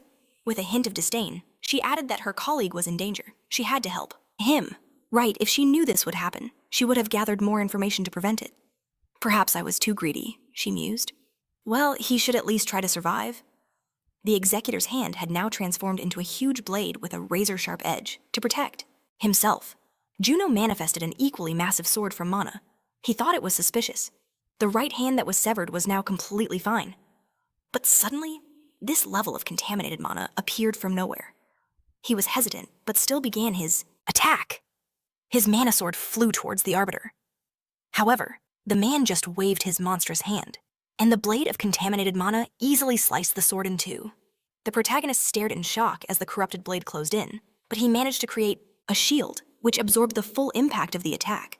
The shield shattered, and the priestess remarked that this wouldn't be easy. Simply creating a strong weapon wouldn't be enough. Well, it seems he has other abilities. She was surprised. When she saw the protagonist take out a special item from his pocket, Menhis had given him this when they first met. It was a gift to commemorate their contract with the guild leader. She had heard he was looking for useful items from the lands of the Arachne. The main character looked at the gift in surprise. Inside the box lay the bloodstone of the Arachne. This is a bloodstone containing the final dying screams of the Arachne. When used, it allows the holder to become the same class as the one who dealt the final blow to the creature for 1 minute. The skills and rank will be the same as the user, but after the time is up, he will lose 99% of his remaining stamina. He never thought he would have to use this, and while the executive was preparing to attack Juno, model, as he swallowed the stone, the creature charged, letting out an inhuman roar. Its cries were pure rage, devoid of thought. Jinwoo stood his ground, waiting for the perfect moment. He raised his hand. The executive shrieked, slashing with his bladed arm. But it was too late. The Arachne's bloodstone had already taken effect. Their clash sent fragments of mana flying in a brilliant flash. A system window appeared for the next minute. Shin Junio's class and rank would match his opponent's. The furious executive froze in shock. His attack was stopped cold. Our main character smirked. Now you know what a combat class feels like. Both warriors struggled, their power clashing intensely, but the protagonist declared that they would start round 2. His sword and body erupted in searing flames. He had activated the explosion skill. The priestess watched in disbelief, thinking, this can't be. His entire body was wreathed in fire, and he was wielding that massive two-handed sword. She realized he must have absorbed something special. She guessed what had happened. This was a temporary class change from the Bloodstone. He was borrowing its physical strength and energy. But that weapon? Why did she sense contaminated mana flowing from it? It couldn't be that he had drawn a power from that. How could a normal hunter wield corrupted mana after the raid? Jinwoo had none left, but the Arachne Bloodstone contained a trace amount, and Jinwoo's mana absorption skill had been retained. The moment he swallowed the stone, the passive skill activated. He received 100 contaminated mana. His reserve jumped from 20 to 100, as the executive readied another assault. Jinwoo had already activated Create Demonic Weapon.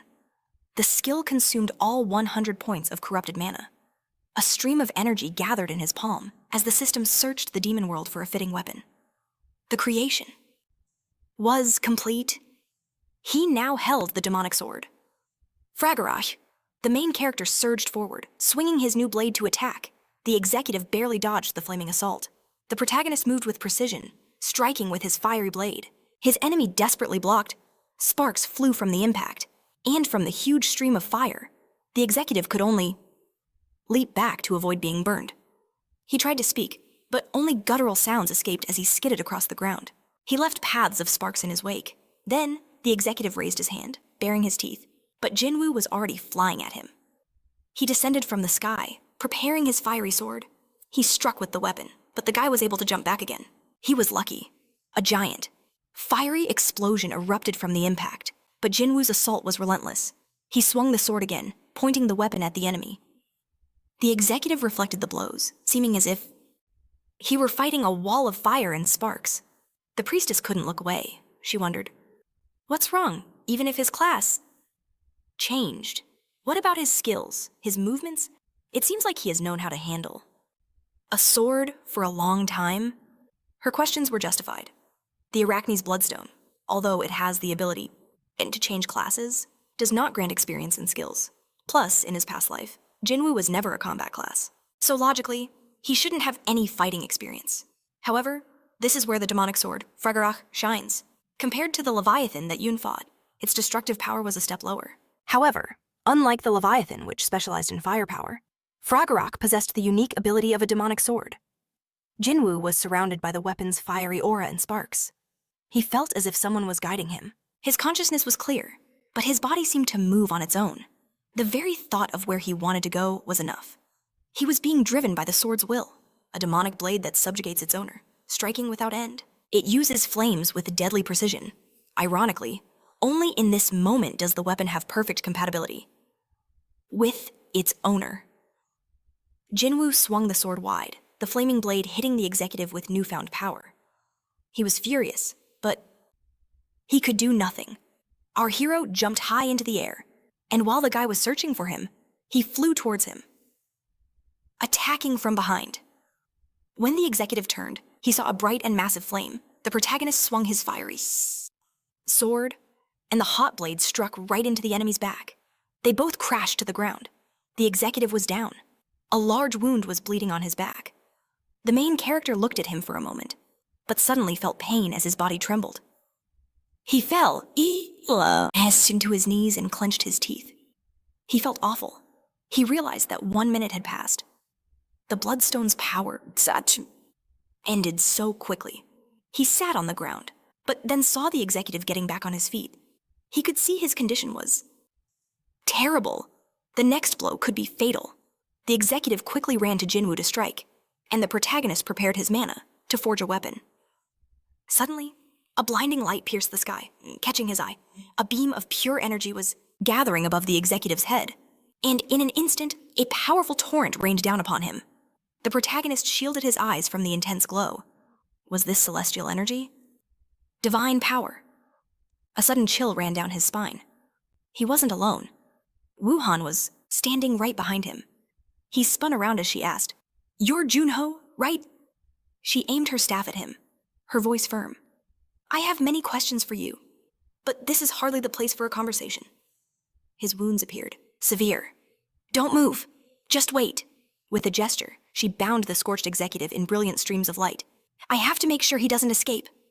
For a moment, his eyes retained their feral glow, but soon, They returned to normal. He blinked, as if waking from a dream, completely disoriented. While Junho struggled to breathe, the executive began to scream.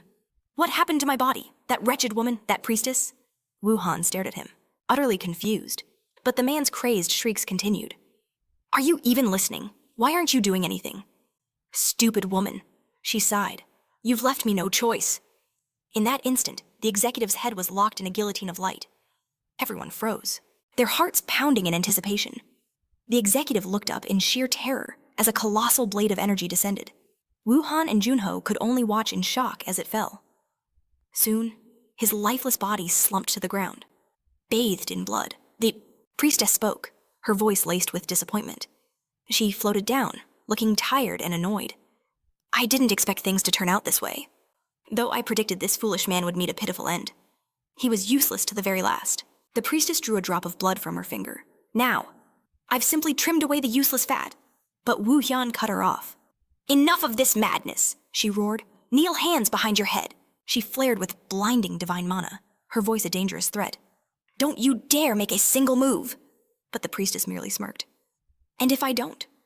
What will you do to me?" Wu Hyun gritted her teeth and unleashed the same skill, sending a devastating stream of light and energy straight for her. The priestess laughed. "How terrifying," she mocked. "So this is what true divine power looks like. If that hit me, I'd die instantly." Unfortunately for Wu Hyun, she wasn't hit. A protective barrier shimmered into existence around her and the executive's body. Wu Hyun was stunned. This girl could wield divine power.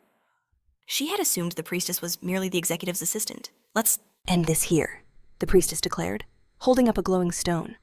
"I only humored that fool's requests, but I have no intention of wasting my energy on a fight he didn't command. I promise," she said with a chilling smile.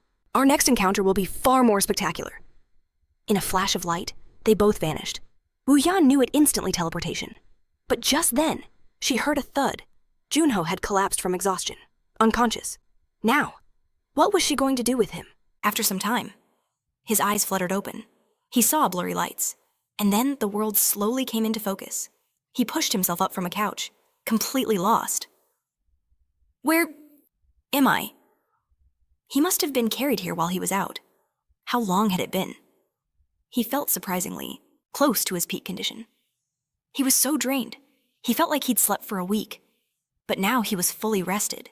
He looked at his hands, thinking everything seemed fine, except for the ropes binding him. Just then, Wu Hyun entered the room. "I wasn't entirely sure about your physical state," she began. "I did what I could, but if you're in any discomfort, you should tell me," Junho replied. "It seems, thanks to you, I'm almost perfectly fine. First, I want to thank you for your help, and for taking care of me.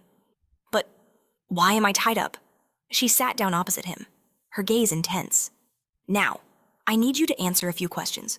Be as honest as possible. Mr. Shin Junho, what exactly were you doing with those people?" After that, she promised to answer his questions.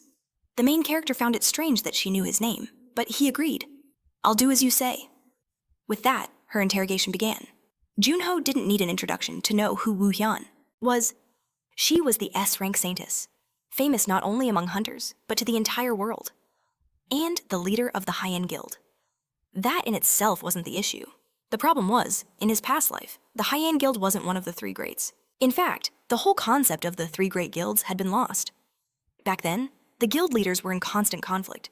It was practically a two-horse race between the Overkill Guild and the Shinwa Guild. Another one, called Soul Link, was formed, but they were more of a distant third than an equal rival. The high-end guild of today, however, was different. It was one of the three titans, powerful enough to stand shoulder to shoulder with Overkill and Shinwa. The chasm between this world and the one, he remembered, was far too vast. He had studied how the high-end guild managed to rise so high. And the reason was that woman. Wu Hyun's voice cut through his thoughts. "So, after all that, were you just on your way home?" He answered that he was, but his mind was still racing. When it came to her power, she was an elite, healing-type support. She'd skyrocketed from a mere C rank all the way to S rank. But in his previous life, she was just a B rank support whose growth had stalled. He never knew her personally, but their paths had crossed. They met during a few joint guild operations. That's how he remembered her. Never weak, but possessing a gentle aura. Nothing like the razor-sharp edge she carried now. He couldn't reconcile if her personality and abilities had truly changed this drastically. But he knew Wu Hyun was the key, giving him every right to suspect her connection to the hero hunters. The image of the defeated, charred executive flashed in his mind. He couldn't fathom why she'd saved him, turning against her own kind. But Wu Hyun's voice shattered his train of thought. "May I ask one more question?" she began. "Are you familiar with the executive?" He answered that he could not. "Not until you answer my questions first." Surprise flickered across her face.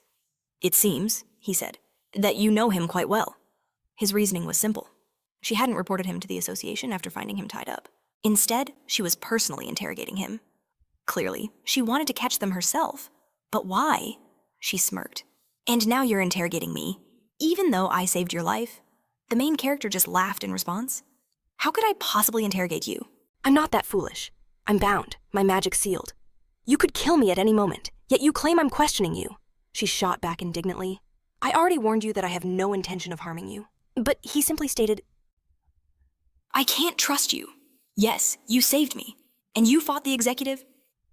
But that isn't enough for me to reveal everything I know." He pressed on.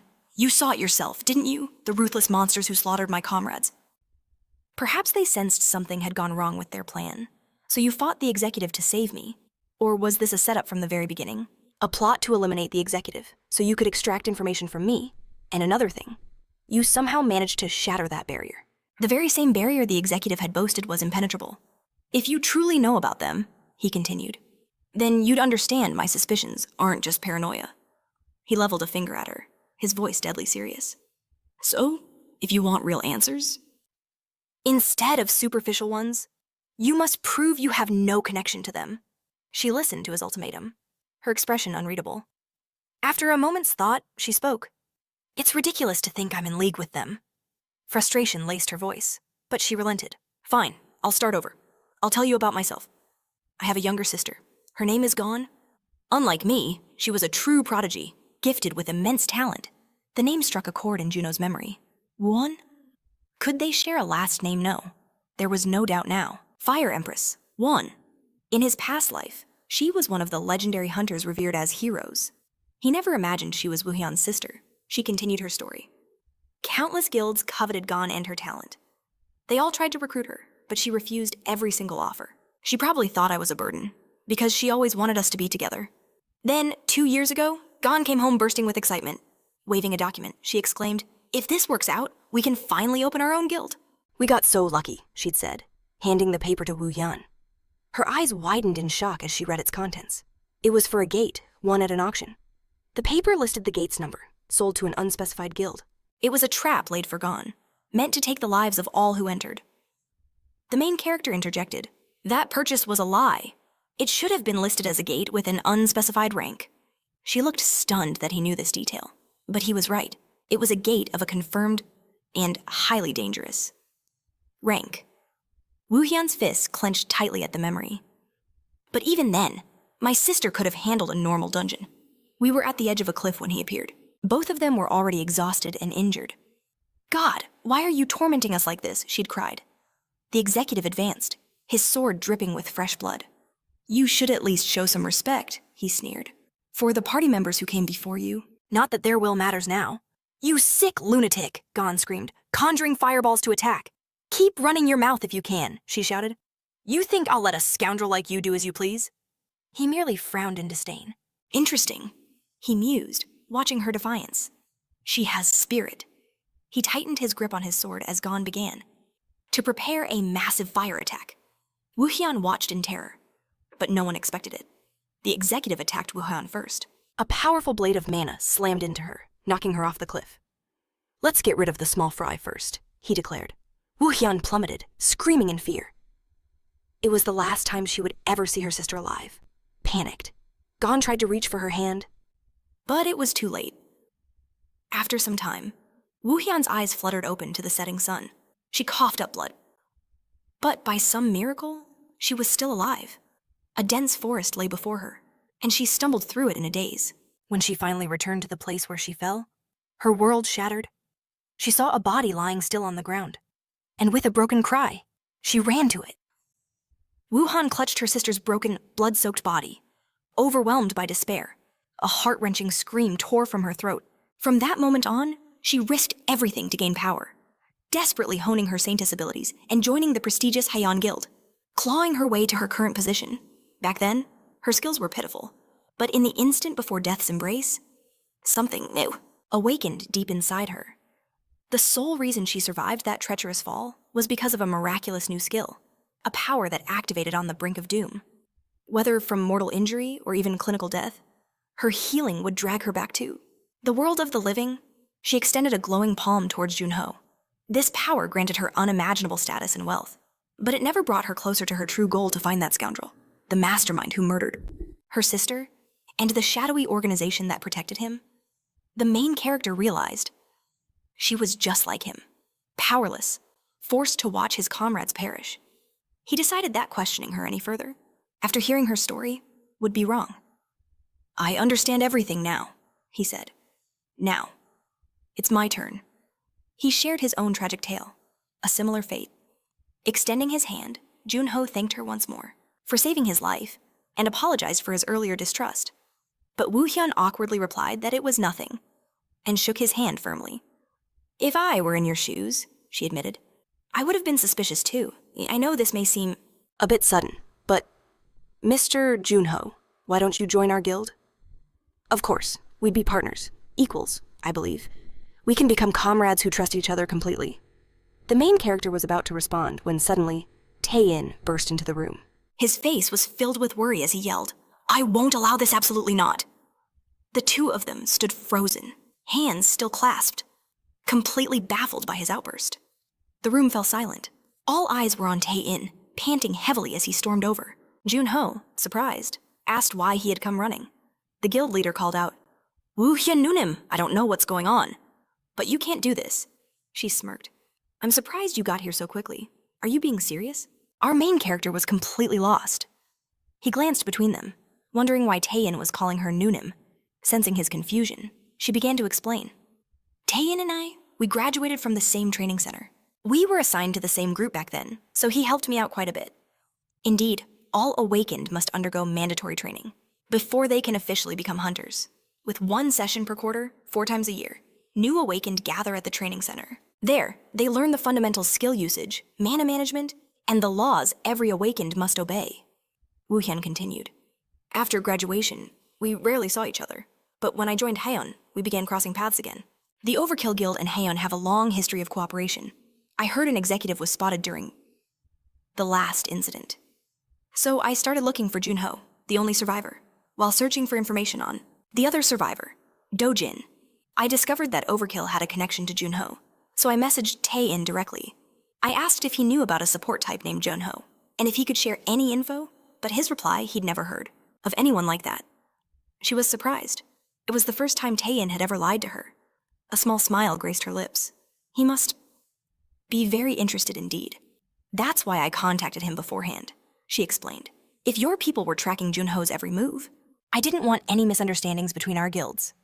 "Still," she admitted playfully, "it was fun telling him I'd already picked up Junho, and that he was in my office, so he could stop by tomorrow." Tae-in sighed wearily. "I'm not keeping an eye on him. Besides, can you just explain what's happening? What is he doing here?"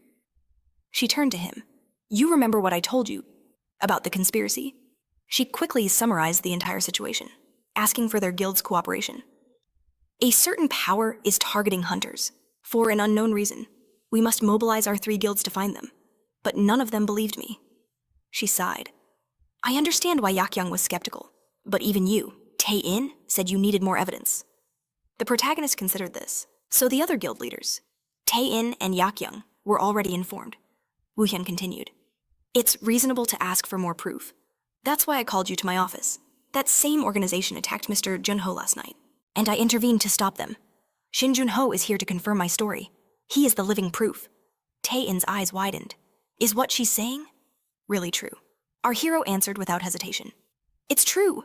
They attacked me during the last dungeon clear, and tonight the same attacker appeared with his accomplice." Tae-in demanded. "Then why didn't you say anything?" "About the first attack," Woo Hyun cut in, her gaze sharp. "Don't you already know the answer, Tae-in?" she continued. "I experienced it myself, and you still told me it was hard to believe without seeing it firsthand." Besides, if he was the only one saying such things, the association would just label him a lunatic. It was too great a risk. The price must have been far too steep for him. Besides, it's not like they were ever that close. She knew they communicated, but it was clear Tien failed to bring him into his guild. After her words, he grew tense. She cared about the outcome. But first, she needed Junwoo's answer. What did he think about her proposal? An offer to join her guild wasn't just for cooperation. Over the last 2 years, Wuhan had solved countless missing person cases. In her mind, these were all the work of the Arbiter and his cohorts. She explained that almost immediately after her investigation began, she discovered a simple yet terrifying rule. Consider the guild's overkill, Shinhwa, and a few others with the right stats.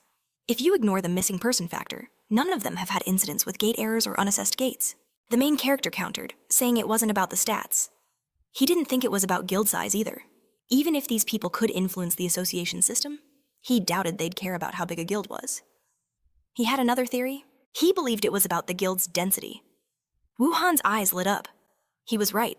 In guilds that simply had a massive number of members, the rate of disappearances was far higher than among the general population. When people vanished from these huge guilds, the incidents were often covered up to protect their reputation. And that's why they became the perfect hunting ground. Junwoo asked if there were targets beyond those cases. She confirmed there were. The guilds with 0 missing people all had healthy organizational structures, led by a high-ranking powerhouse. Places with that kind of strong leadership, even with lower stats, are incredibly tight-knit. They look out for each other. In a guild like that, the suspicious disappearance of a comrade would never go unnoticed. Although she monitors these enemy guilds openly, she feels them actively avoiding her, likely because she represents the Hague Guild. Even thinking about someone like Yak. They all know his personality, but he fiercely protects his people. It's why he can lead the mighty Shinhwa Guild. The other guilds, however, clearly lack that unity. Of course, she doubted they would. Remain safe forever. The enemy would eventually come for them as a last resort. But for now, Junwoo could be sure of his safety with her. Tien interjected, agreeing with everything she said. However, he didn't need to be in Haim. He declared with sudden passion that in terms of pure combat power, the Overkill Guild was a clear step above Haiyu. To guarantee Shin Junwoo's safety, joining Overkill was the better, more logical choice. Wuhan almost snapped back at his comment about combat. Power, but bit her tongue. She noticed Tien was acting completely different, even showing a hint of pride. Was his ego that wounded because Junwoo kept a secret from him? Tien grew flustered, asking what she was talking about. She pressed on. Let's say Junwoo joins your guild. How will you explain that to your elite members, that you're bringing in a support you desperately need, and if you push to recruit him so hard? You'll be declaring war on a shadowy organization. It's not that you're incapable, but this isn't a decision you make on impulse. The protagonist held up a hand. He understood completely and thanked her for the generous offer. However, he needed to make one thing clear. He still had no intention of joining any guild. She asked why. Did he think it would somehow restrict him?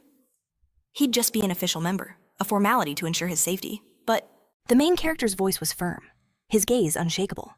He needed them to understand. There was no need to ensure his safety. I've decided, he said, to become the bait. The 2 guild leaders were stunned into silence. She herself said their guild's turn would come eventually. Even if Haiyu protected him, it wouldn't stop that organization from its hunt.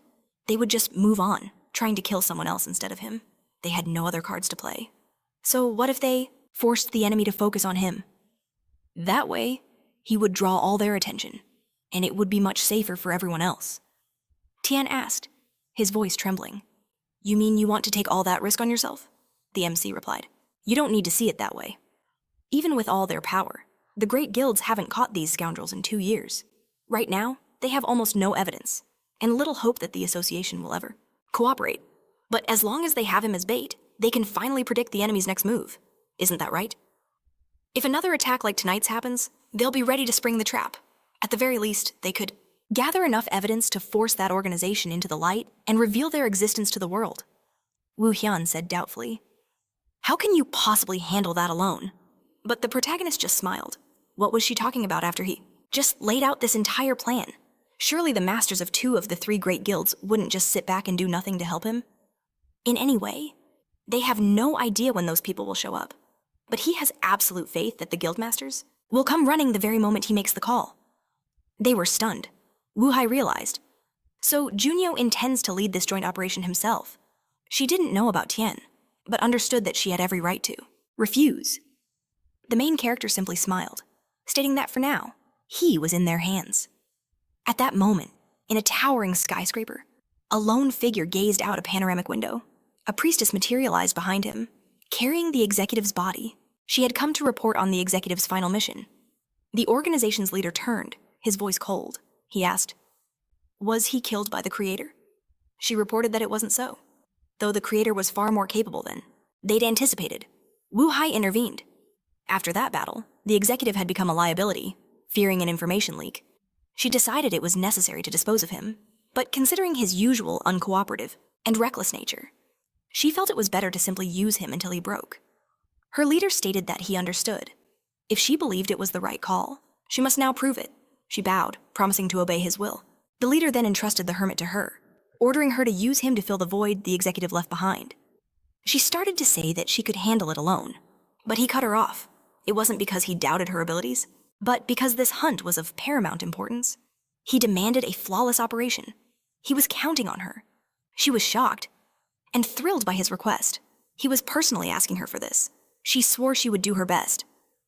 The leader turned back to the window. "Besides Guild Leader Hama's intervention," he asked, "were there any other variables concerning this creator?" As far as he knew, the executive only targeted those who truly piqued his interest. She answered cautiously, "We know for certain that, contrary to the association's intel, he is no ordinary creator. His weapon creation skills are at least A rank. With them, he was able to completely corner the executive during their fight."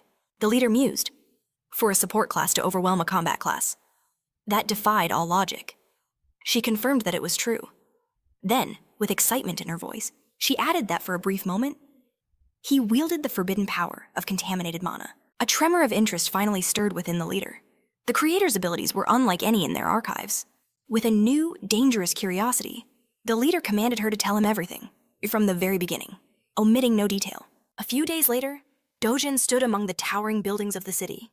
"Yes, Junio," he said. "I'm right in front of the building now." He glanced up at the massive structure, noting he'd arrived a bit early, just in case. He'd already made arrangements with Mr. Tien, who said he was free, suggesting they could eat and talk at the same time. The main character's voice came through the phone. "Let's eat somewhere expensive. My treat." Dojan sighed. It wasn't that he was against the idea, but he wasn't sure he could stomach a single bite. His nerves were so frayed. He knew this wasn't about joining them. Just a temporary alliance to fight those maniacs. Still, meeting with one of the world's top guilds was overwhelmingly stressful. Junio asked again, "Really, with your skills, there's no reason to be anxious." Dojin let out a short laugh. "I'm glad to hear you say that." The protagonist hung up. All right, call me if anything happens. For now, he thought, Moon Dojin should be safe.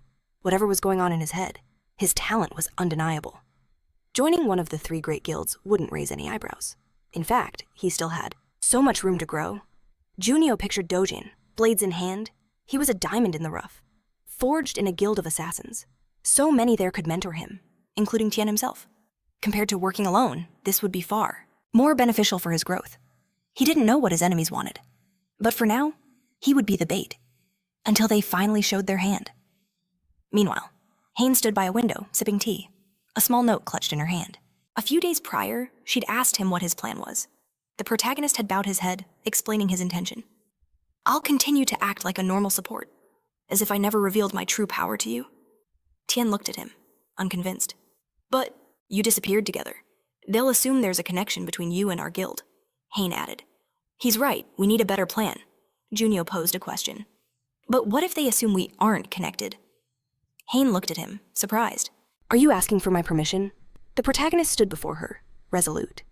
My revealed ability is the biggest wild card for them. In the unlikely event they believe I have no ties to the guild, they will do everything in their power to eliminate me. If weeks or even months pass with no word, they'll be forced to confirm the truth for themselves. They will watch my every move, until they are certain, truly alone, and only then will they show themselves. Tien watched him carefully, asking, "And they will wait for that exact moment?" The protagonist closed his eyes and answered, "No, he'll sense it himself. They are masters of hiding, and will remain, suspicious until the very last second. First, they'll try to force him to reveal himself. But if that fails, they'll wait until everything quiets down before attacking with their full might. And then, it will be our turn. Hanuel folded her arms and stood in silence. Finally, she spoke. All right, we'll proceed as you've ordered. She produced a small chest, saying, have him take this. We must also begin our preparations. In the present day, Hanuel stood by a window, gazing at a small photograph. She whispered, he's definitely hiding something. But it doesn't matter, as long as I can enter Jian. On the small sheet of paper was a picture of her and her sister. At that moment, the main character was staring at his laptop, lost in thought. He had never told Hanuel about his past life. He still hadn't managed to properly organize the chaotic flood of memories. He didn't know how deeply she trusted him, but the man he was now had just acquired a unique class. Just then, Hanuel messaged him. We're almost there. Where are you? Junwoo replied. By the window? He sighed. He had become a target. The moment he was put on their radar for suspecting Tien, Hanuel was a dependable ally, but that was all she needed to know for now.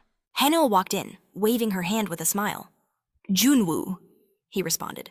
Hanuel, he couldn't help but notice. She wore glasses outside of dungeons. She had transformed so much since the last time they met. Hanuel, the future goddess archer, had cleared a dungeon right beside him. He helped her awaken her true potential, and they had become close enough to stay in contact. She usually took the initiative, asking how he was, but even when they weren't speaking, a powerful bond remained. After her awakening, Hanuel began to truly stand out. He pictured her drawing an arrow, her aura completely different. As if to make up for her past modesty, she trained so intensely it bordered on recklessness, and beyond that, she cleared countless dungeons without a hint of fatigue, in no time at all. Her power and fame began to soar.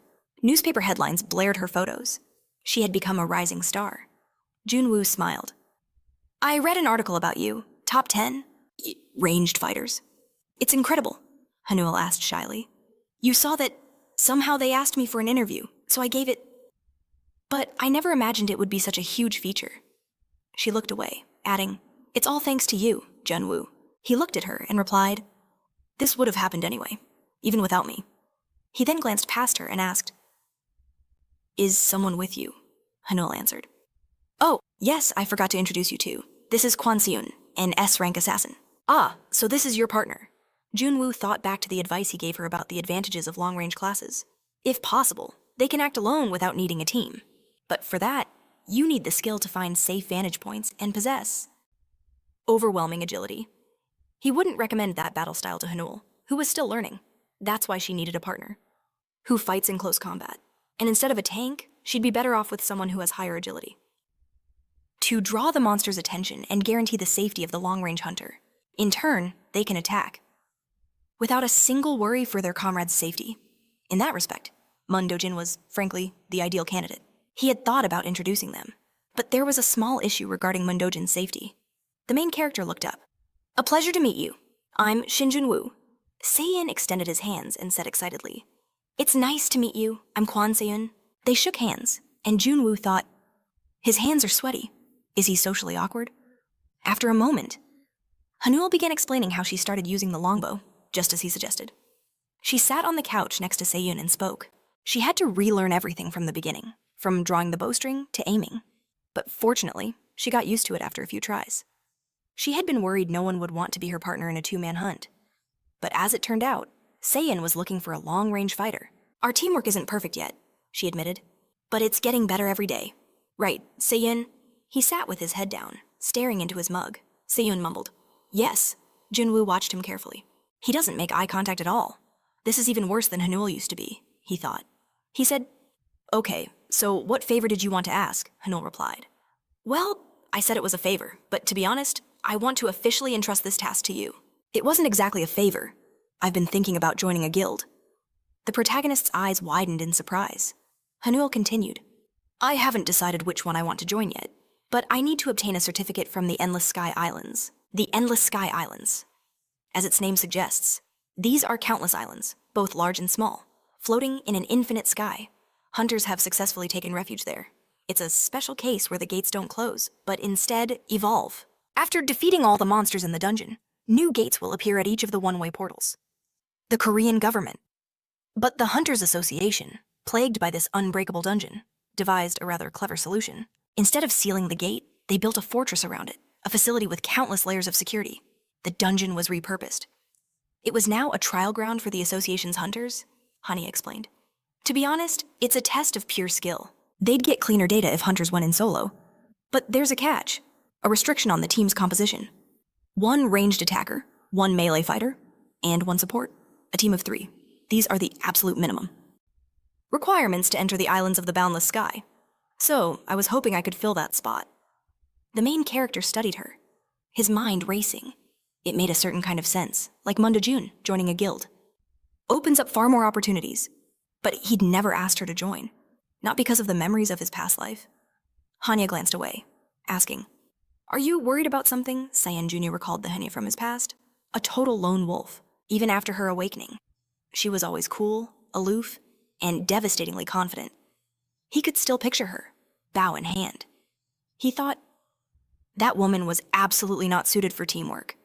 Yet, this Hania wanted to join his guild. Had she truly changed? In some ways, she felt the same. But seeing his pensive expression, she faltered. She asked if she was asking for too much, telling him he could refuse, but he shook his head. "No, I was just lost in thought," Junio agreed. "All right, this could be beneficial for me in many ways, too." Hanaya's face lit up with pure joy. He then suggested they head to the islands of the endless sky. Soon, they were standing before the shimmering portal. Yujun, the guardian of the islands, stepped forward. "Before we enter, I will repeat the rules one more time. Your bracelets are not just for tracking your mana. They are your entry tickets, and your only guarantee of safety." She explained they would be teleported to the designated island, where the exam would take place, but only if they entered wearing the bracelets, alongside her. The team listened intently. Yujun stressed, "Do not remove them under any circumstances. They are your lifeline to me in an emergency." She placed a hand over her heart. "I may be retired, but I was once an A-rank support. I still have my skills. Barrier, rescue. If trouble finds you on those islands, I can pull you out without a problem. However," she warned, "this requires your full cooperation. If you run into trouble, or feel you can't continue the test, you must let us know immediately." The main character glanced over his shoulder, his eyes narrowing. Saiyan stood there, clutching a sword, his expression filled with a strange anxiety. Junio's mind raced. He'd worked with the kid a few times, but it was obvious he was still a complete rookie. And that sword, he'd never seen a blade like it. From its design, it was clearly made for piercing through armor.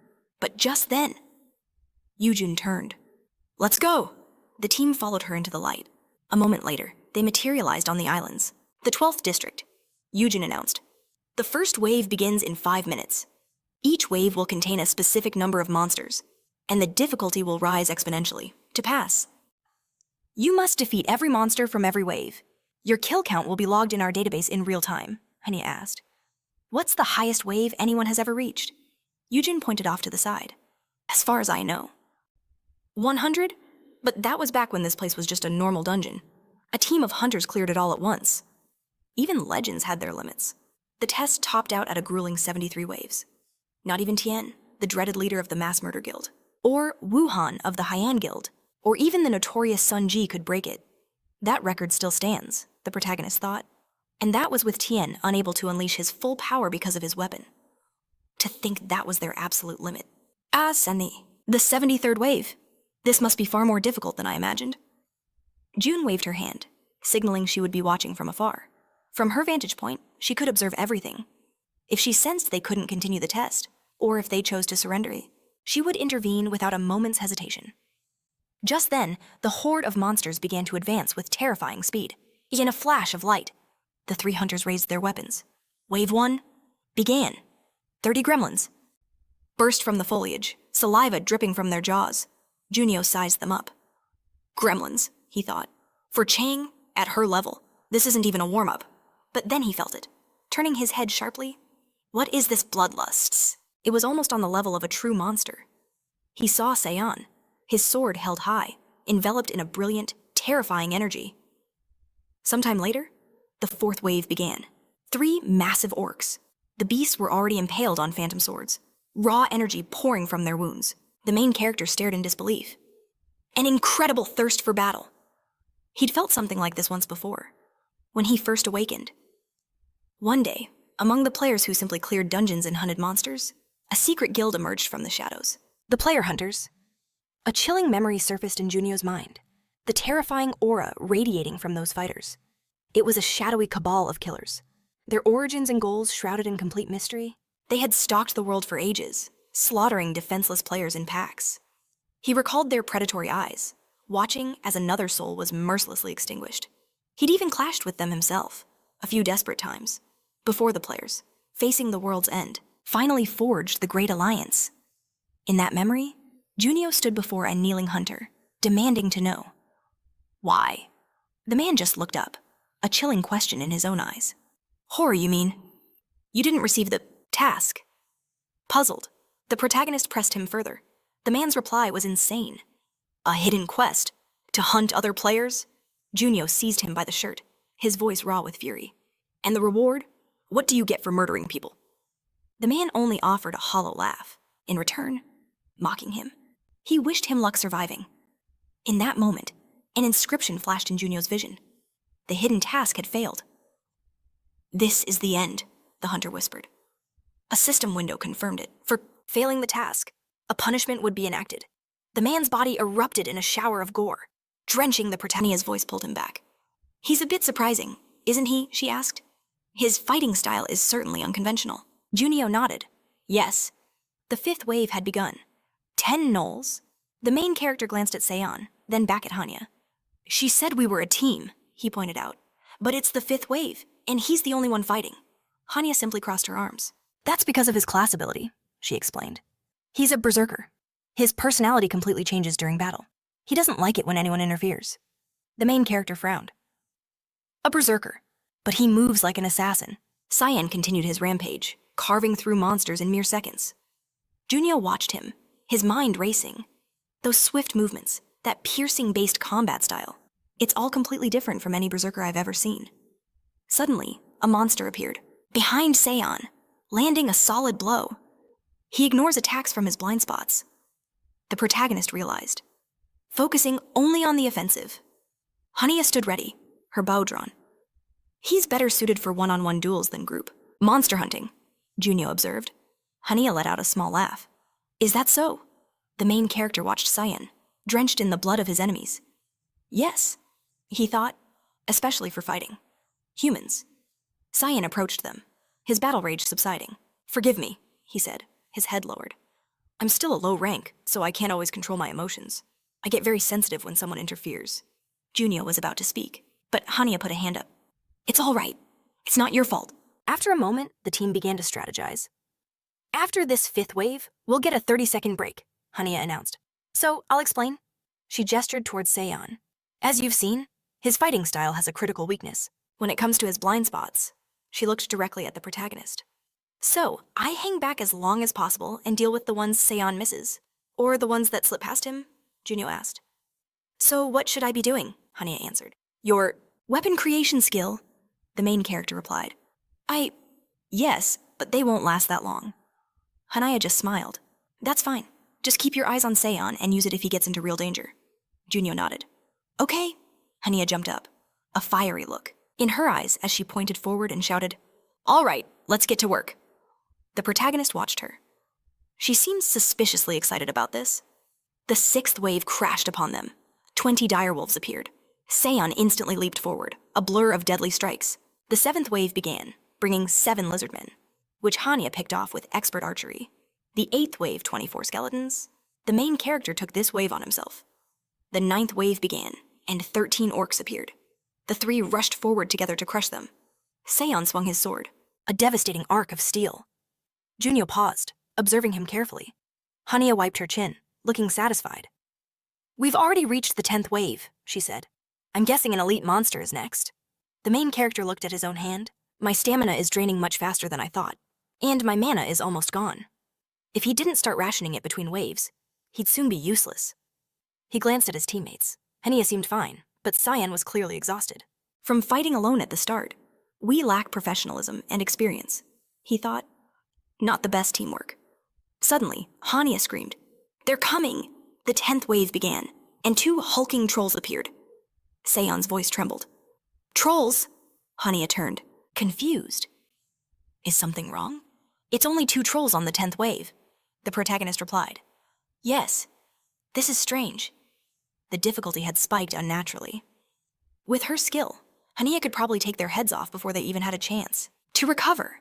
He saw her draw her bow, aiming true. The question is, can Seon handle 2 at the same time?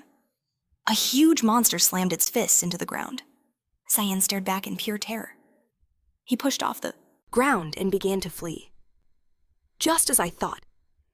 Junio realized he can't withstand their blows. And he's trying to die. But Hania shattered his focus, her voice laced with panic. Seon is in danger. We have to draw at least one of them away. The main character asked, bewildered. What? But she was already gone. Hania shot forward, unleashing a massive flow of energy as she clenched her fist. A direct hit, she cheered, but her joy turned to ash as the monster's arm began to regenerate. What? Hania asked, her voice trembling with fear. A tremor ran through Juno's hands. He should have seen this coming. I'll buy us some time, he declared. Trolls can recover. They're limbs, so next time, aim for the head. Hania locked eyes with him and gave a firm nod.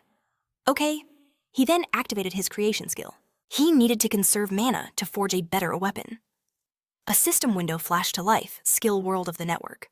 The protagonist unleashed a wave of energy threads. His command, sharp thought, bind it. They wrapped around the monster's legs, as Seon, could only stare in confusion. The main character turned to Hania and roared, Aim for the head, now, she shot back. Okay. She fired, but then screamed, A troll! Another beast charged straight for them. Hania waved her arms in terror. It's rushing at us. Juno analyzed the new threat. A troll acting on pure instinct, running to help a comrade. This was strange. The difficulty was off. Should he end it now, as he gathered his energy? A portal tore open and a figure burst through. She slammed her hand on the ground, activating a powerful barrier. Turning, she screamed, I'm blocking them. I'm moving you to the lobby. Evacuate. June glared at the monsters. A guardian? These things shouldn't have appeared on this wave. Something is wrong with the portals. Just then, orcs began to smash through her barrier. Jun screamed, The portal outside opened. Monsters are pouring out this place. It's just been reclassified as a dungeon. A rank error dungeon, Hania cried out. Juno thought to himself. The Endless Sky Islands? A dungeon with a rank error. But he couldn't sense any polluted mana, Hania screamed. Wait, a member of my team is still in there. We have to save Seon. June turned back, her face like steel. I'll save him. You go. She then used her rescue skill, an ability that allows you to instantly move targets within a certain radius to a pre-designated location. Although it takes a long time to set the endpoint, the skill can be used alongside others. In a flash, the group was moved to the starting point as a voice announced. An announcement from the Endless Sky Islands Security Department. On the Endless Sky Islands, portals have appeared outside of designated locations. We are dealing with it. June rushed back into the portal, turning to scream. Please, evacuate the building. I will save your comrade. The voice continued. We are asking all hunters and civilians to evacuate. I repeat, evacuate now. The protagonist made the call. Let's go, Hania replied grimly. Okay. At that moment, guards stood near monitors splashed with blood. An announcement echoed, From the security department of the Islands of the Endless Sky, portals have appeared. We are sorting things out. Meanwhile, the man who had murdered his partner stood behind the priestess. She folded her arms across her chest. My, she mused. How unexpected to meet a familiar face here. I came for another. But who would have thought that same support would be here, too? She glanced to the side. Aren't you also glad to see him? Executive, you have more scores to settle with him than anyone. The executive remained utterly silent in response. The priestess sighed. If it weren't for work, you could have... But Karum raised a finger to his own lips. Be quiet, he commanded softly. Let's be quiet for a bit. He then asked, What happens if you break the rules like that? The priestess glared at him with displeasure and clicked her tongue. Whatever, she muttered. At that moment, June stormed out of the portal, shouting, Kwan Sayan, is he here? She looked around frantically. The trolls disappeared. What happened here in such a short time? She ran up to him from behind. Kwan Sayan, is he okay? Seon answered, his eyes locked on the Guardian. Before him, a red system window burned with the words, Hidden Quest. He asked, do you see it, too? At that moment, Hu burst into an office. Guild leader, the association is on the line. The association? Tian asked. At this hour. What for? Hu replied. Apparently, the commotion is happening. Because a gate appeared outside the designated zones on the islands of the Endless Sky.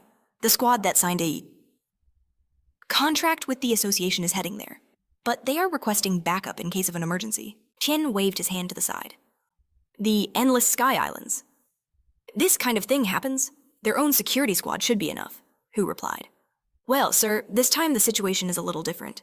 The connection with the Endless Sky Islands management office was suddenly cut off. The evacuees themselves contacted us. Tian asked in surprise. What? Hu asked. Should I gather a support squad? Tian said. Wait a minute. He looked at his phone, thinking. Junio said he was going there today? The message with the protagonist was open on the screen. He thought, found it. In that case. Juno would not want me to do nothing, Tian asked. Are Mongan and Ji here? Hu replied. No, they left with the deputy. Who can we dispatch immediately? Tian demanded. His subordinate reported the numbers, 1 A rank, 5 B ranks, and 3 C rank hunters, sir. Tian's gaze fell. It's not enough, he thought grimly. But he couldn't move personally. Not without disrupting Juno's grand design. The image of Hu flashed through his mind.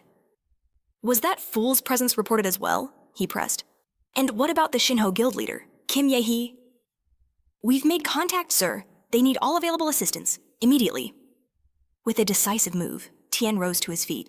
Then have her assemble the support squad. Let the Shinho guild take the lead, Hu interjected, surprised. Sir, with all due respect, wouldn't it be wiser to request aid from a high-ranking guild? Tian waved off the suggestion. That's not an option. Let Shinho handle it. His orders were clear. Just have them report the situation directly to me. Huo understood her orders. Sometime later, inside a moving vehicle, Dongju broke the silence. So, what's all this commotion about? Seoyul questioned him further. What are our specific orders? He replied casually. Nothing complicated. We're just here to observe the dungeon maintenance team. And file a report, Seoyul asked, a hint of fear in her voice.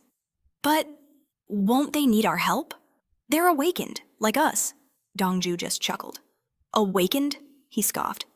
Those guys are just regular civilians. They aren't registered hunters.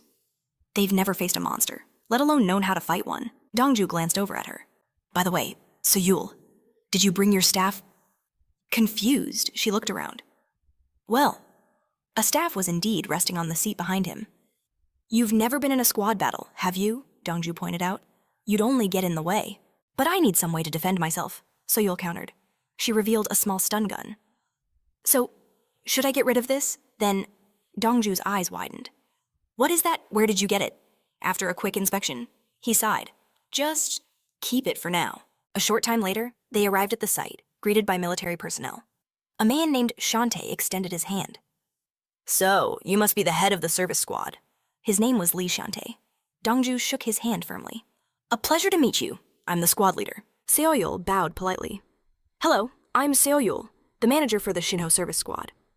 The squad leader chuckled. My goodness, what a brave young lady. Shantae laughed heartily. You know, I have a daughter about your age. She got married and moved to America. But you remind me so much of her. Seoyul looked on, confused. Meanwhile, Dongju surveyed the area. We contacted the 3 major guilds, he noted. But it looks like none of them showed up. Shantae seemed puzzled. I'm sorry, what you called other guilds. Even for a simple inspection, Dongju explained calmly. We invited them as a precaution, for any potential emergencies. After all, we have no idea what's waiting inside. Shantae frowned. Hey now, that seems a bit excessive. This isn't the first time. That something strange has occurred on the Endless Sky Islands? It's probably a minor issue. But Dongju shook his head. This time is different. We've lost all contact with the island's main office. What's more, inspectors reported a possible rank error. Nearby, officials were recording their conversation. Shantae looked incredulous. Are you serious? Shouldn't this have been checked? And immediately reported to the Hunters Association. Dongju's expression hardened. That's the strange part. The association hasn't responded. Someone used an association certification to authorize this, and according to the reports, some of the personnel were unable to evacuate through the gate. They should have been out by now.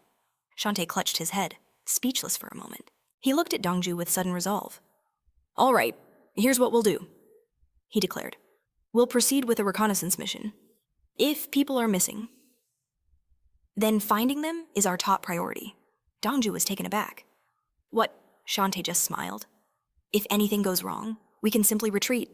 Dongju stared at him, confused. But guild leader, Shantae pointed a thumb at himself confidently. If those 3 major guilds can't cooperate, then their A rankers are nothing but a hindrance. We, the Skeleton Guild, are more than enough. To handle a few measly monsters, he turned to his men, bellowing. Am I right? In unison, they roared back. Yes, sir, Dongju sighed, rubbing his temples. Something feels off about this, Soyul whispered. Why are they being so aggressive? Dongju explained. They don't want to lose out on the reward money. Mid-tier guilds like them, they take any contract they can get. Soyul processed this. So, they're not regular employees. Dongju glanced away. They're mercenaries, seasoned veterans, he pointed out. Look at their trigger discipline, the way they hold their weapons. He gestured towards her stun gun. See? Dongju explained. Normally, firearms without mana infusion are useless against monsters from beyond the gate. And infusing every single bullet with mana is incredibly inefficient.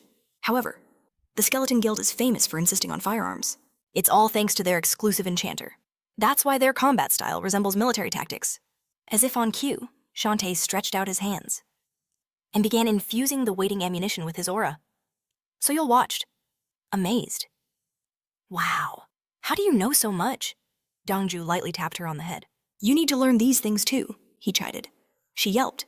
You don't need to memorize every single hunter, he continued. But at the very least, you must know the guilds and hunters you'll be interacting with regularly. Yes, sir, Soyul replied dutifully. Dongju's expression turned serious. Now, I need you to make sure nothing gets misplaced. Soyul blinked. What do you mean by that? Dongju lowered his voice. Their guild leader has a history, forcibly discharged from the army, for illegal hunter activities. Even after he became an official hunter, he was caught, illegally clearing dungeons on multiple occasions. Soyul nodded, understanding the gravity of the situation. I understand. I'll keep a close watch. With a wave from Shantae, the raid began. As his gaze swept across the area, he saw the military escorting Danu and Sayil, the priestess, clutching a bloody cap, coldly ordered. Let them watch. She knew this was inevitable. They could have simply ambushed them and ended it quietly. Kurum sliced off a piece of meat, asking, How much did you tell her? He scoffed at the idea of a silent massacre in a public place. I'm an outsider helping you. That's all. There's no need to summon me for your killings. I'm not a dog like you, and I don't enjoy it. The priestess's jaw tightened in fury. At that moment, the executive's hand morphed into a blade. Kurum sneered. Ah, yes, just like him. An oppressive aura flared from the priestess as she warned. Make sure he understands. The second he stops being useful to my plan, he'll end up just like that executive, especially if he continues to run that stinking mouth of his. Kurum raised his hands in mock surrender, a smirk playing on his lips. I understand. I surrender. The priestess turned her back. If you understand, then start luring those idiots in. Kurum sighed. Threats one moment, requests the next, he muttered. I already told you, I won't help you with your killing. She strode toward him, grabbing his robe. You think we're on equal footing now, I still need more mana. For my child to close the gate if you want to live, you will do exactly as I say. Kurum raised a single finger. One condition, he declared. Suddenly, the staff stared ahead, their faces pale with fear. Shantae announced, This is the security department. Let's take a look. He turned, adding, We don't know what's inside. We'll search the other areas for now. Danja agreed. Sounds good. He pulled out his phone, and Shantae immediately turned, asking, Why the phone? Danja replied, I'm just making a record. There's no signal in here, so we need to document everything we find. Shantae let out a tense chuckle. Fine, then we'll begin the search, boss. Danja nodded. Yes, thank you. Shantae then asked, How many are we saving? Danja listed them off. 1 guard, 5 members from the security department, and 1 S-rank hunter here for certification? Shantae turned. Where were the guard and the hunter last seen? Danu replied. The guard was last spotted entering the gate's inner room to rescue a hunter who was in the middle of their exam. Shantae grabbed his walkie-talkie. "Have you reached the security department?" The voice on the other end crackled. "Proceeding to the 3rd floor now." Seul turned to Danu. "I heard the Guardians of the Endless Sky Islands are retired hunters. Maybe she's just hiding somewhere." Danu glanced at his phone. "Perhaps. I heard she was an A-rank support, so she should handle most monsters with ease." Shantae stared forward, confused. "What is this?" Seul looked ahead and screamed in pure terror, tears streaming down her face. Bodies were scattered across the room in a grotesque display. Shantae asked, his voice trembling, "Are these the missing people?" Danu replied grimly. "Judging by the guard and security uniforms, it seems so." Shantae raised his walkie-talkie. "Guild leader, have you checked the security department?" The voice answered. "Yes, the department has been searched." Shantae turned to his fighters. "You too," he commanded. "Protect the support staff and follow me. We're moving to the security department." His men shouted, "Yes, sir!" The leader continued to issue orders, pointing to the other fighters.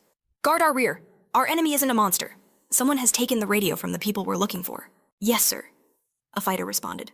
Seul asked, "What is it?" Shantae explained. "It's strange. The voice was the same, but we don't use that kind of protocol over the radio. I don't know why, but something capable of using a radio is trying to deceive us." Danu asked in terror. "What? But who could it be?" Shantae roared. "Who knows? But there's something else here." He looked up, his voice dropping. "Besides us." In that instant, a massive crimson wave of killing intent surged toward him. The men screamed in horror as Danu yelled, "Guild leader, are you okay?" Shantae could only gasp. "What is that?" A colossal demonic creature materialized before them. Sometime later, Haran stepped out of the car. "Finally here!" Junhan closed the door behind him, puzzled. "You weren't even the one driving." Haran jabbed her and thumb at herself. "I don't have a license. I'm an unlicensed driver, protected by the people," Junyang said, disgustedly. "And you're proud of that," Haran reminisced. "It's been a long time since I've seen the island of the endless sky. During my last certification, I reached the 47th wave." Junhan scoffed. 47? That's it. Haran frowned. "I had just gotten my A rank back then. Besides, I simply didn't have time to finish the certification." He grinned smugly. "Is that right?" Haran shot back. "And how far did you get?" He spread his arms wide. "Farther than you," he boasted. Annoyed, Haran snapped, "Are you joking?" The protagonist watched them, wondering, who is this guy? He stepped forward. "Excuse me?" Haran glanced over.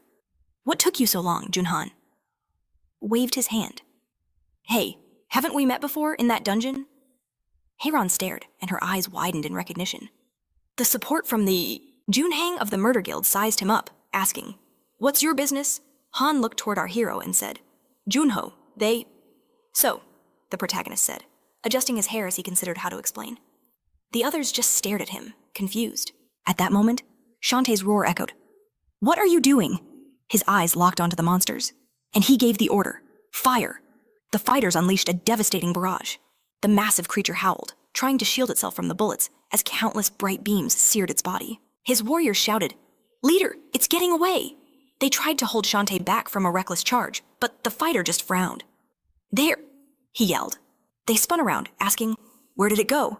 The guy replied, "Right there," as the leader pointed straight ahead. He screamed a desperate warning. "Behind you! Be careful!" The fighters whirled around to see a monster lunging, its hand outstretched for the kill. A massive crimson explosion erupted before them. The blast washed over Shantae, who snarled angrily, That idiot!" The executor leaped high into the air and struck with a devastating blow. As he landed near Shantae, the warrior's face twisted in disgust. He swung his massive axe, unleashing his own attack. A brilliant light flared from the impact. A system window appeared. Skill, elemental enchantment. Glacier Shantae slammed his weapon down. He activated Ice Prison. A colossal wave of frost surged forward, freezing the executor solid. Dana gasped in shock. "It has no head!" Just then, the priestess spoke, her voice dripping with disappointment. This is why you can't entrust anything to the executor. He can't even kill these little insects. She grabbed a fighter by the throat. But no matter, she purred.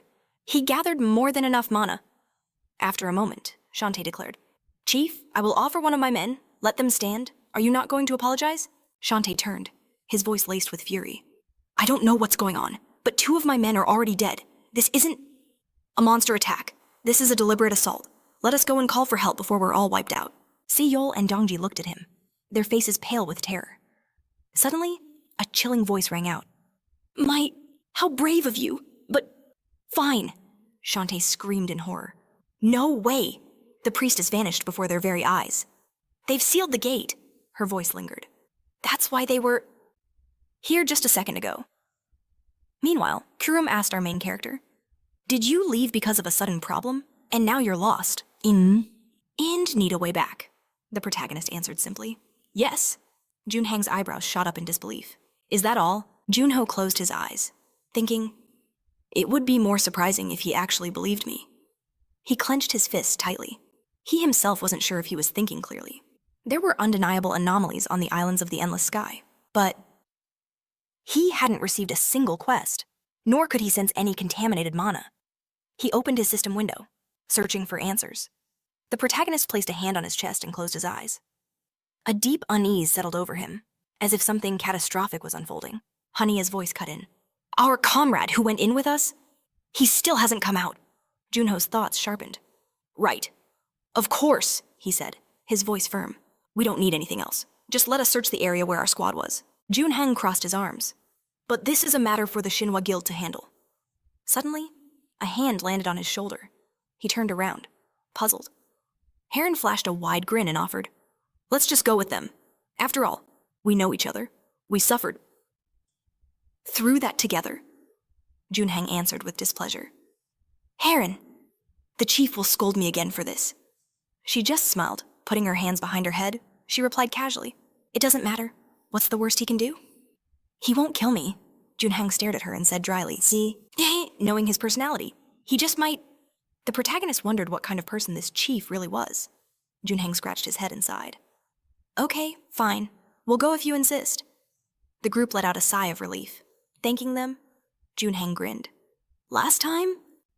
Because of all the guildmasters, we never got to introduce ourselves properly. I'm Jun from the Shinwa Guild. Heron raised her hand. I'm Mi Heron, a pleasure to meet you, our hero replied. I am Shin Junho, but I'm not a member. Of any guild? Hania smiled brightly, adding, And I'm Hania, also a free hunter. Suddenly, a man ran toward them, gasping for air. He was breathing heavily. Are you from the Shinwa Guild? We have a problem. The gate to the islands of the endless sky. It's getting smaller. Fear shot through the protagonist. What? At that very moment, the priestess stood before the trapped fighters. And now, she announced, waving her hand grandly, shall we clean up our new home? A massive flow of energy surged toward them. Shantae swung his axe, snarling. I don't know what kind of idiots you are, but you shouldn't have underestimated us. He swung his axe just as an energy monster lunged at him. In a flash, Shantae materialized a gun. He began shooting, unloading multiple rounds. The heavy impacts echoed loudly as the monster reeled back and tried to flee. Shantae turned, but suddenly the creature was diving at him from above. He grabbed a flask and activated an elemental skill. Enchantment Flame. Shantae ordered everyone to close their eyes as he used Ignition. The monster was heading right for him. But at that moment, he hurled a projectile that began to sparkle with blinding light. In that instant, Donju remembered something. He turned and saw it. The very system supporting the islands of the endless sky was reacting to an unidentified monster. Model. They couldn't destroy the gate completely. Not until its power source was fully depleted. Which meant, even if the sorcerer was down, the gate could reform. And just as he thought, the portal pulsed, flickering back to its original size. This was their one and only chance. The team dove through the shimmering rift, materializing right before the priestess. A stunned silence hung between them. She uttered a single, chilling word, but our main character blasted her with pure energy, sending her flying. Junio thrust his hand forward. His body moved on pure instinct. A moment's hesitation would have been fatal. This is better, he thought. If it's come to this, I need to test the limits of my power. He prepared to demand answers about her schemes. But the priestess just smirked. "Oh, how terrifying. And if I refuse, are you going to kill me?" she taunted. An aura flared around him. "If I have to," he began to declare. First, the people, then the actions, and finally, the memories. At that very instant, Kurum stood on a balcony, chanting. The first rule, the spearman in my sight. The second rule, from now on, you will obey me. This wasn't part of the plan. He would have to reveal himself. He was a registered citizen. Getting caught would brand him a criminal. This was the last time he'd ever helped that priestess. He looked down and declared the final command. The third rule, you will forget everything that happened here. Do you understand? A system window flashed. Hidden skill, rules of the hermit. Activated, the hermit imposes an absolute rule upon a chosen target within sight. The hermit must state the conditions and rules, which the target will be compelled to obey for a set duration. The rules cannot be altered, and multiple targets can be selected. Kurum focused his power onto Janang. The man screamed, Yes, I understand. Kurum watched, bewildered. He's finished. All the men froze in utter confusion. 2 hours earlier, Cyan hid behind a monster. Are they all gone? He wondered. He could hear them talking about a gate, but the words were faint. He glanced around. Maybe I should just hide. But that thing will remember me and give chase. Suddenly, Cyan's eyes shot wide open in disbelief.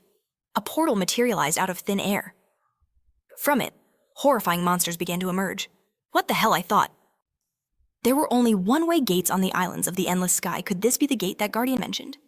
Just then, a system window appeared beside him. Cyan watched as the trolls vanished, as if they were never there. Suddenly, he felt an overwhelming energy surge behind him.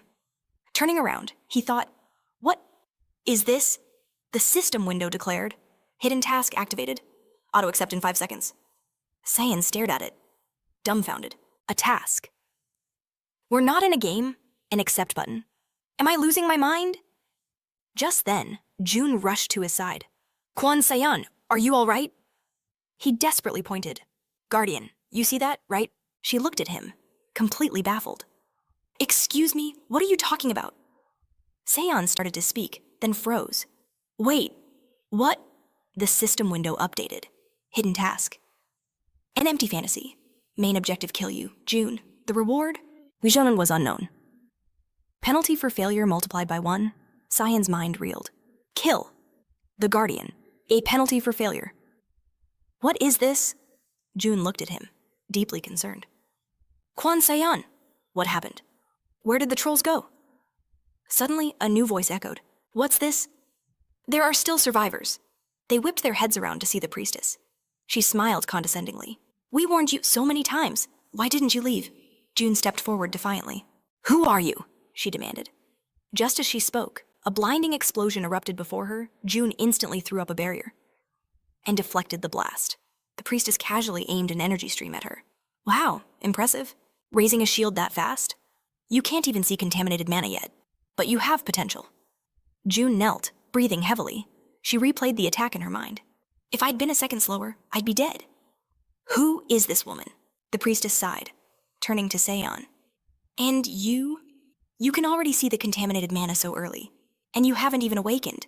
It must be the empty fantasy, Cyan muttered, confused. What?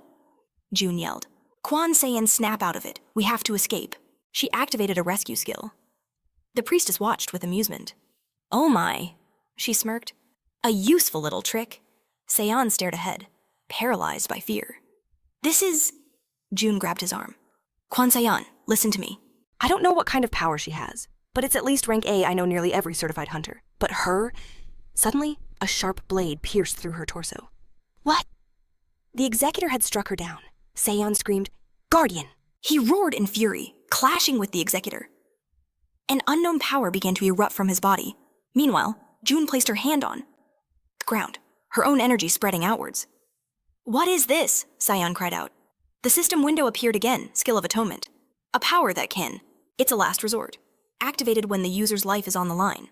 The designated target is instantly shielded by a barrier and moved to the safest possible place, a place defined by the user's own emotions. June told Cyan to listen closely. He asked, What? She frowned, then commanded, The second he gets out, he must report to the Hunter Association. Tell them an unregistered awakened is on a killing spree. Seon's voice trembled. But what about you? Jun pressed her hand to her stomach. I'll be fine. I can hold on for now. Seon watched her, realizing. Is she using a barrier to stop the bleeding? He nodded. Okay, I'll be back. June stood weakly and waved as the portal snapped shut. Oh my, the priestess sneered, folding her arms. That must be her anchor skill, a rather rare ability. June frowned. You look like an awakened, but I've never met one like you. What are you trying to accomplish? The priestess stepped forward. I require a base of operations, and the islands of the endless sky would have been the perfect location. It seems my luck has finally run out. Jun smirked. Are you so sure? At that very moment, Donnie was receiving aid from Hania. You've been lucky so far, June added. Yes, the priestess replied, cutting her off. Enough chit-chat. It's a shame about your skills. But my child needs to eat. A brilliant energy engulfed Jun. Her eyes widened in terror. What is this? The priestess gave her final command, die. Just then, Seon looked at the photo he was holding. Is this the Guardian's house? I need to contact the Hunters Association. But in that instant, a system window flashed into existence before him. He stared at it. What is this? The system's message was chilling. Hidden quest. Empty fantasy. Failed. Punishment will be assigned. Seon gasped. This wasn't an illusion. He stared at the words as they shifted on the screen. Everyone thinks that. At first, without warning, a clenched fist shot out, slamming into his gut and sending him flying. A voice echoed. Next time, complete your task. A new system message appeared. Failure will result in your death. 2 hours later, back in the present, Junhun charged forward, gripping his spear tightly.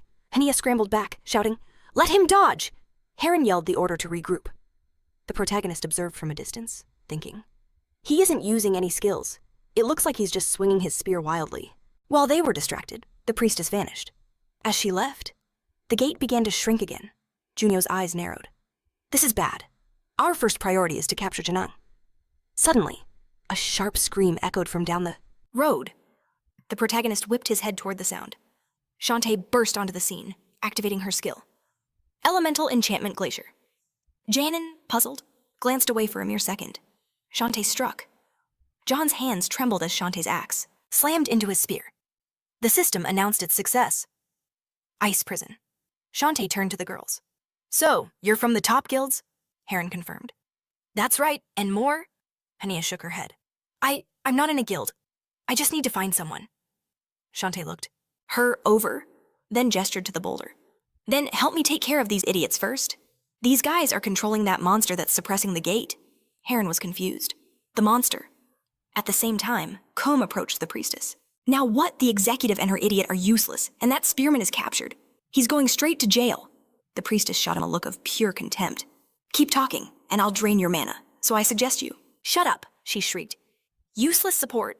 Why did he have to come back? Now I have to get rid of him. Even if I have to use every single gate I've collected for the trials.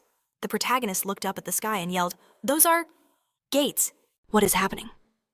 Countless portals tore open in the sky. Shantae stared in horror. Where did they all come from? Don't you ask? So many gates. Junio thought about it. It wasn't just the sheer number of gates. He looked closer, realizing the truth. Contaminated mana is pouring out of them. Until now, it was only a theory. But every single dungeon with a rank error was the work of these bastards. Kurum clutched his head, a twisted grin on his face. He has no idea. Wouldn't it be worse if he knew everything? The priestess clutched her stomach. If we had just secured the islands of the endless sky, I could gather as many ingredients for the trial as I needed. It would have just taken a little more time. Kurum stared at her. You do understand we're running out of time, right? The priestess answered with pure frustration. Without the islands of the endless sky, we don't stand a chance. Don't you dare tell me what I already know. Don't irritate me. She closed her eyes, composing herself. There was 1 year left, until the awakening. Suddenly, she snapped her eyes open. It can't be. Not so soon. Kurum put his hands in his pockets. What's going on? The priestess whispered. Why? Why now? A system window appeared for all to see. A multidimensional error has been detected. The system is urgently activating. Welcome, player. But the priestess wasn't the only one shocked by this sudden awakening. The protagonist's eyes widened in disbelief. What the awakening of the players? As far as Shin Junio remembered, this was supposed to happen in 10 months, a feat only a select few could ever accomplish. Suddenly, a strange window appeared before Soyul, but this was completely different. Welcome, player Mio Heron. What she screamed in terror. Her fear was overwhelming. The system window displayed its directive. Main quest, protect the islands of the endless sky. Main goal, defeat 10 waves of monsters. Reward, unlock new skills and escape the islands. Our main character's mind raced. Have the players already awakened? How? Suddenly, Dongju pointed ahead, his voice urgent. Look over there. Colossal monsters began leaping from the gate. He screamed, the monsters are coming. Everyone scrambled for their weapons. To first wave. 100 gremlins, 80 kobolds, and 60 goblins? Daner asked, confused. Where are these coming from? Seoyul asked fearfully. Dongju, what now? The protagonist rushed to the side, shouting, everyone, get over there! He waved his hand desperately. Hurry! As the group scrambled, Shantae pointed, warning, be careful. Dongju ran forward, yelling, Soyul, faster! She begged him to pick her up as huge monsters chased them down. At that moment, Heron jumped into the fray. She landed between them and the horde, raising her shield. Glancing at the system window, she wondered, I have no idea what this is. But if we can handle the waves, we can get out of here, right? She roared, enlargement. The system window flashed with a report. Giant's Shield. A legendary shield, truly forged by a giant. Depending on the user's power, it can change its size and shape. Just then, the ice beneath them began to crack. Shantae pointed frantically, shouting, Hey, push them the other way, block their path. We have to pin them down. But our hero stepped forward, telling him to wait. He activated his creation skill. Junho stretched out his hand, raw energy spreading everywhere. Countless shields materialized from thin air. Heron was stunned. I didn't expect this. Shantae stared in awe. Did he just create something that incredible? How? The protagonist wiped sweat from his forehead. Now, they only have a narrow passage left. We need to surround them. Heron charged ahead, replying, Got it, Shantae. However, turned and saw a fallen fighter lying on the ground. At that moment, Heron called out to him. We have enough people if he's a close combat fighter. You can try to revive him. She rushed onward, adding, He is the best in large-scale battles, understand? Shantae approached the ice block with Junhyun, a spearman who specializes in massive battles. The monsters let out a thunderous laugh. Pointing forward, Hania stared at the horde. This was the perfect time to use her skill. Golden Meteor. A massive flow of energy blazed towards the monsters, but they just continued to laugh menacingly. Seoyul watched, completely captivated. Wow, professional hunters. Their teamwork is on a whole other level. It seems like they've never even met before, Dongju replied. It's difficult for ordinary people like us to help them. Shantae looked at Soyul. No need to do anything. It is our turn now. She looked at him, confused. Yes, that's right, Shantae said, turning to Lee Dongju. Yes, he asked. Shantae handed him a machine gun. Ever been in the service? At this time, Ki-Yurun sat on a balcony, observing. What is this? That shield on the left is a high-level item. But a single person cannot create a wall of shields like the one on the right. The priestess replied. It is likely the ability of a support class. The same idiot who wanted to challenge the executive. Kurum spun around. What? That fool is a support. The priestess lowered her head. Yes, with the ability to create weapons, Kurum added, and the ability to control contaminated mana. He stared at her intently. So what will you do? The priestess came closer. With what? The second wave began.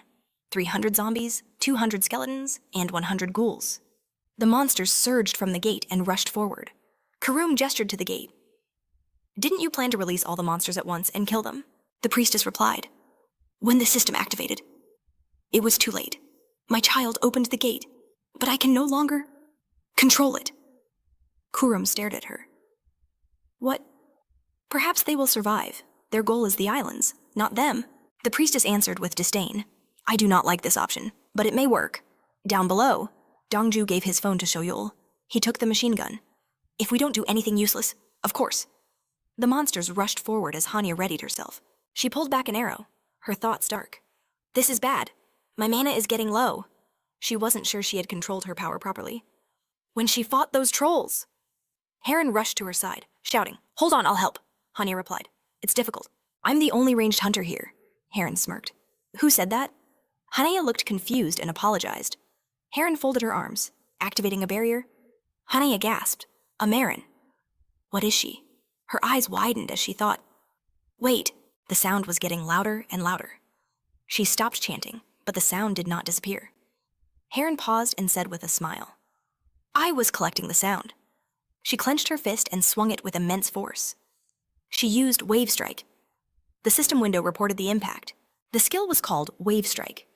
By imposing the vibrations of a chosen environment, it could trigger a remote, explosive blast of mana. The stronger the vibrations and mana, the greater the impact. The strike could be unleashed from any part of the body. A theme of monstrous energy began to swirl through the power flows. Hanaya froze, whispering, This is incredible. So much stronger than my attacks. So this was the power of an S-rank hunter. Dongju roared, I'll help too. But Han turned, asking, Excuse me. The protagonist simply told her to rest if she was tired. He said they could handle it from here. Hanaya's temper flared as she shouted back, That's not what I meant. Seon.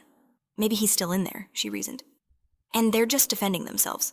Perhaps, Junio answered calmly. But there's also a chance he's already escaped. Since the guard went to save him, that probability is much higher. Dongju's eyes widened. The guard was here, he gasped. What? Hanaya demanded. The protagonist turned to her again. Was she? Dongju pointed toward the entrance. We found her body. At the gate. Hanaya's voice trembled with fear. No way. Junio pressed. Were there any other bodies? Dongju confirmed. 3 members from the security department. I don't believe the person we're looking for is among the dead, Hanaya cried out. Thank God we have to find him, quickly. She suddenly froze, her finger pointing to the ground. Wait, wasn't there another person here? Meanwhile, Elizabeth strolled along a railing. Looking down, she overheard a desperate plea. Do you even realize what you're doing? A young man held his hand out, begging. Why are you doing this? His tormentor sneered. Are you seriously asking me that? He roared with rage. Where is the money I lent you? How many times do I have to tell you? He seethed. That money was for my mother's hospital bills. The young man's lip quivered in fear. It just happened. So what? Go ahead and threaten me. I still don't have any money, he bluffed. Are you going to kill me and go to jail? How will you pay for your mother's treatment then? The man gripped the hilt of a blood-soaked sword. Wow. Playing this game until the very end, are we? Don't you worry, he said with a chilling smile. My mother died yesterday. I was planning to kill you anyway. I just wanted to see how long you could hide. The young man clutched his stomach, gasping in pure terror. What? Wait, please. Elizabeth stretched languidly, thinking to herself, I thought this world would be quieter. But it seems there's always something going on. Suddenly, she spun around, her eyes locking onto a boy walking down the street below. Elizabeth glanced around, a smirk on her face. Okay then. She leaped down from the railing. A little exercise now and then can't hurt. At that moment, Dongju was frantically searching. Soyul, it looks like they took her. Shantae slapped his own face in frustration. Damn it, horror. I was distracted. I completely forgot. The protagonist demanded. What happened? Shantae met his gaze. It's that monster. It's using gates and portals. Gates and portals, Gino repeated. He glanced at a shimmering rift in the air. So that's how the priestess vanished? Hanya held out a determined hand. Then we split up, she declared. We find her, and we find Kwan Sayan. But the protagonist remained silent. Then he asked, Do we really need to search for Kwan Sayan? Hanya's eyes shot wide. What did you say? Junio looked at her, his expression unreadable. There is a high probability that Kwan Sayan has already escaped. If that's the case, searching for him is just a waste of time. What if he hasn't gotten out? Hanya shot back. No one has escaped since we arrived. How can you be so sure? Junio pictured the guard. Jun, in his mind? The guard, he began. She said they have skills specifically for rescue. The islands of the endless sky are an isolated space, dependent on a single gate. And there have been incidents of instability before. It's logical to assume she possesses a skill to evacuate people from here in an emergency. Hania was exasperated. But that's just an assumption. You have no proof, Junio thought to himself. The truth is, I know because I saw it in my past life. But if he said that, she would never believe him. Hanaya's voice was sharp.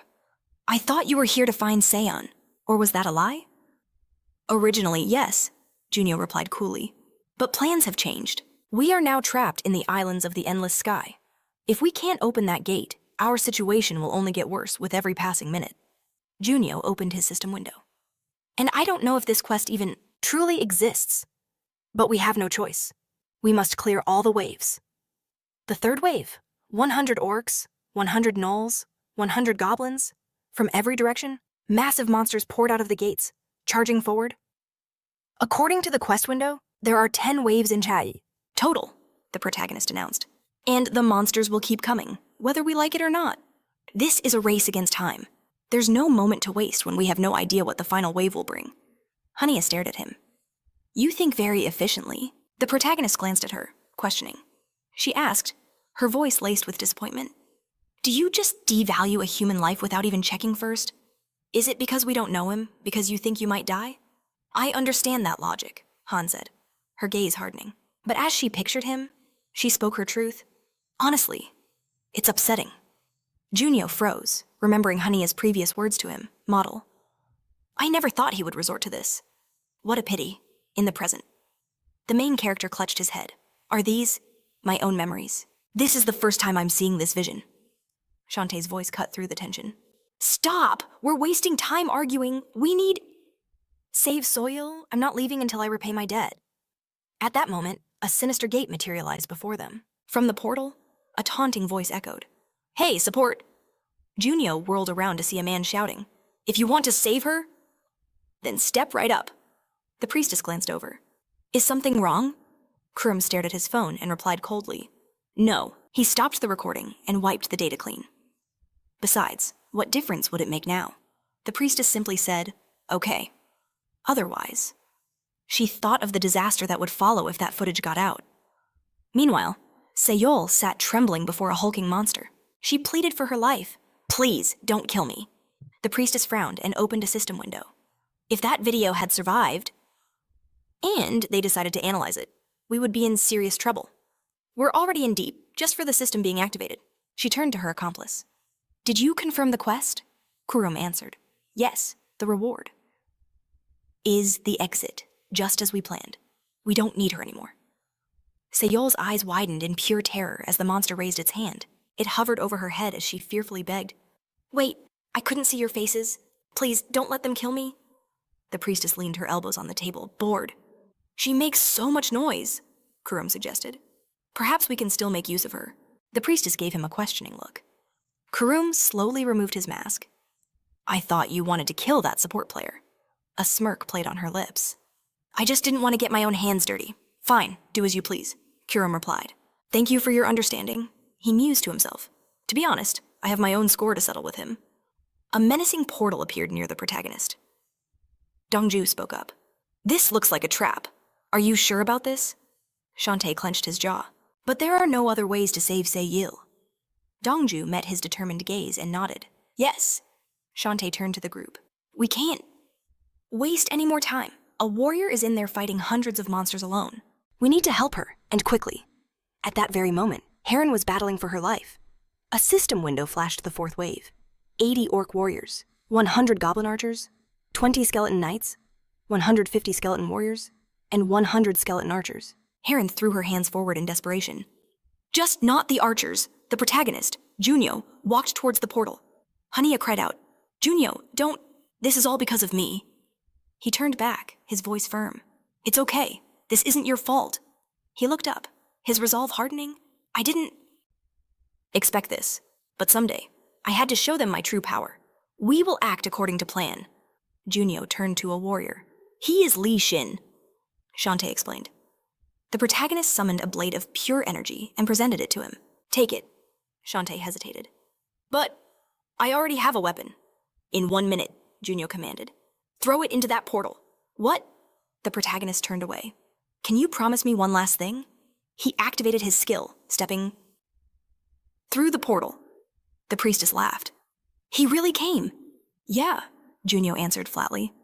What do you want? The priestess smiled cruelly. Stop acting so arrogant, she hissed. One awkward move, and we'll smash her head. She brought a finger to her lips. You understand, don't you? I'm not going to just kill you, so stand still. Kurum sat in a corner chair and held up a single finger. The first rule. Elsewhere, Junhing screamed, pounding his fists against solid ice. What is this? Let me out. Shantae stared at the portal, Junio's words echoing in his mind. Throw it into the portal. He drew his arm back, thinking. I guess it's time. Shantae hurled the swords into the swirling vortex. At that moment, the protagonist thought, he'd had a strange feeling ever since leaving the islands of the endless sky. Kurum continued. The third rule, you will tell us. Everything you remember. Got it. Junio's mind raced. It's as if I can't just go back. As if I've missed something crucial. He activated the skill of the world of the net. An image of Hania solidified in his mind. Thanks to Hania. I finally understand what this is. I know who's behind this. It's you. Kurum's eyes widened in disbelief. What? The protagonist spoke his name. Kurum, how did you know my name? He stammered in fear. Just then, the swords erupted from the portal, flying forward to trace a glowing triangle in the air. Junio claimed he had no idea how it was connected to her. Hearing this, the priestess recoiled, letting out a shriek. A smirk played on our hero's lips. You'll need more than that to catch me. The priestess conceded his point. I admit, in a fight with an executive. Raising a flask of mana high, she declared her intent. Junio recalled her earlier words. She'd claimed she would capture him with his limbs intact. The priestess activated her barrier, stretching a hand forward. But I do need to study your head. A chilling smile spread across her face. Oh, I forgot. I can just chop it off. In a flash, the beast materialized behind him, its massive paw swinging down. Junio threw up a barrier just as the monster struck it. He dodged and unleashed his flow of energy. Suddenly, a lethal thread of energy from the priestess shot past our hero. Junio dodged just in time. Behind him, a monster with lethal claws lunged forward. The protagonist felt a powerful pull, dragging him into the portal. He screamed in horror as the abyss claimed him. Suddenly, another sword shot from the portal, slicing the monster clean in two. Junio collapsed to the ground. Safe for now. Inside, he whipped around to see an axe flying from that same portal. Just 2 minutes ago. Shantae turned, her voice sharp. A support, Junho asked, bewildered. Is a support really capable of this? Heron shot back, clearly annoyed. Tell him to pick his jaw up. And help us? She glanced toward the portal, her eyes widening in terror. The next wave is approaching, Han cried out. He stared ahead, his face pale with fear. That's a troll. The fifth wave had begun. 1 ogre mage, 10 ogres, and 20 trolls. Heron demanded. Are you familiar with that creature? Hania spun around, her eyes wide. What? No way. She knocked an arrow, her mind racing. There are so many. But it doesn't matter. I know how to handle these things. With deadly precision, she eliminated one in an instant.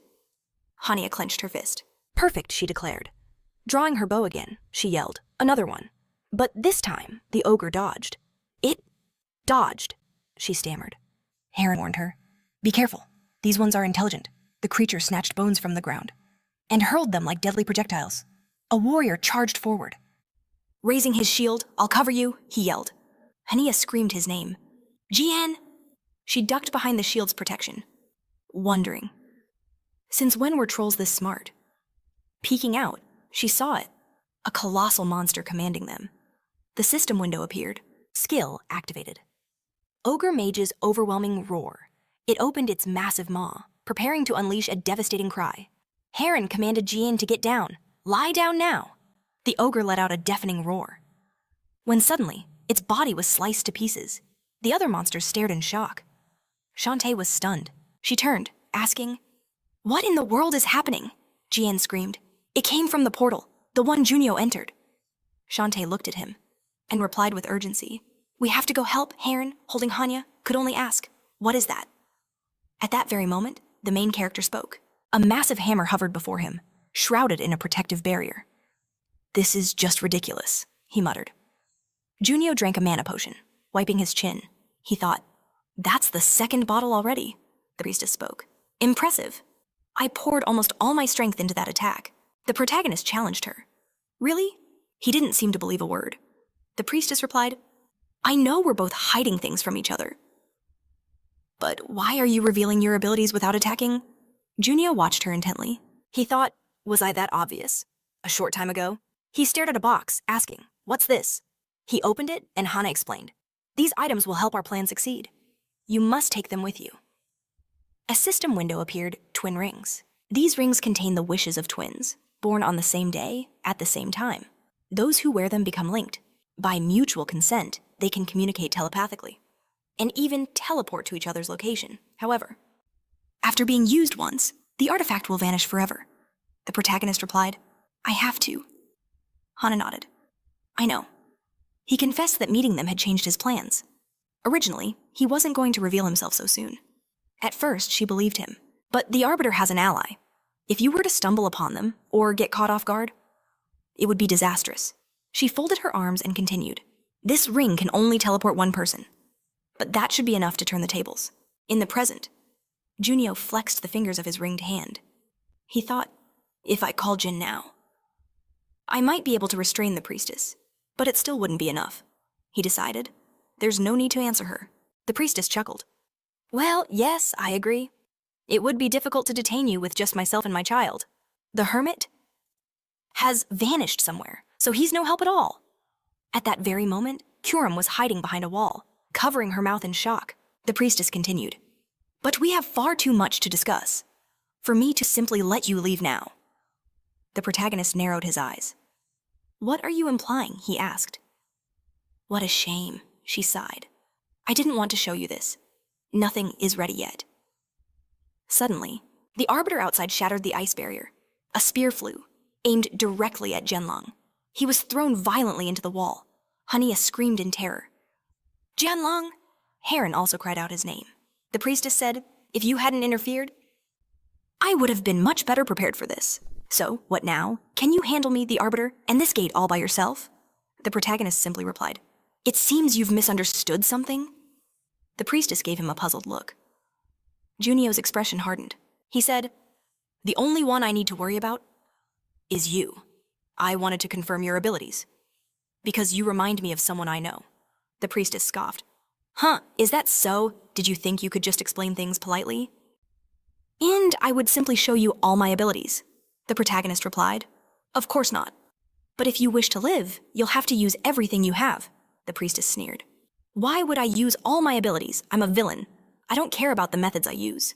Her monster servant crushed a clod of earth in its hand. Junio asked calmly, "Okay, is that all?" The priestess looked at him, puzzled. "What?" the main character repeated, his voice cold. "Is that the best you can do?" Countless small glowing arrows materialized, all aimed at her. The priestess slowly raised her head, her eyes wide with disbelief. A moment ago, the priestess had one single task. She bowed her head, listening to his instructions. Les ordered the priestess to discover the limits of this creator's ability to wield contaminated mana. When she asked for clarification, Les simply waved his hand dismissively. "I'll permit this task to be postponed. Your priority is to secure a shelter."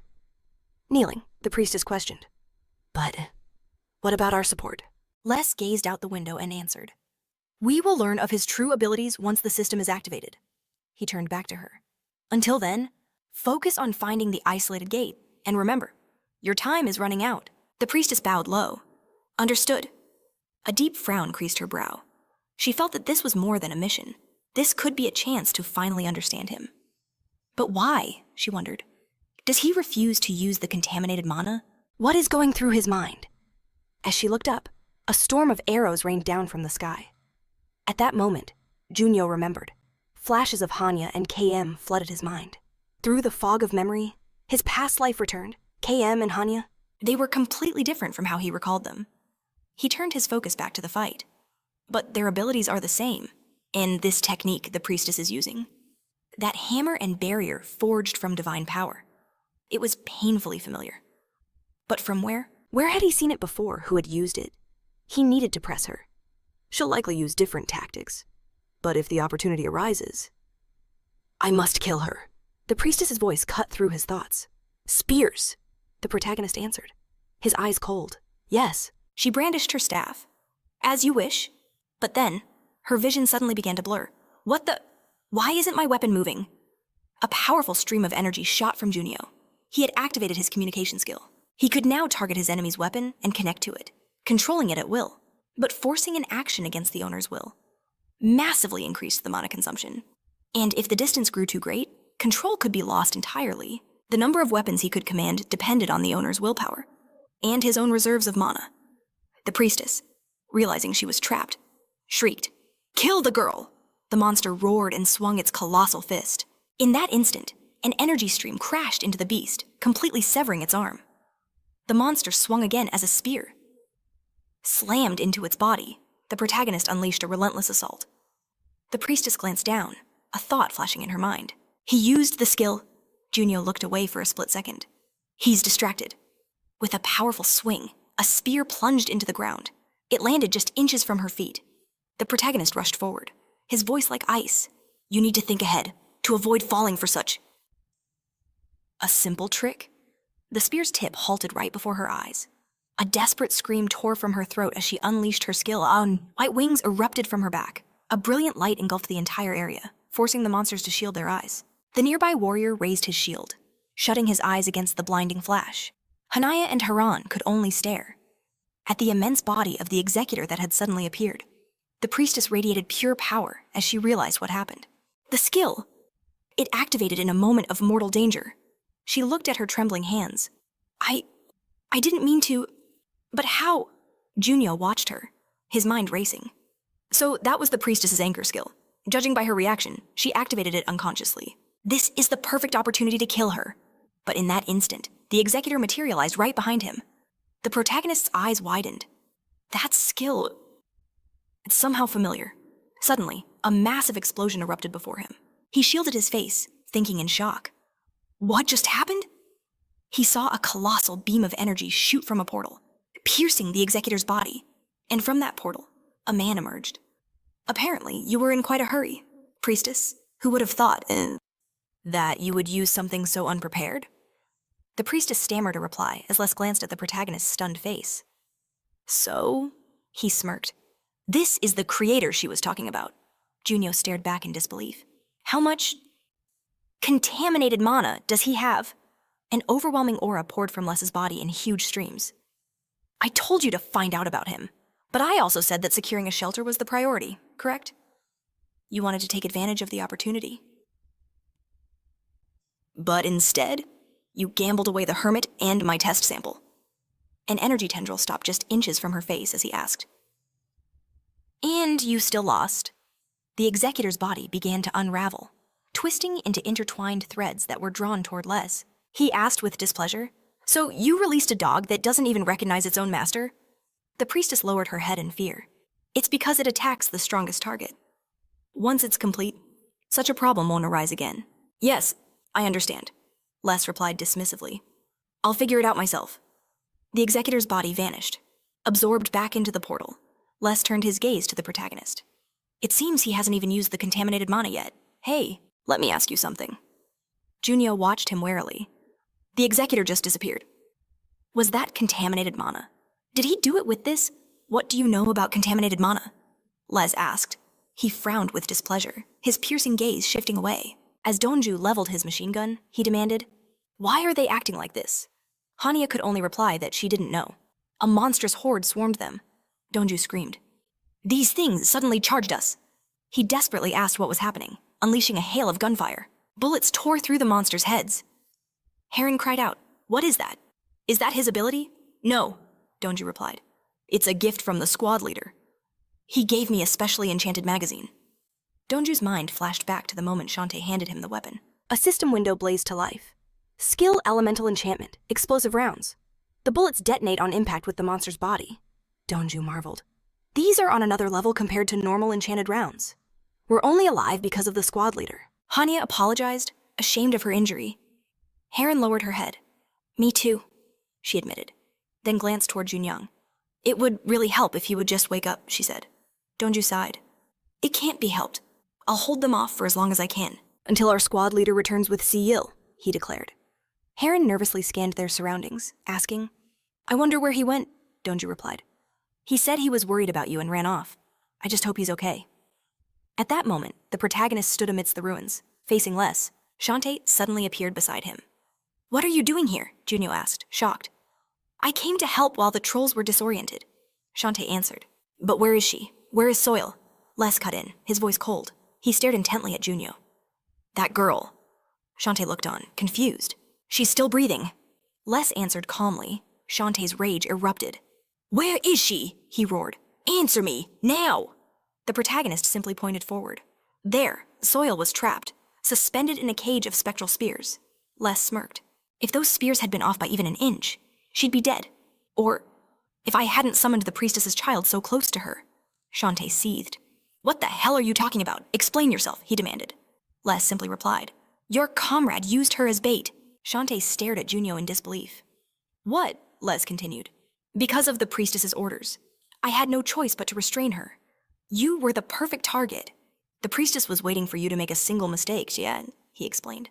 Waiting for the very moment your field of vision was compromised. It was the perfect opportunity to snatch the hostage right from under your nose. You used a civilian as bait. Are you insane? Shantae screamed. Les just smiled. I'm starting to like you, he said. I don't know who you are, but you can think logically. So I'll give you a chance. Will you cooperate with my plan? In an instant, the cold barrel of a gun pressed against Les's temple. You sick bastards, Shantae snarled. I don't know what you're planning. But the protagonist intervened. Shantae, wait. At his word, Shin, standing before Les, was suddenly engulfed in energy and began to dissolve. His axe clattered uselessly to the floor. The protagonist asked in shock. Why? Why did you do that? Les just smiled. What a strange question, he mused. Weren't you about to blow my head off? Junio frowned, demanding. How did you do that? Les chuckled condescendingly. Your comrade just sacrificed himself for me. And instead of seeking revenge, you ask questions. He wasn't my comrade, the protagonist stated flatly. I wanted to see the limits of your power. He might have been a good person, but he was far too reckless. He thought to himself. Talented, but not strong enough to be called a hero, a pity. But that's the reality of this world. It was his own choice, and he simply faced the consequences. Les's smile widened.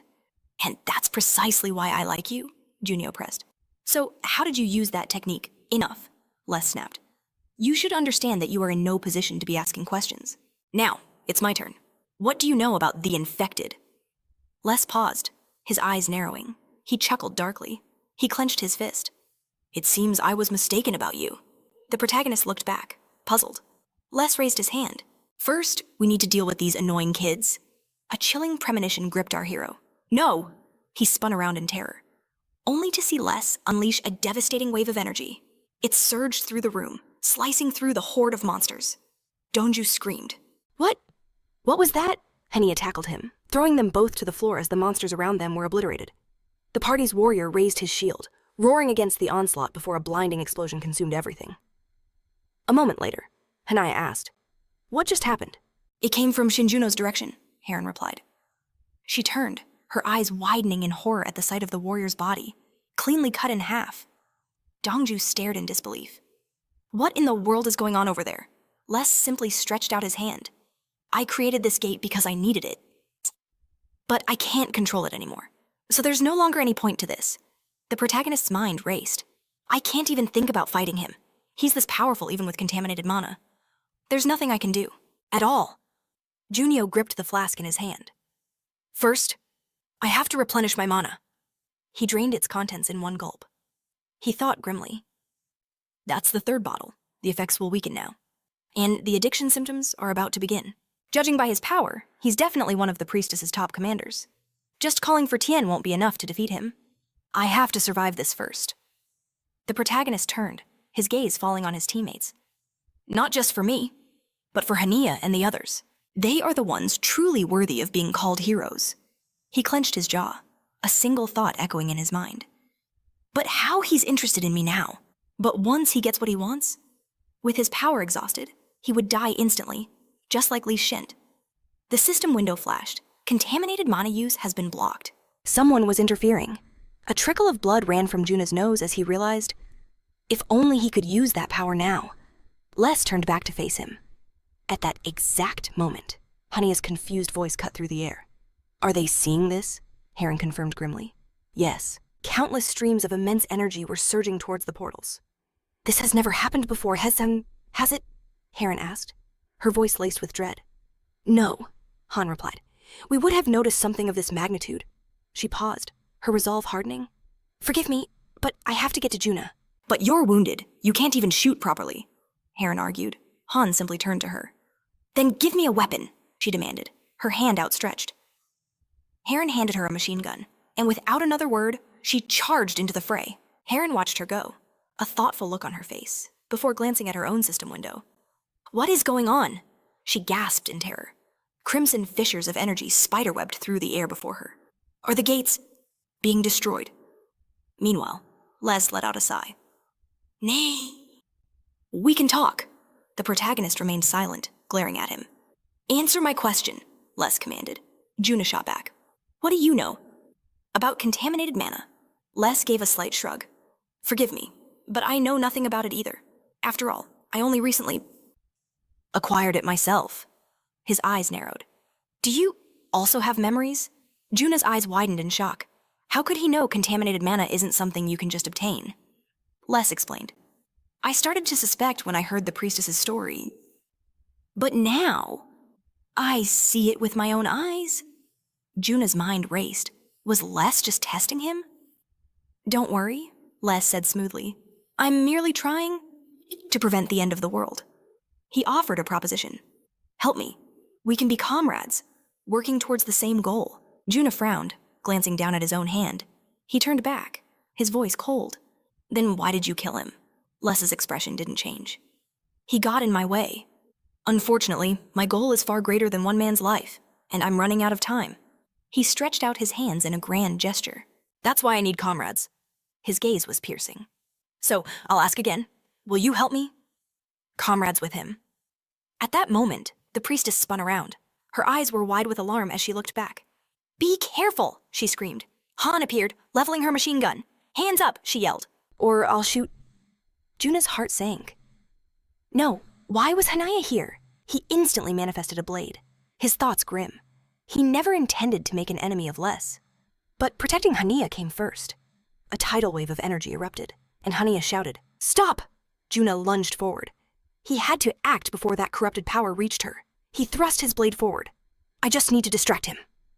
Hanaya dropped her weapon, screaming in terror as the energy surged. Les turned, unimpressed. He clenched his fist. Too slow. He delivered a devastating blow. The protagonist cried out, crashing to the ground. Les stood over him. You use skills, but your body is completely undeveloped. Juna stared up at him. What are you talking about? You must have realized by now, Les continued, that skills are needed to grow stronger. But that isn't everything. Until now, relying on skills alone was enough. But your physical abilities are lacking. You're about to hit your limit. Juna looked at him, completely frozen. Les loomed over him. Focus on developing your body first. There are many ways. Especially while the system is active, Juna finally managed to ask. Why are you telling me this? Les smirked. Because I've confirmed you have memories. I don't know if you're a friend or foe yet. And that makes me curious. Hanaya watched in horror, clutching the machine gun tightly. Les turned to leave.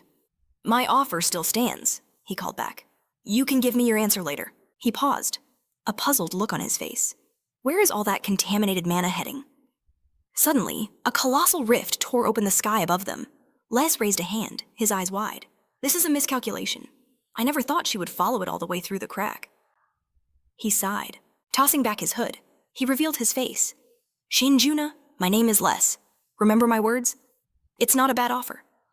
As he vanished, Hanaya rushed to Juna's side. Juna, she cried, kneeling beside him. Are you okay? What happened? The protagonist just lowered his head. Well... Just then, a system window materialized before Hanaya. It read, Main Quest. Protect the islands of the endless sky. Final wave. Main objective. Defeat the wave of monsters. Progress 9 out of 10. Reward. Unlock new skills. A message from the islands. She looked up, panicked. This isn't the end. Apparently, the protagonist grunted. There's still a boss. Hanaya's shoulders slumped. But I can't fight anymore. Juna pushed himself up. He had no mana left. That last attack took everything he had just to form a dagger. He stared at the massive rift in the sky. What's going to happen now? He had no way left to defend himself. From the swirling vortex, a gigantic bird wearing a strange hat emerged. They could only stare, their mouths agape in stunned silence. The creature landed with a heavy thud. Juna's mind reeled. He'd never seen a monster like this before. Where did it come from? But for a final boss, Hania stared at it, unimpressed. Somehow, it doesn't look that intimidating. She took a step forward. I'll try to handle it. Wait, Juna called out. But suddenly, he collapsed to his knees, blood pouring from his mouth as he clutched his face in agony. This is terrible. Of all the times for the side effects to manifest, why now? Based on that weak aura, there's a high chance this creature runs on contaminated mana, if its abilities are similar. Hania is in grave danger. She raised her Aisha, machine gun, but the monster whipped its head around, snarling. Found you! A scream was Hania's only reply. The winged beast commanded, Give it back! Hania could only stare, confused. The monster then fixed its gaze on the protagonist, and hissed, It belongs to him! What is it talking about, Junio wondered. He took it, Gin. He promised to return it, but never did. The hour is upon us. He will return what is mine. Hania shot him a puzzled look. The protagonist held out his hand, a sudden realization dawning on him.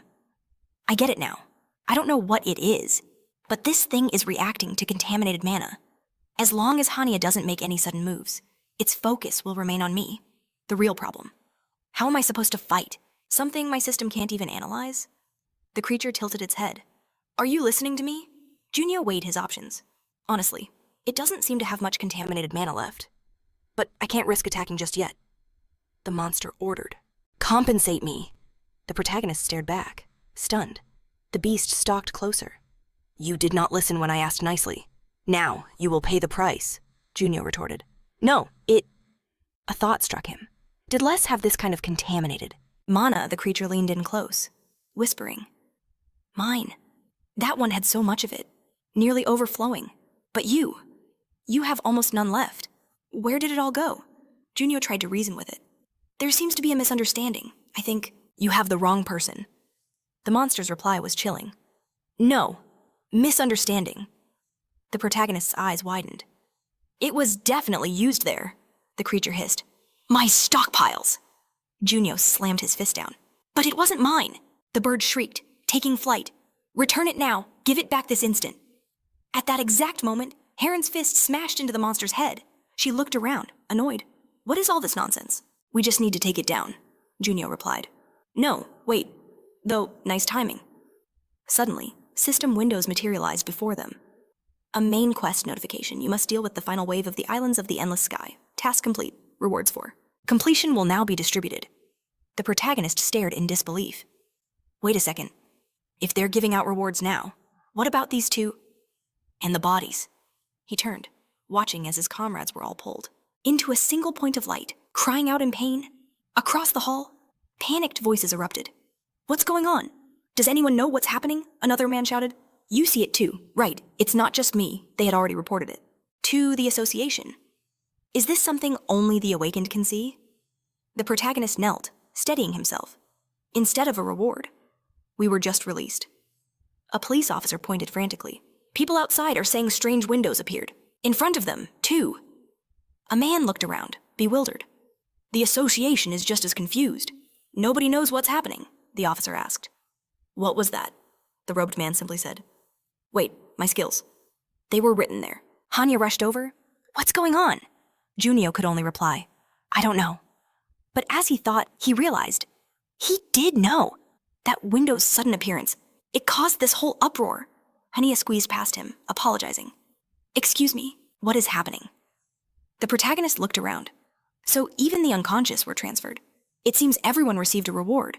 He saw Donggu and Sayul. Ah, they're back too. Everyone returned? Everyone. But the ones who died. He could only hope the association finds a way to retrieve their bodies. Guards rushed to his side. Shin Junio Nim. Thanks to the survivors returning from the isolated gate, the feeling of confusion in the hall was slowly replaced by relief and a sense of duty. During the debriefing, Junio learned the rift showed a faint reaction just seconds before their return. At the same time, the awakened inside had visions, and the rift itself momentarily lost its glow. The protagonist listened to the association member, connecting the dots. A few seconds before we returned, the task was marked as complete. The system activation was delayed because the gate was already sealed. But unlike my previous life, All awakened have now become players. Junio watched the officials talk, his mind racing. This is a huge change. The entire plan has to be scrapped. He glanced at the ring on his finger. At this rate, no one will be able to meet the leader who controls the priestess.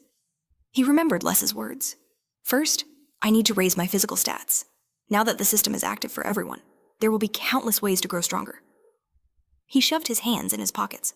Lowering his head, there's so much to sort out. Things can't continue like this. Although the appearance of the windows caused chaos, many reacted calmly, even amid the anxiety. For the Haimas, civilians, who were once ordinary people, this was just another bizarre incident connected to the rifts. According to the news, only those who the awakened were seeing visions, and likely connected to the mysterious rift. Some whispered the rift would one day bring about the apocalypse, but that was a minority opinion. Meanwhile, the Skeleton Guild was officially disbanded, following the death of its leader, the A-rank sorcerer, Lint. During the investigation, a web of corruption was uncovered. Illegal dungeon raids, unregistered artifacts, and theft. Guild members testified that most of the profits were funneled to Li Shin's wife and daughter in America. With their guild gone, the lower-ranked members had nowhere to turn, forcing them to end their careers as hunters. Elsewhere, the Hunters Association confirmed Quan Sayan was alive and retrieved him from the home of Yu Jun, the guardian of the Endless Sky Islands. Quan Sayan and the others spoke of an awakened woman who wielded a sinister dark energy. The association is now actively hunting for her. When they learned that the guardian, Yu Jun, had no living blood relatives, a debate began over her compensation. Her husband and family had tragically died. Her husband and several years ago during a rescue mission. Dongju sat by Soyul's bedside. That's all we know for now. Soyul offered a faint smile and thanked him. Dongju looked at her intently. But Soyul, why are you sharing this information? She replied. You said that even if I can't remember everything. I should at least try to remember something? Dongju nodded. I did. But are you sure you want to keep working? Soyul looked at him, confused. What do you mean? Well, the association. It's a dangerous place. There's no guarantee something like this won't happen again. Is that what this is about? She asked. I have to continue. If not me, then who? Dongju clicked his tongue in frustration. You're unbelievable. Soyul smiled. Managing hunter lists, classifying ranks, providing rewards, handling reports, investigating abnormal dungeons. The list goes on and on. We do so much. We're basically the department of everything. Dongju turned away. I know. And what everyone overlooks, Soyul added, is that we were founded to clean up the Endless Sky Islands. Dongju watched her, his expression unreadable. I'm going to investigate, she declared. Don't you think there's someone pulling the strings, behind all the villains and gangsters? A large corporation? Maybe even national intelligence? Dongju lightly bopped her on the head with a notebook. If you want to play detective, you can do it after you've fully recovered. Soyul smiled and let out a playful yelp. Out in the hall, Dongju tore up the papers, tossing them in the trash. He walked away. That woman will be the death of me. At that very moment, a sinister portal opened in an alley. From its depths, grotesque monsters began to emerge, roaring hungrily. One beast crawled out, its eyes scanning the area. It locked onto a young boy walking nearby and let out a wicked laugh. Not far away, another larger portal materialized, and a man stepped through. He glanced at his system window. A new quest had been activated. This is insane, he muttered in disbelief. Why did they have to summon me this early? Just then, a piercing scream cut through the air. He turned to see the monster bearing down. On the terrified boy, it roared, closing the distance. The creature launched itself from the ground, flying towards its prey. But in a flash, an arrow pierced its skull, pinning it to the wall. Hey, kid, a voice called out. A man smiled warmly. You all alone out here. Later, Elizabeth casually licked her paws. Did you really put yourself in this state? By drinking 3 whole flasks of mana. Our main character, Junio, lay exhausted on the bed. I had to. Elizabeth stretched languidly. It's a miracle you came back alive at all. Is that all you have to say? Junio retorted. He remembered his encounter with Les. Truth is, he's the reason we survived. If he truly wanted us dead, none of us would have escaped. The cat stretched her paws. So, your ability is out in the open now. It was always part of the plan, Junio confirmed. Reveal my power, make them focus on me, and then expose the masterminds behind everything. Well, Elizabeth mused, since you saw his face, I suppose it's a success. Aren't you being a little too smug about this? Junio asked. Let's say you saw the one who calls himself less, she countered. But what about the others? The others, our hero asked. The cat elaborated. I'm talking about the ones who came with him. Several people witnessed your ability. Junio assured them there was nothing to worry about. The contract had been perfectly sealed. He recalled the moment inside the portal, activating his feast skill. When Shantae questioned him, the protagonist's terms were simple. He would deal with those two and save the hostage. But in return, they were to tell no one about the abilities. They had witnessed a system window had blazed to life right after. Now, lying in bed, Junio began to explain. Initially, toll is just a basic skill, a simple fee paid for renting a weapon. But as the skill's level grows, a binding contract becomes possible. Elizabeth listened intently. I see.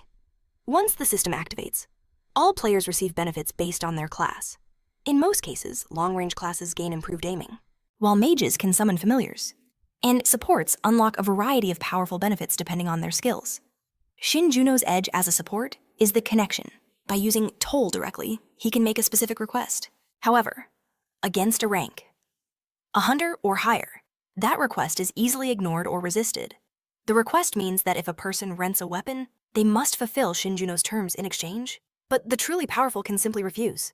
But as the toll skill level increases, he can forge a contract that is impossible to resist while the system is active. This power opened the door to unconventional uses, like completely erasing their memories of the event. Thanks to Junio's high skill. Level, a foolproof deal, guaranteed by the system. For hunters of rank A and above, the chances of success should have been low.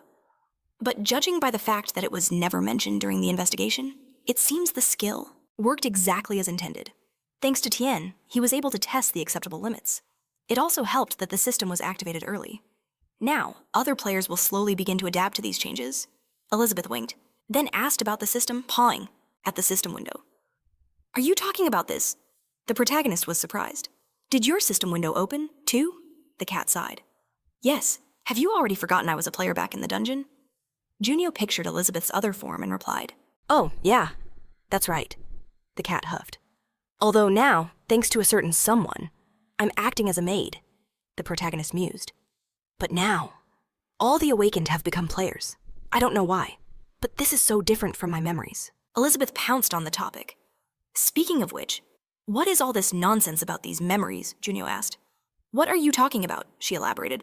I don't know about any previous cycle, but memories are things you've actually experienced, right? However, yours are all mixed up and don't match reality. All you have are these techniques you call skills, even though you've never trained to use them.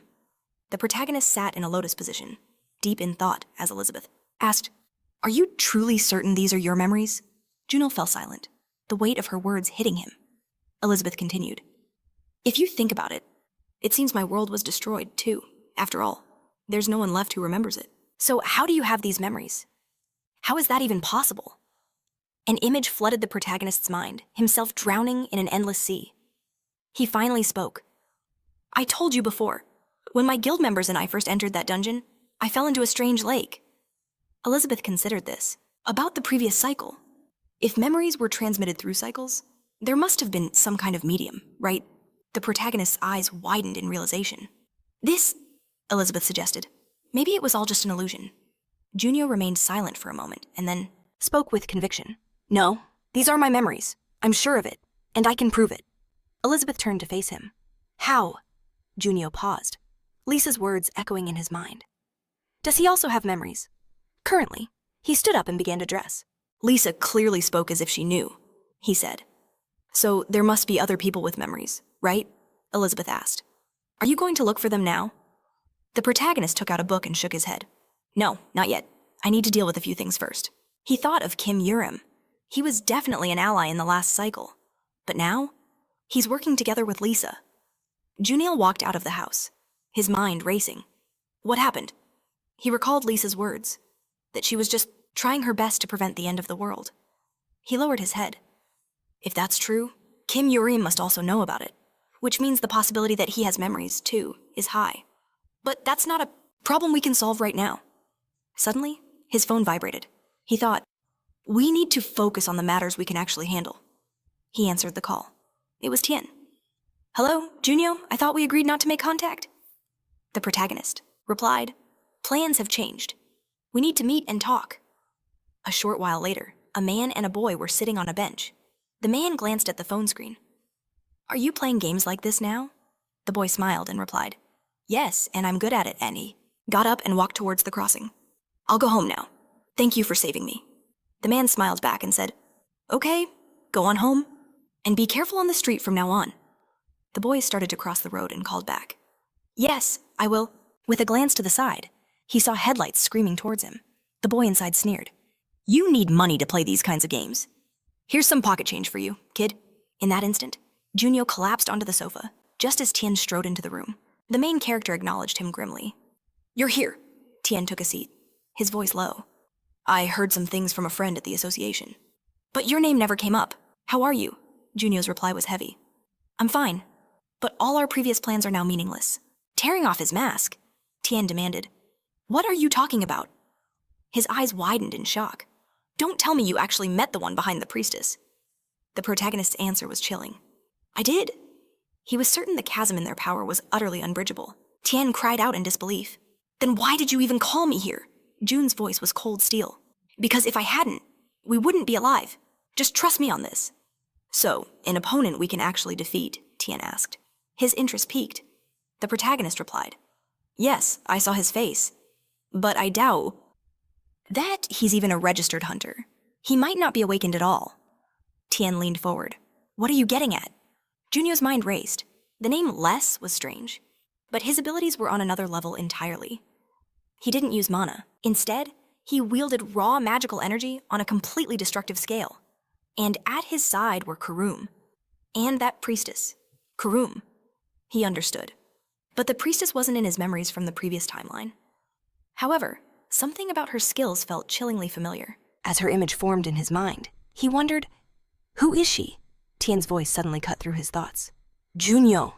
The protagonist looked up questioningly. "What's wrong?" Tien asked, his expression serious. "Is everything all right?" Hain was on the phone just now, and she was clearly hiding something.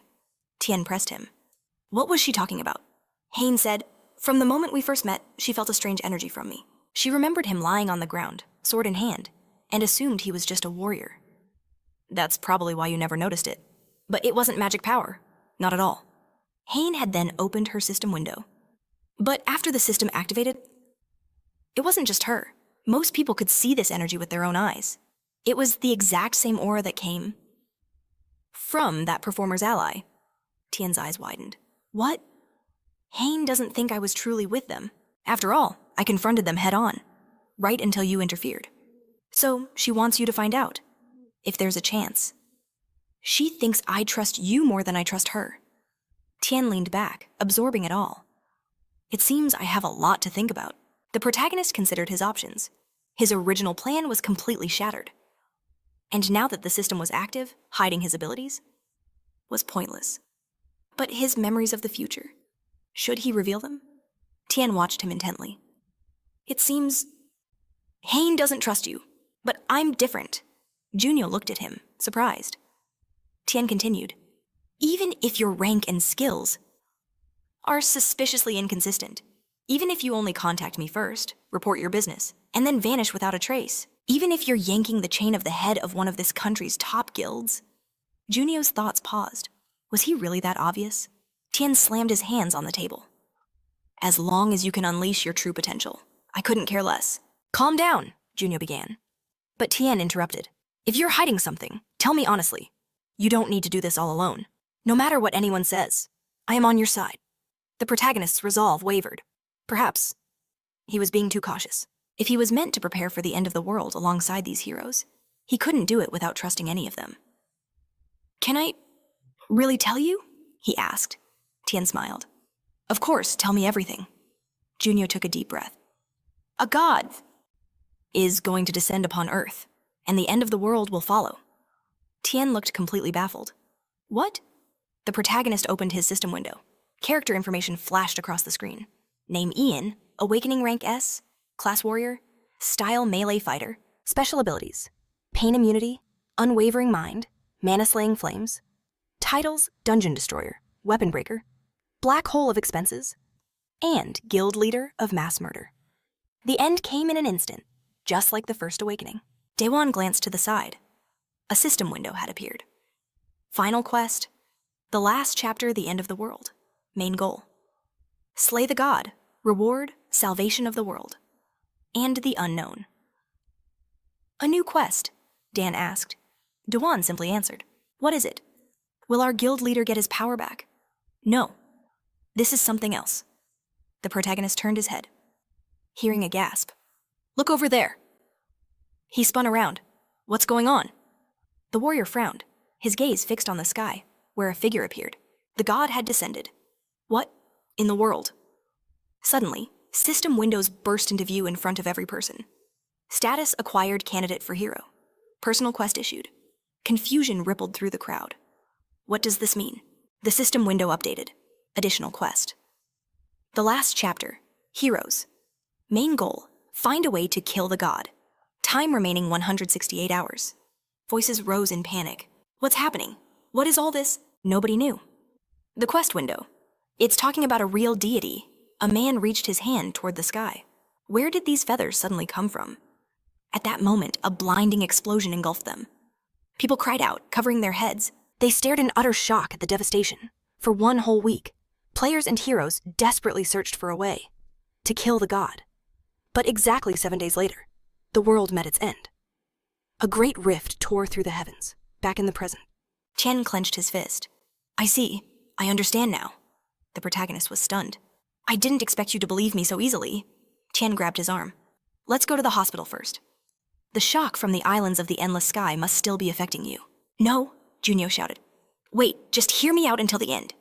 He remembered that moment. 1 week after the god's descent. The protagonist sat slumped against a ruined wall and whispered, Now, I think I understand. The way to kill the final boss, the god, was to... It was all just a trick. If only he'd seen it sooner. They could have saved them all. But now, his world began to crumble to dust. As everything collapsed, a shadowy figure emerged, Junho whispered, his voice filled with regret. He understood far too late. If only he had one more chance. The silhouette reached out, its voice echoing in the void. The heroes you cast aside. They were the key. Back in the present, Tian absorbed this tale of a doomed future. So, it all ends with your death. Junho's reply was grim. Yes, that's right. So you believe a god is pulling the strings, manipulating the pursuers of the awakened. Tian probed deeper. Then what kind of trick is this? A ploy powerful enough to slay a deity? Junho confessed. I can't remember. Tian's brow furrowed in suspicion. What about the heroes? He pressed. Do you remember their names? How many there were? The main character could only shake his head. There were hundreds of them, he explained. I can't recall them all. Only the ones I fought alongside. Of the dozen who saw the end, I only remember a handful of faces, he added. It's as if someone deliberately wiped parts of my memory. Tian nodded slowly. I see. Junho could sense the doubt still lingering in the air. Of course, it was a natural reaction. Tian had already helped him so much. Perhaps he should have been more tactful. But then, Tian extended his hand, the ring resting in his palm. In that case, you should keep this. It seems we'll be working closely together. Junho's eyes widened in surprise. What you... Believe me. Tian's gaze was sharp. This isn't about belief. It's about whether or not I can properly support you. He held out his hand again. Judging by the story you've told, you don't need someone who just believes your words. You need someone you can truly trust. Am I wrong? Before Junho could answer, Tian cut in. I will trust you, Junho. But in return, I need you to trust me. As Tian placed the ring in his hand, a thought crossed his mind. He wasn't sure if this man was telling the truth or not. But if he could recruit him into the guild, he would become an immensely powerful ally. It was time to talk business. Let's discuss you joining the guild. But his words were cut short as Junho offered him a book. Tian stared, baffled. What? Is this... It's something I acquired in the Endless Sky Islands, Junho explained. I'm glad I brought it with me. Didn't your system react?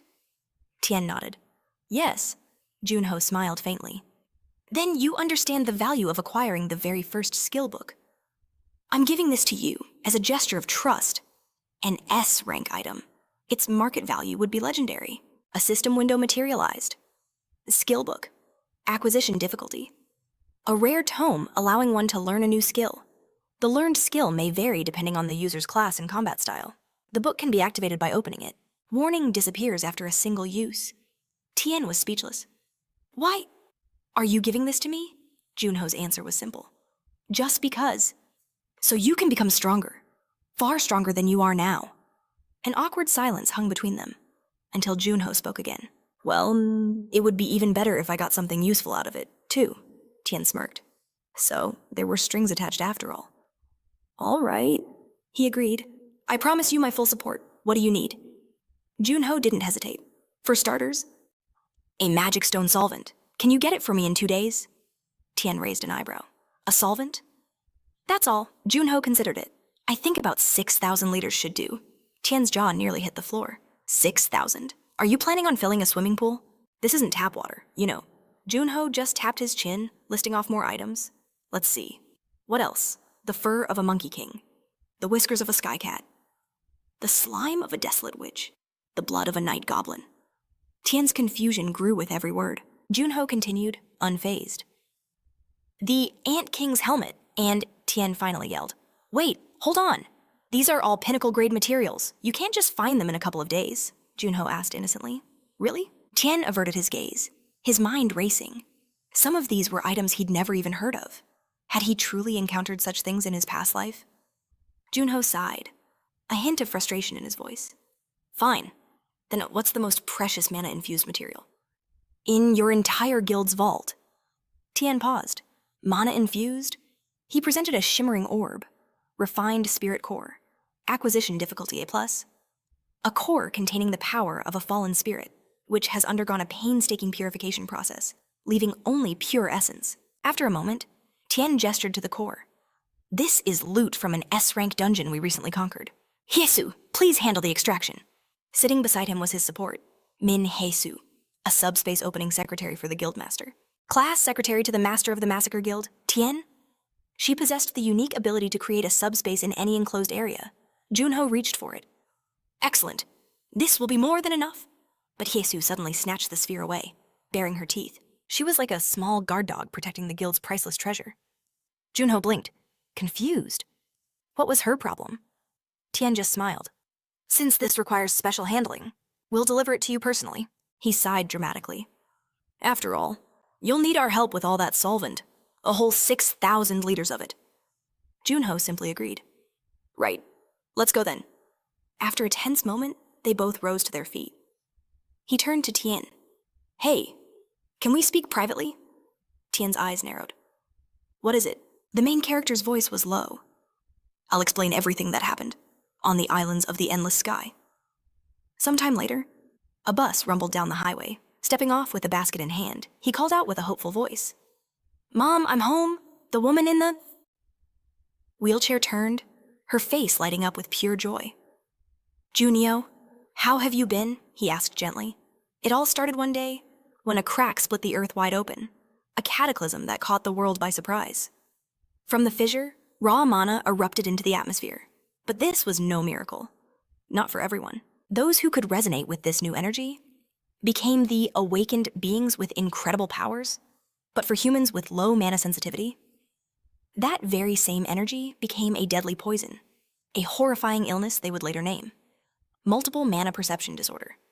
In its worst stages, it was a death sentence, and even those who survived were left crippled by complications, bringing him back to the present.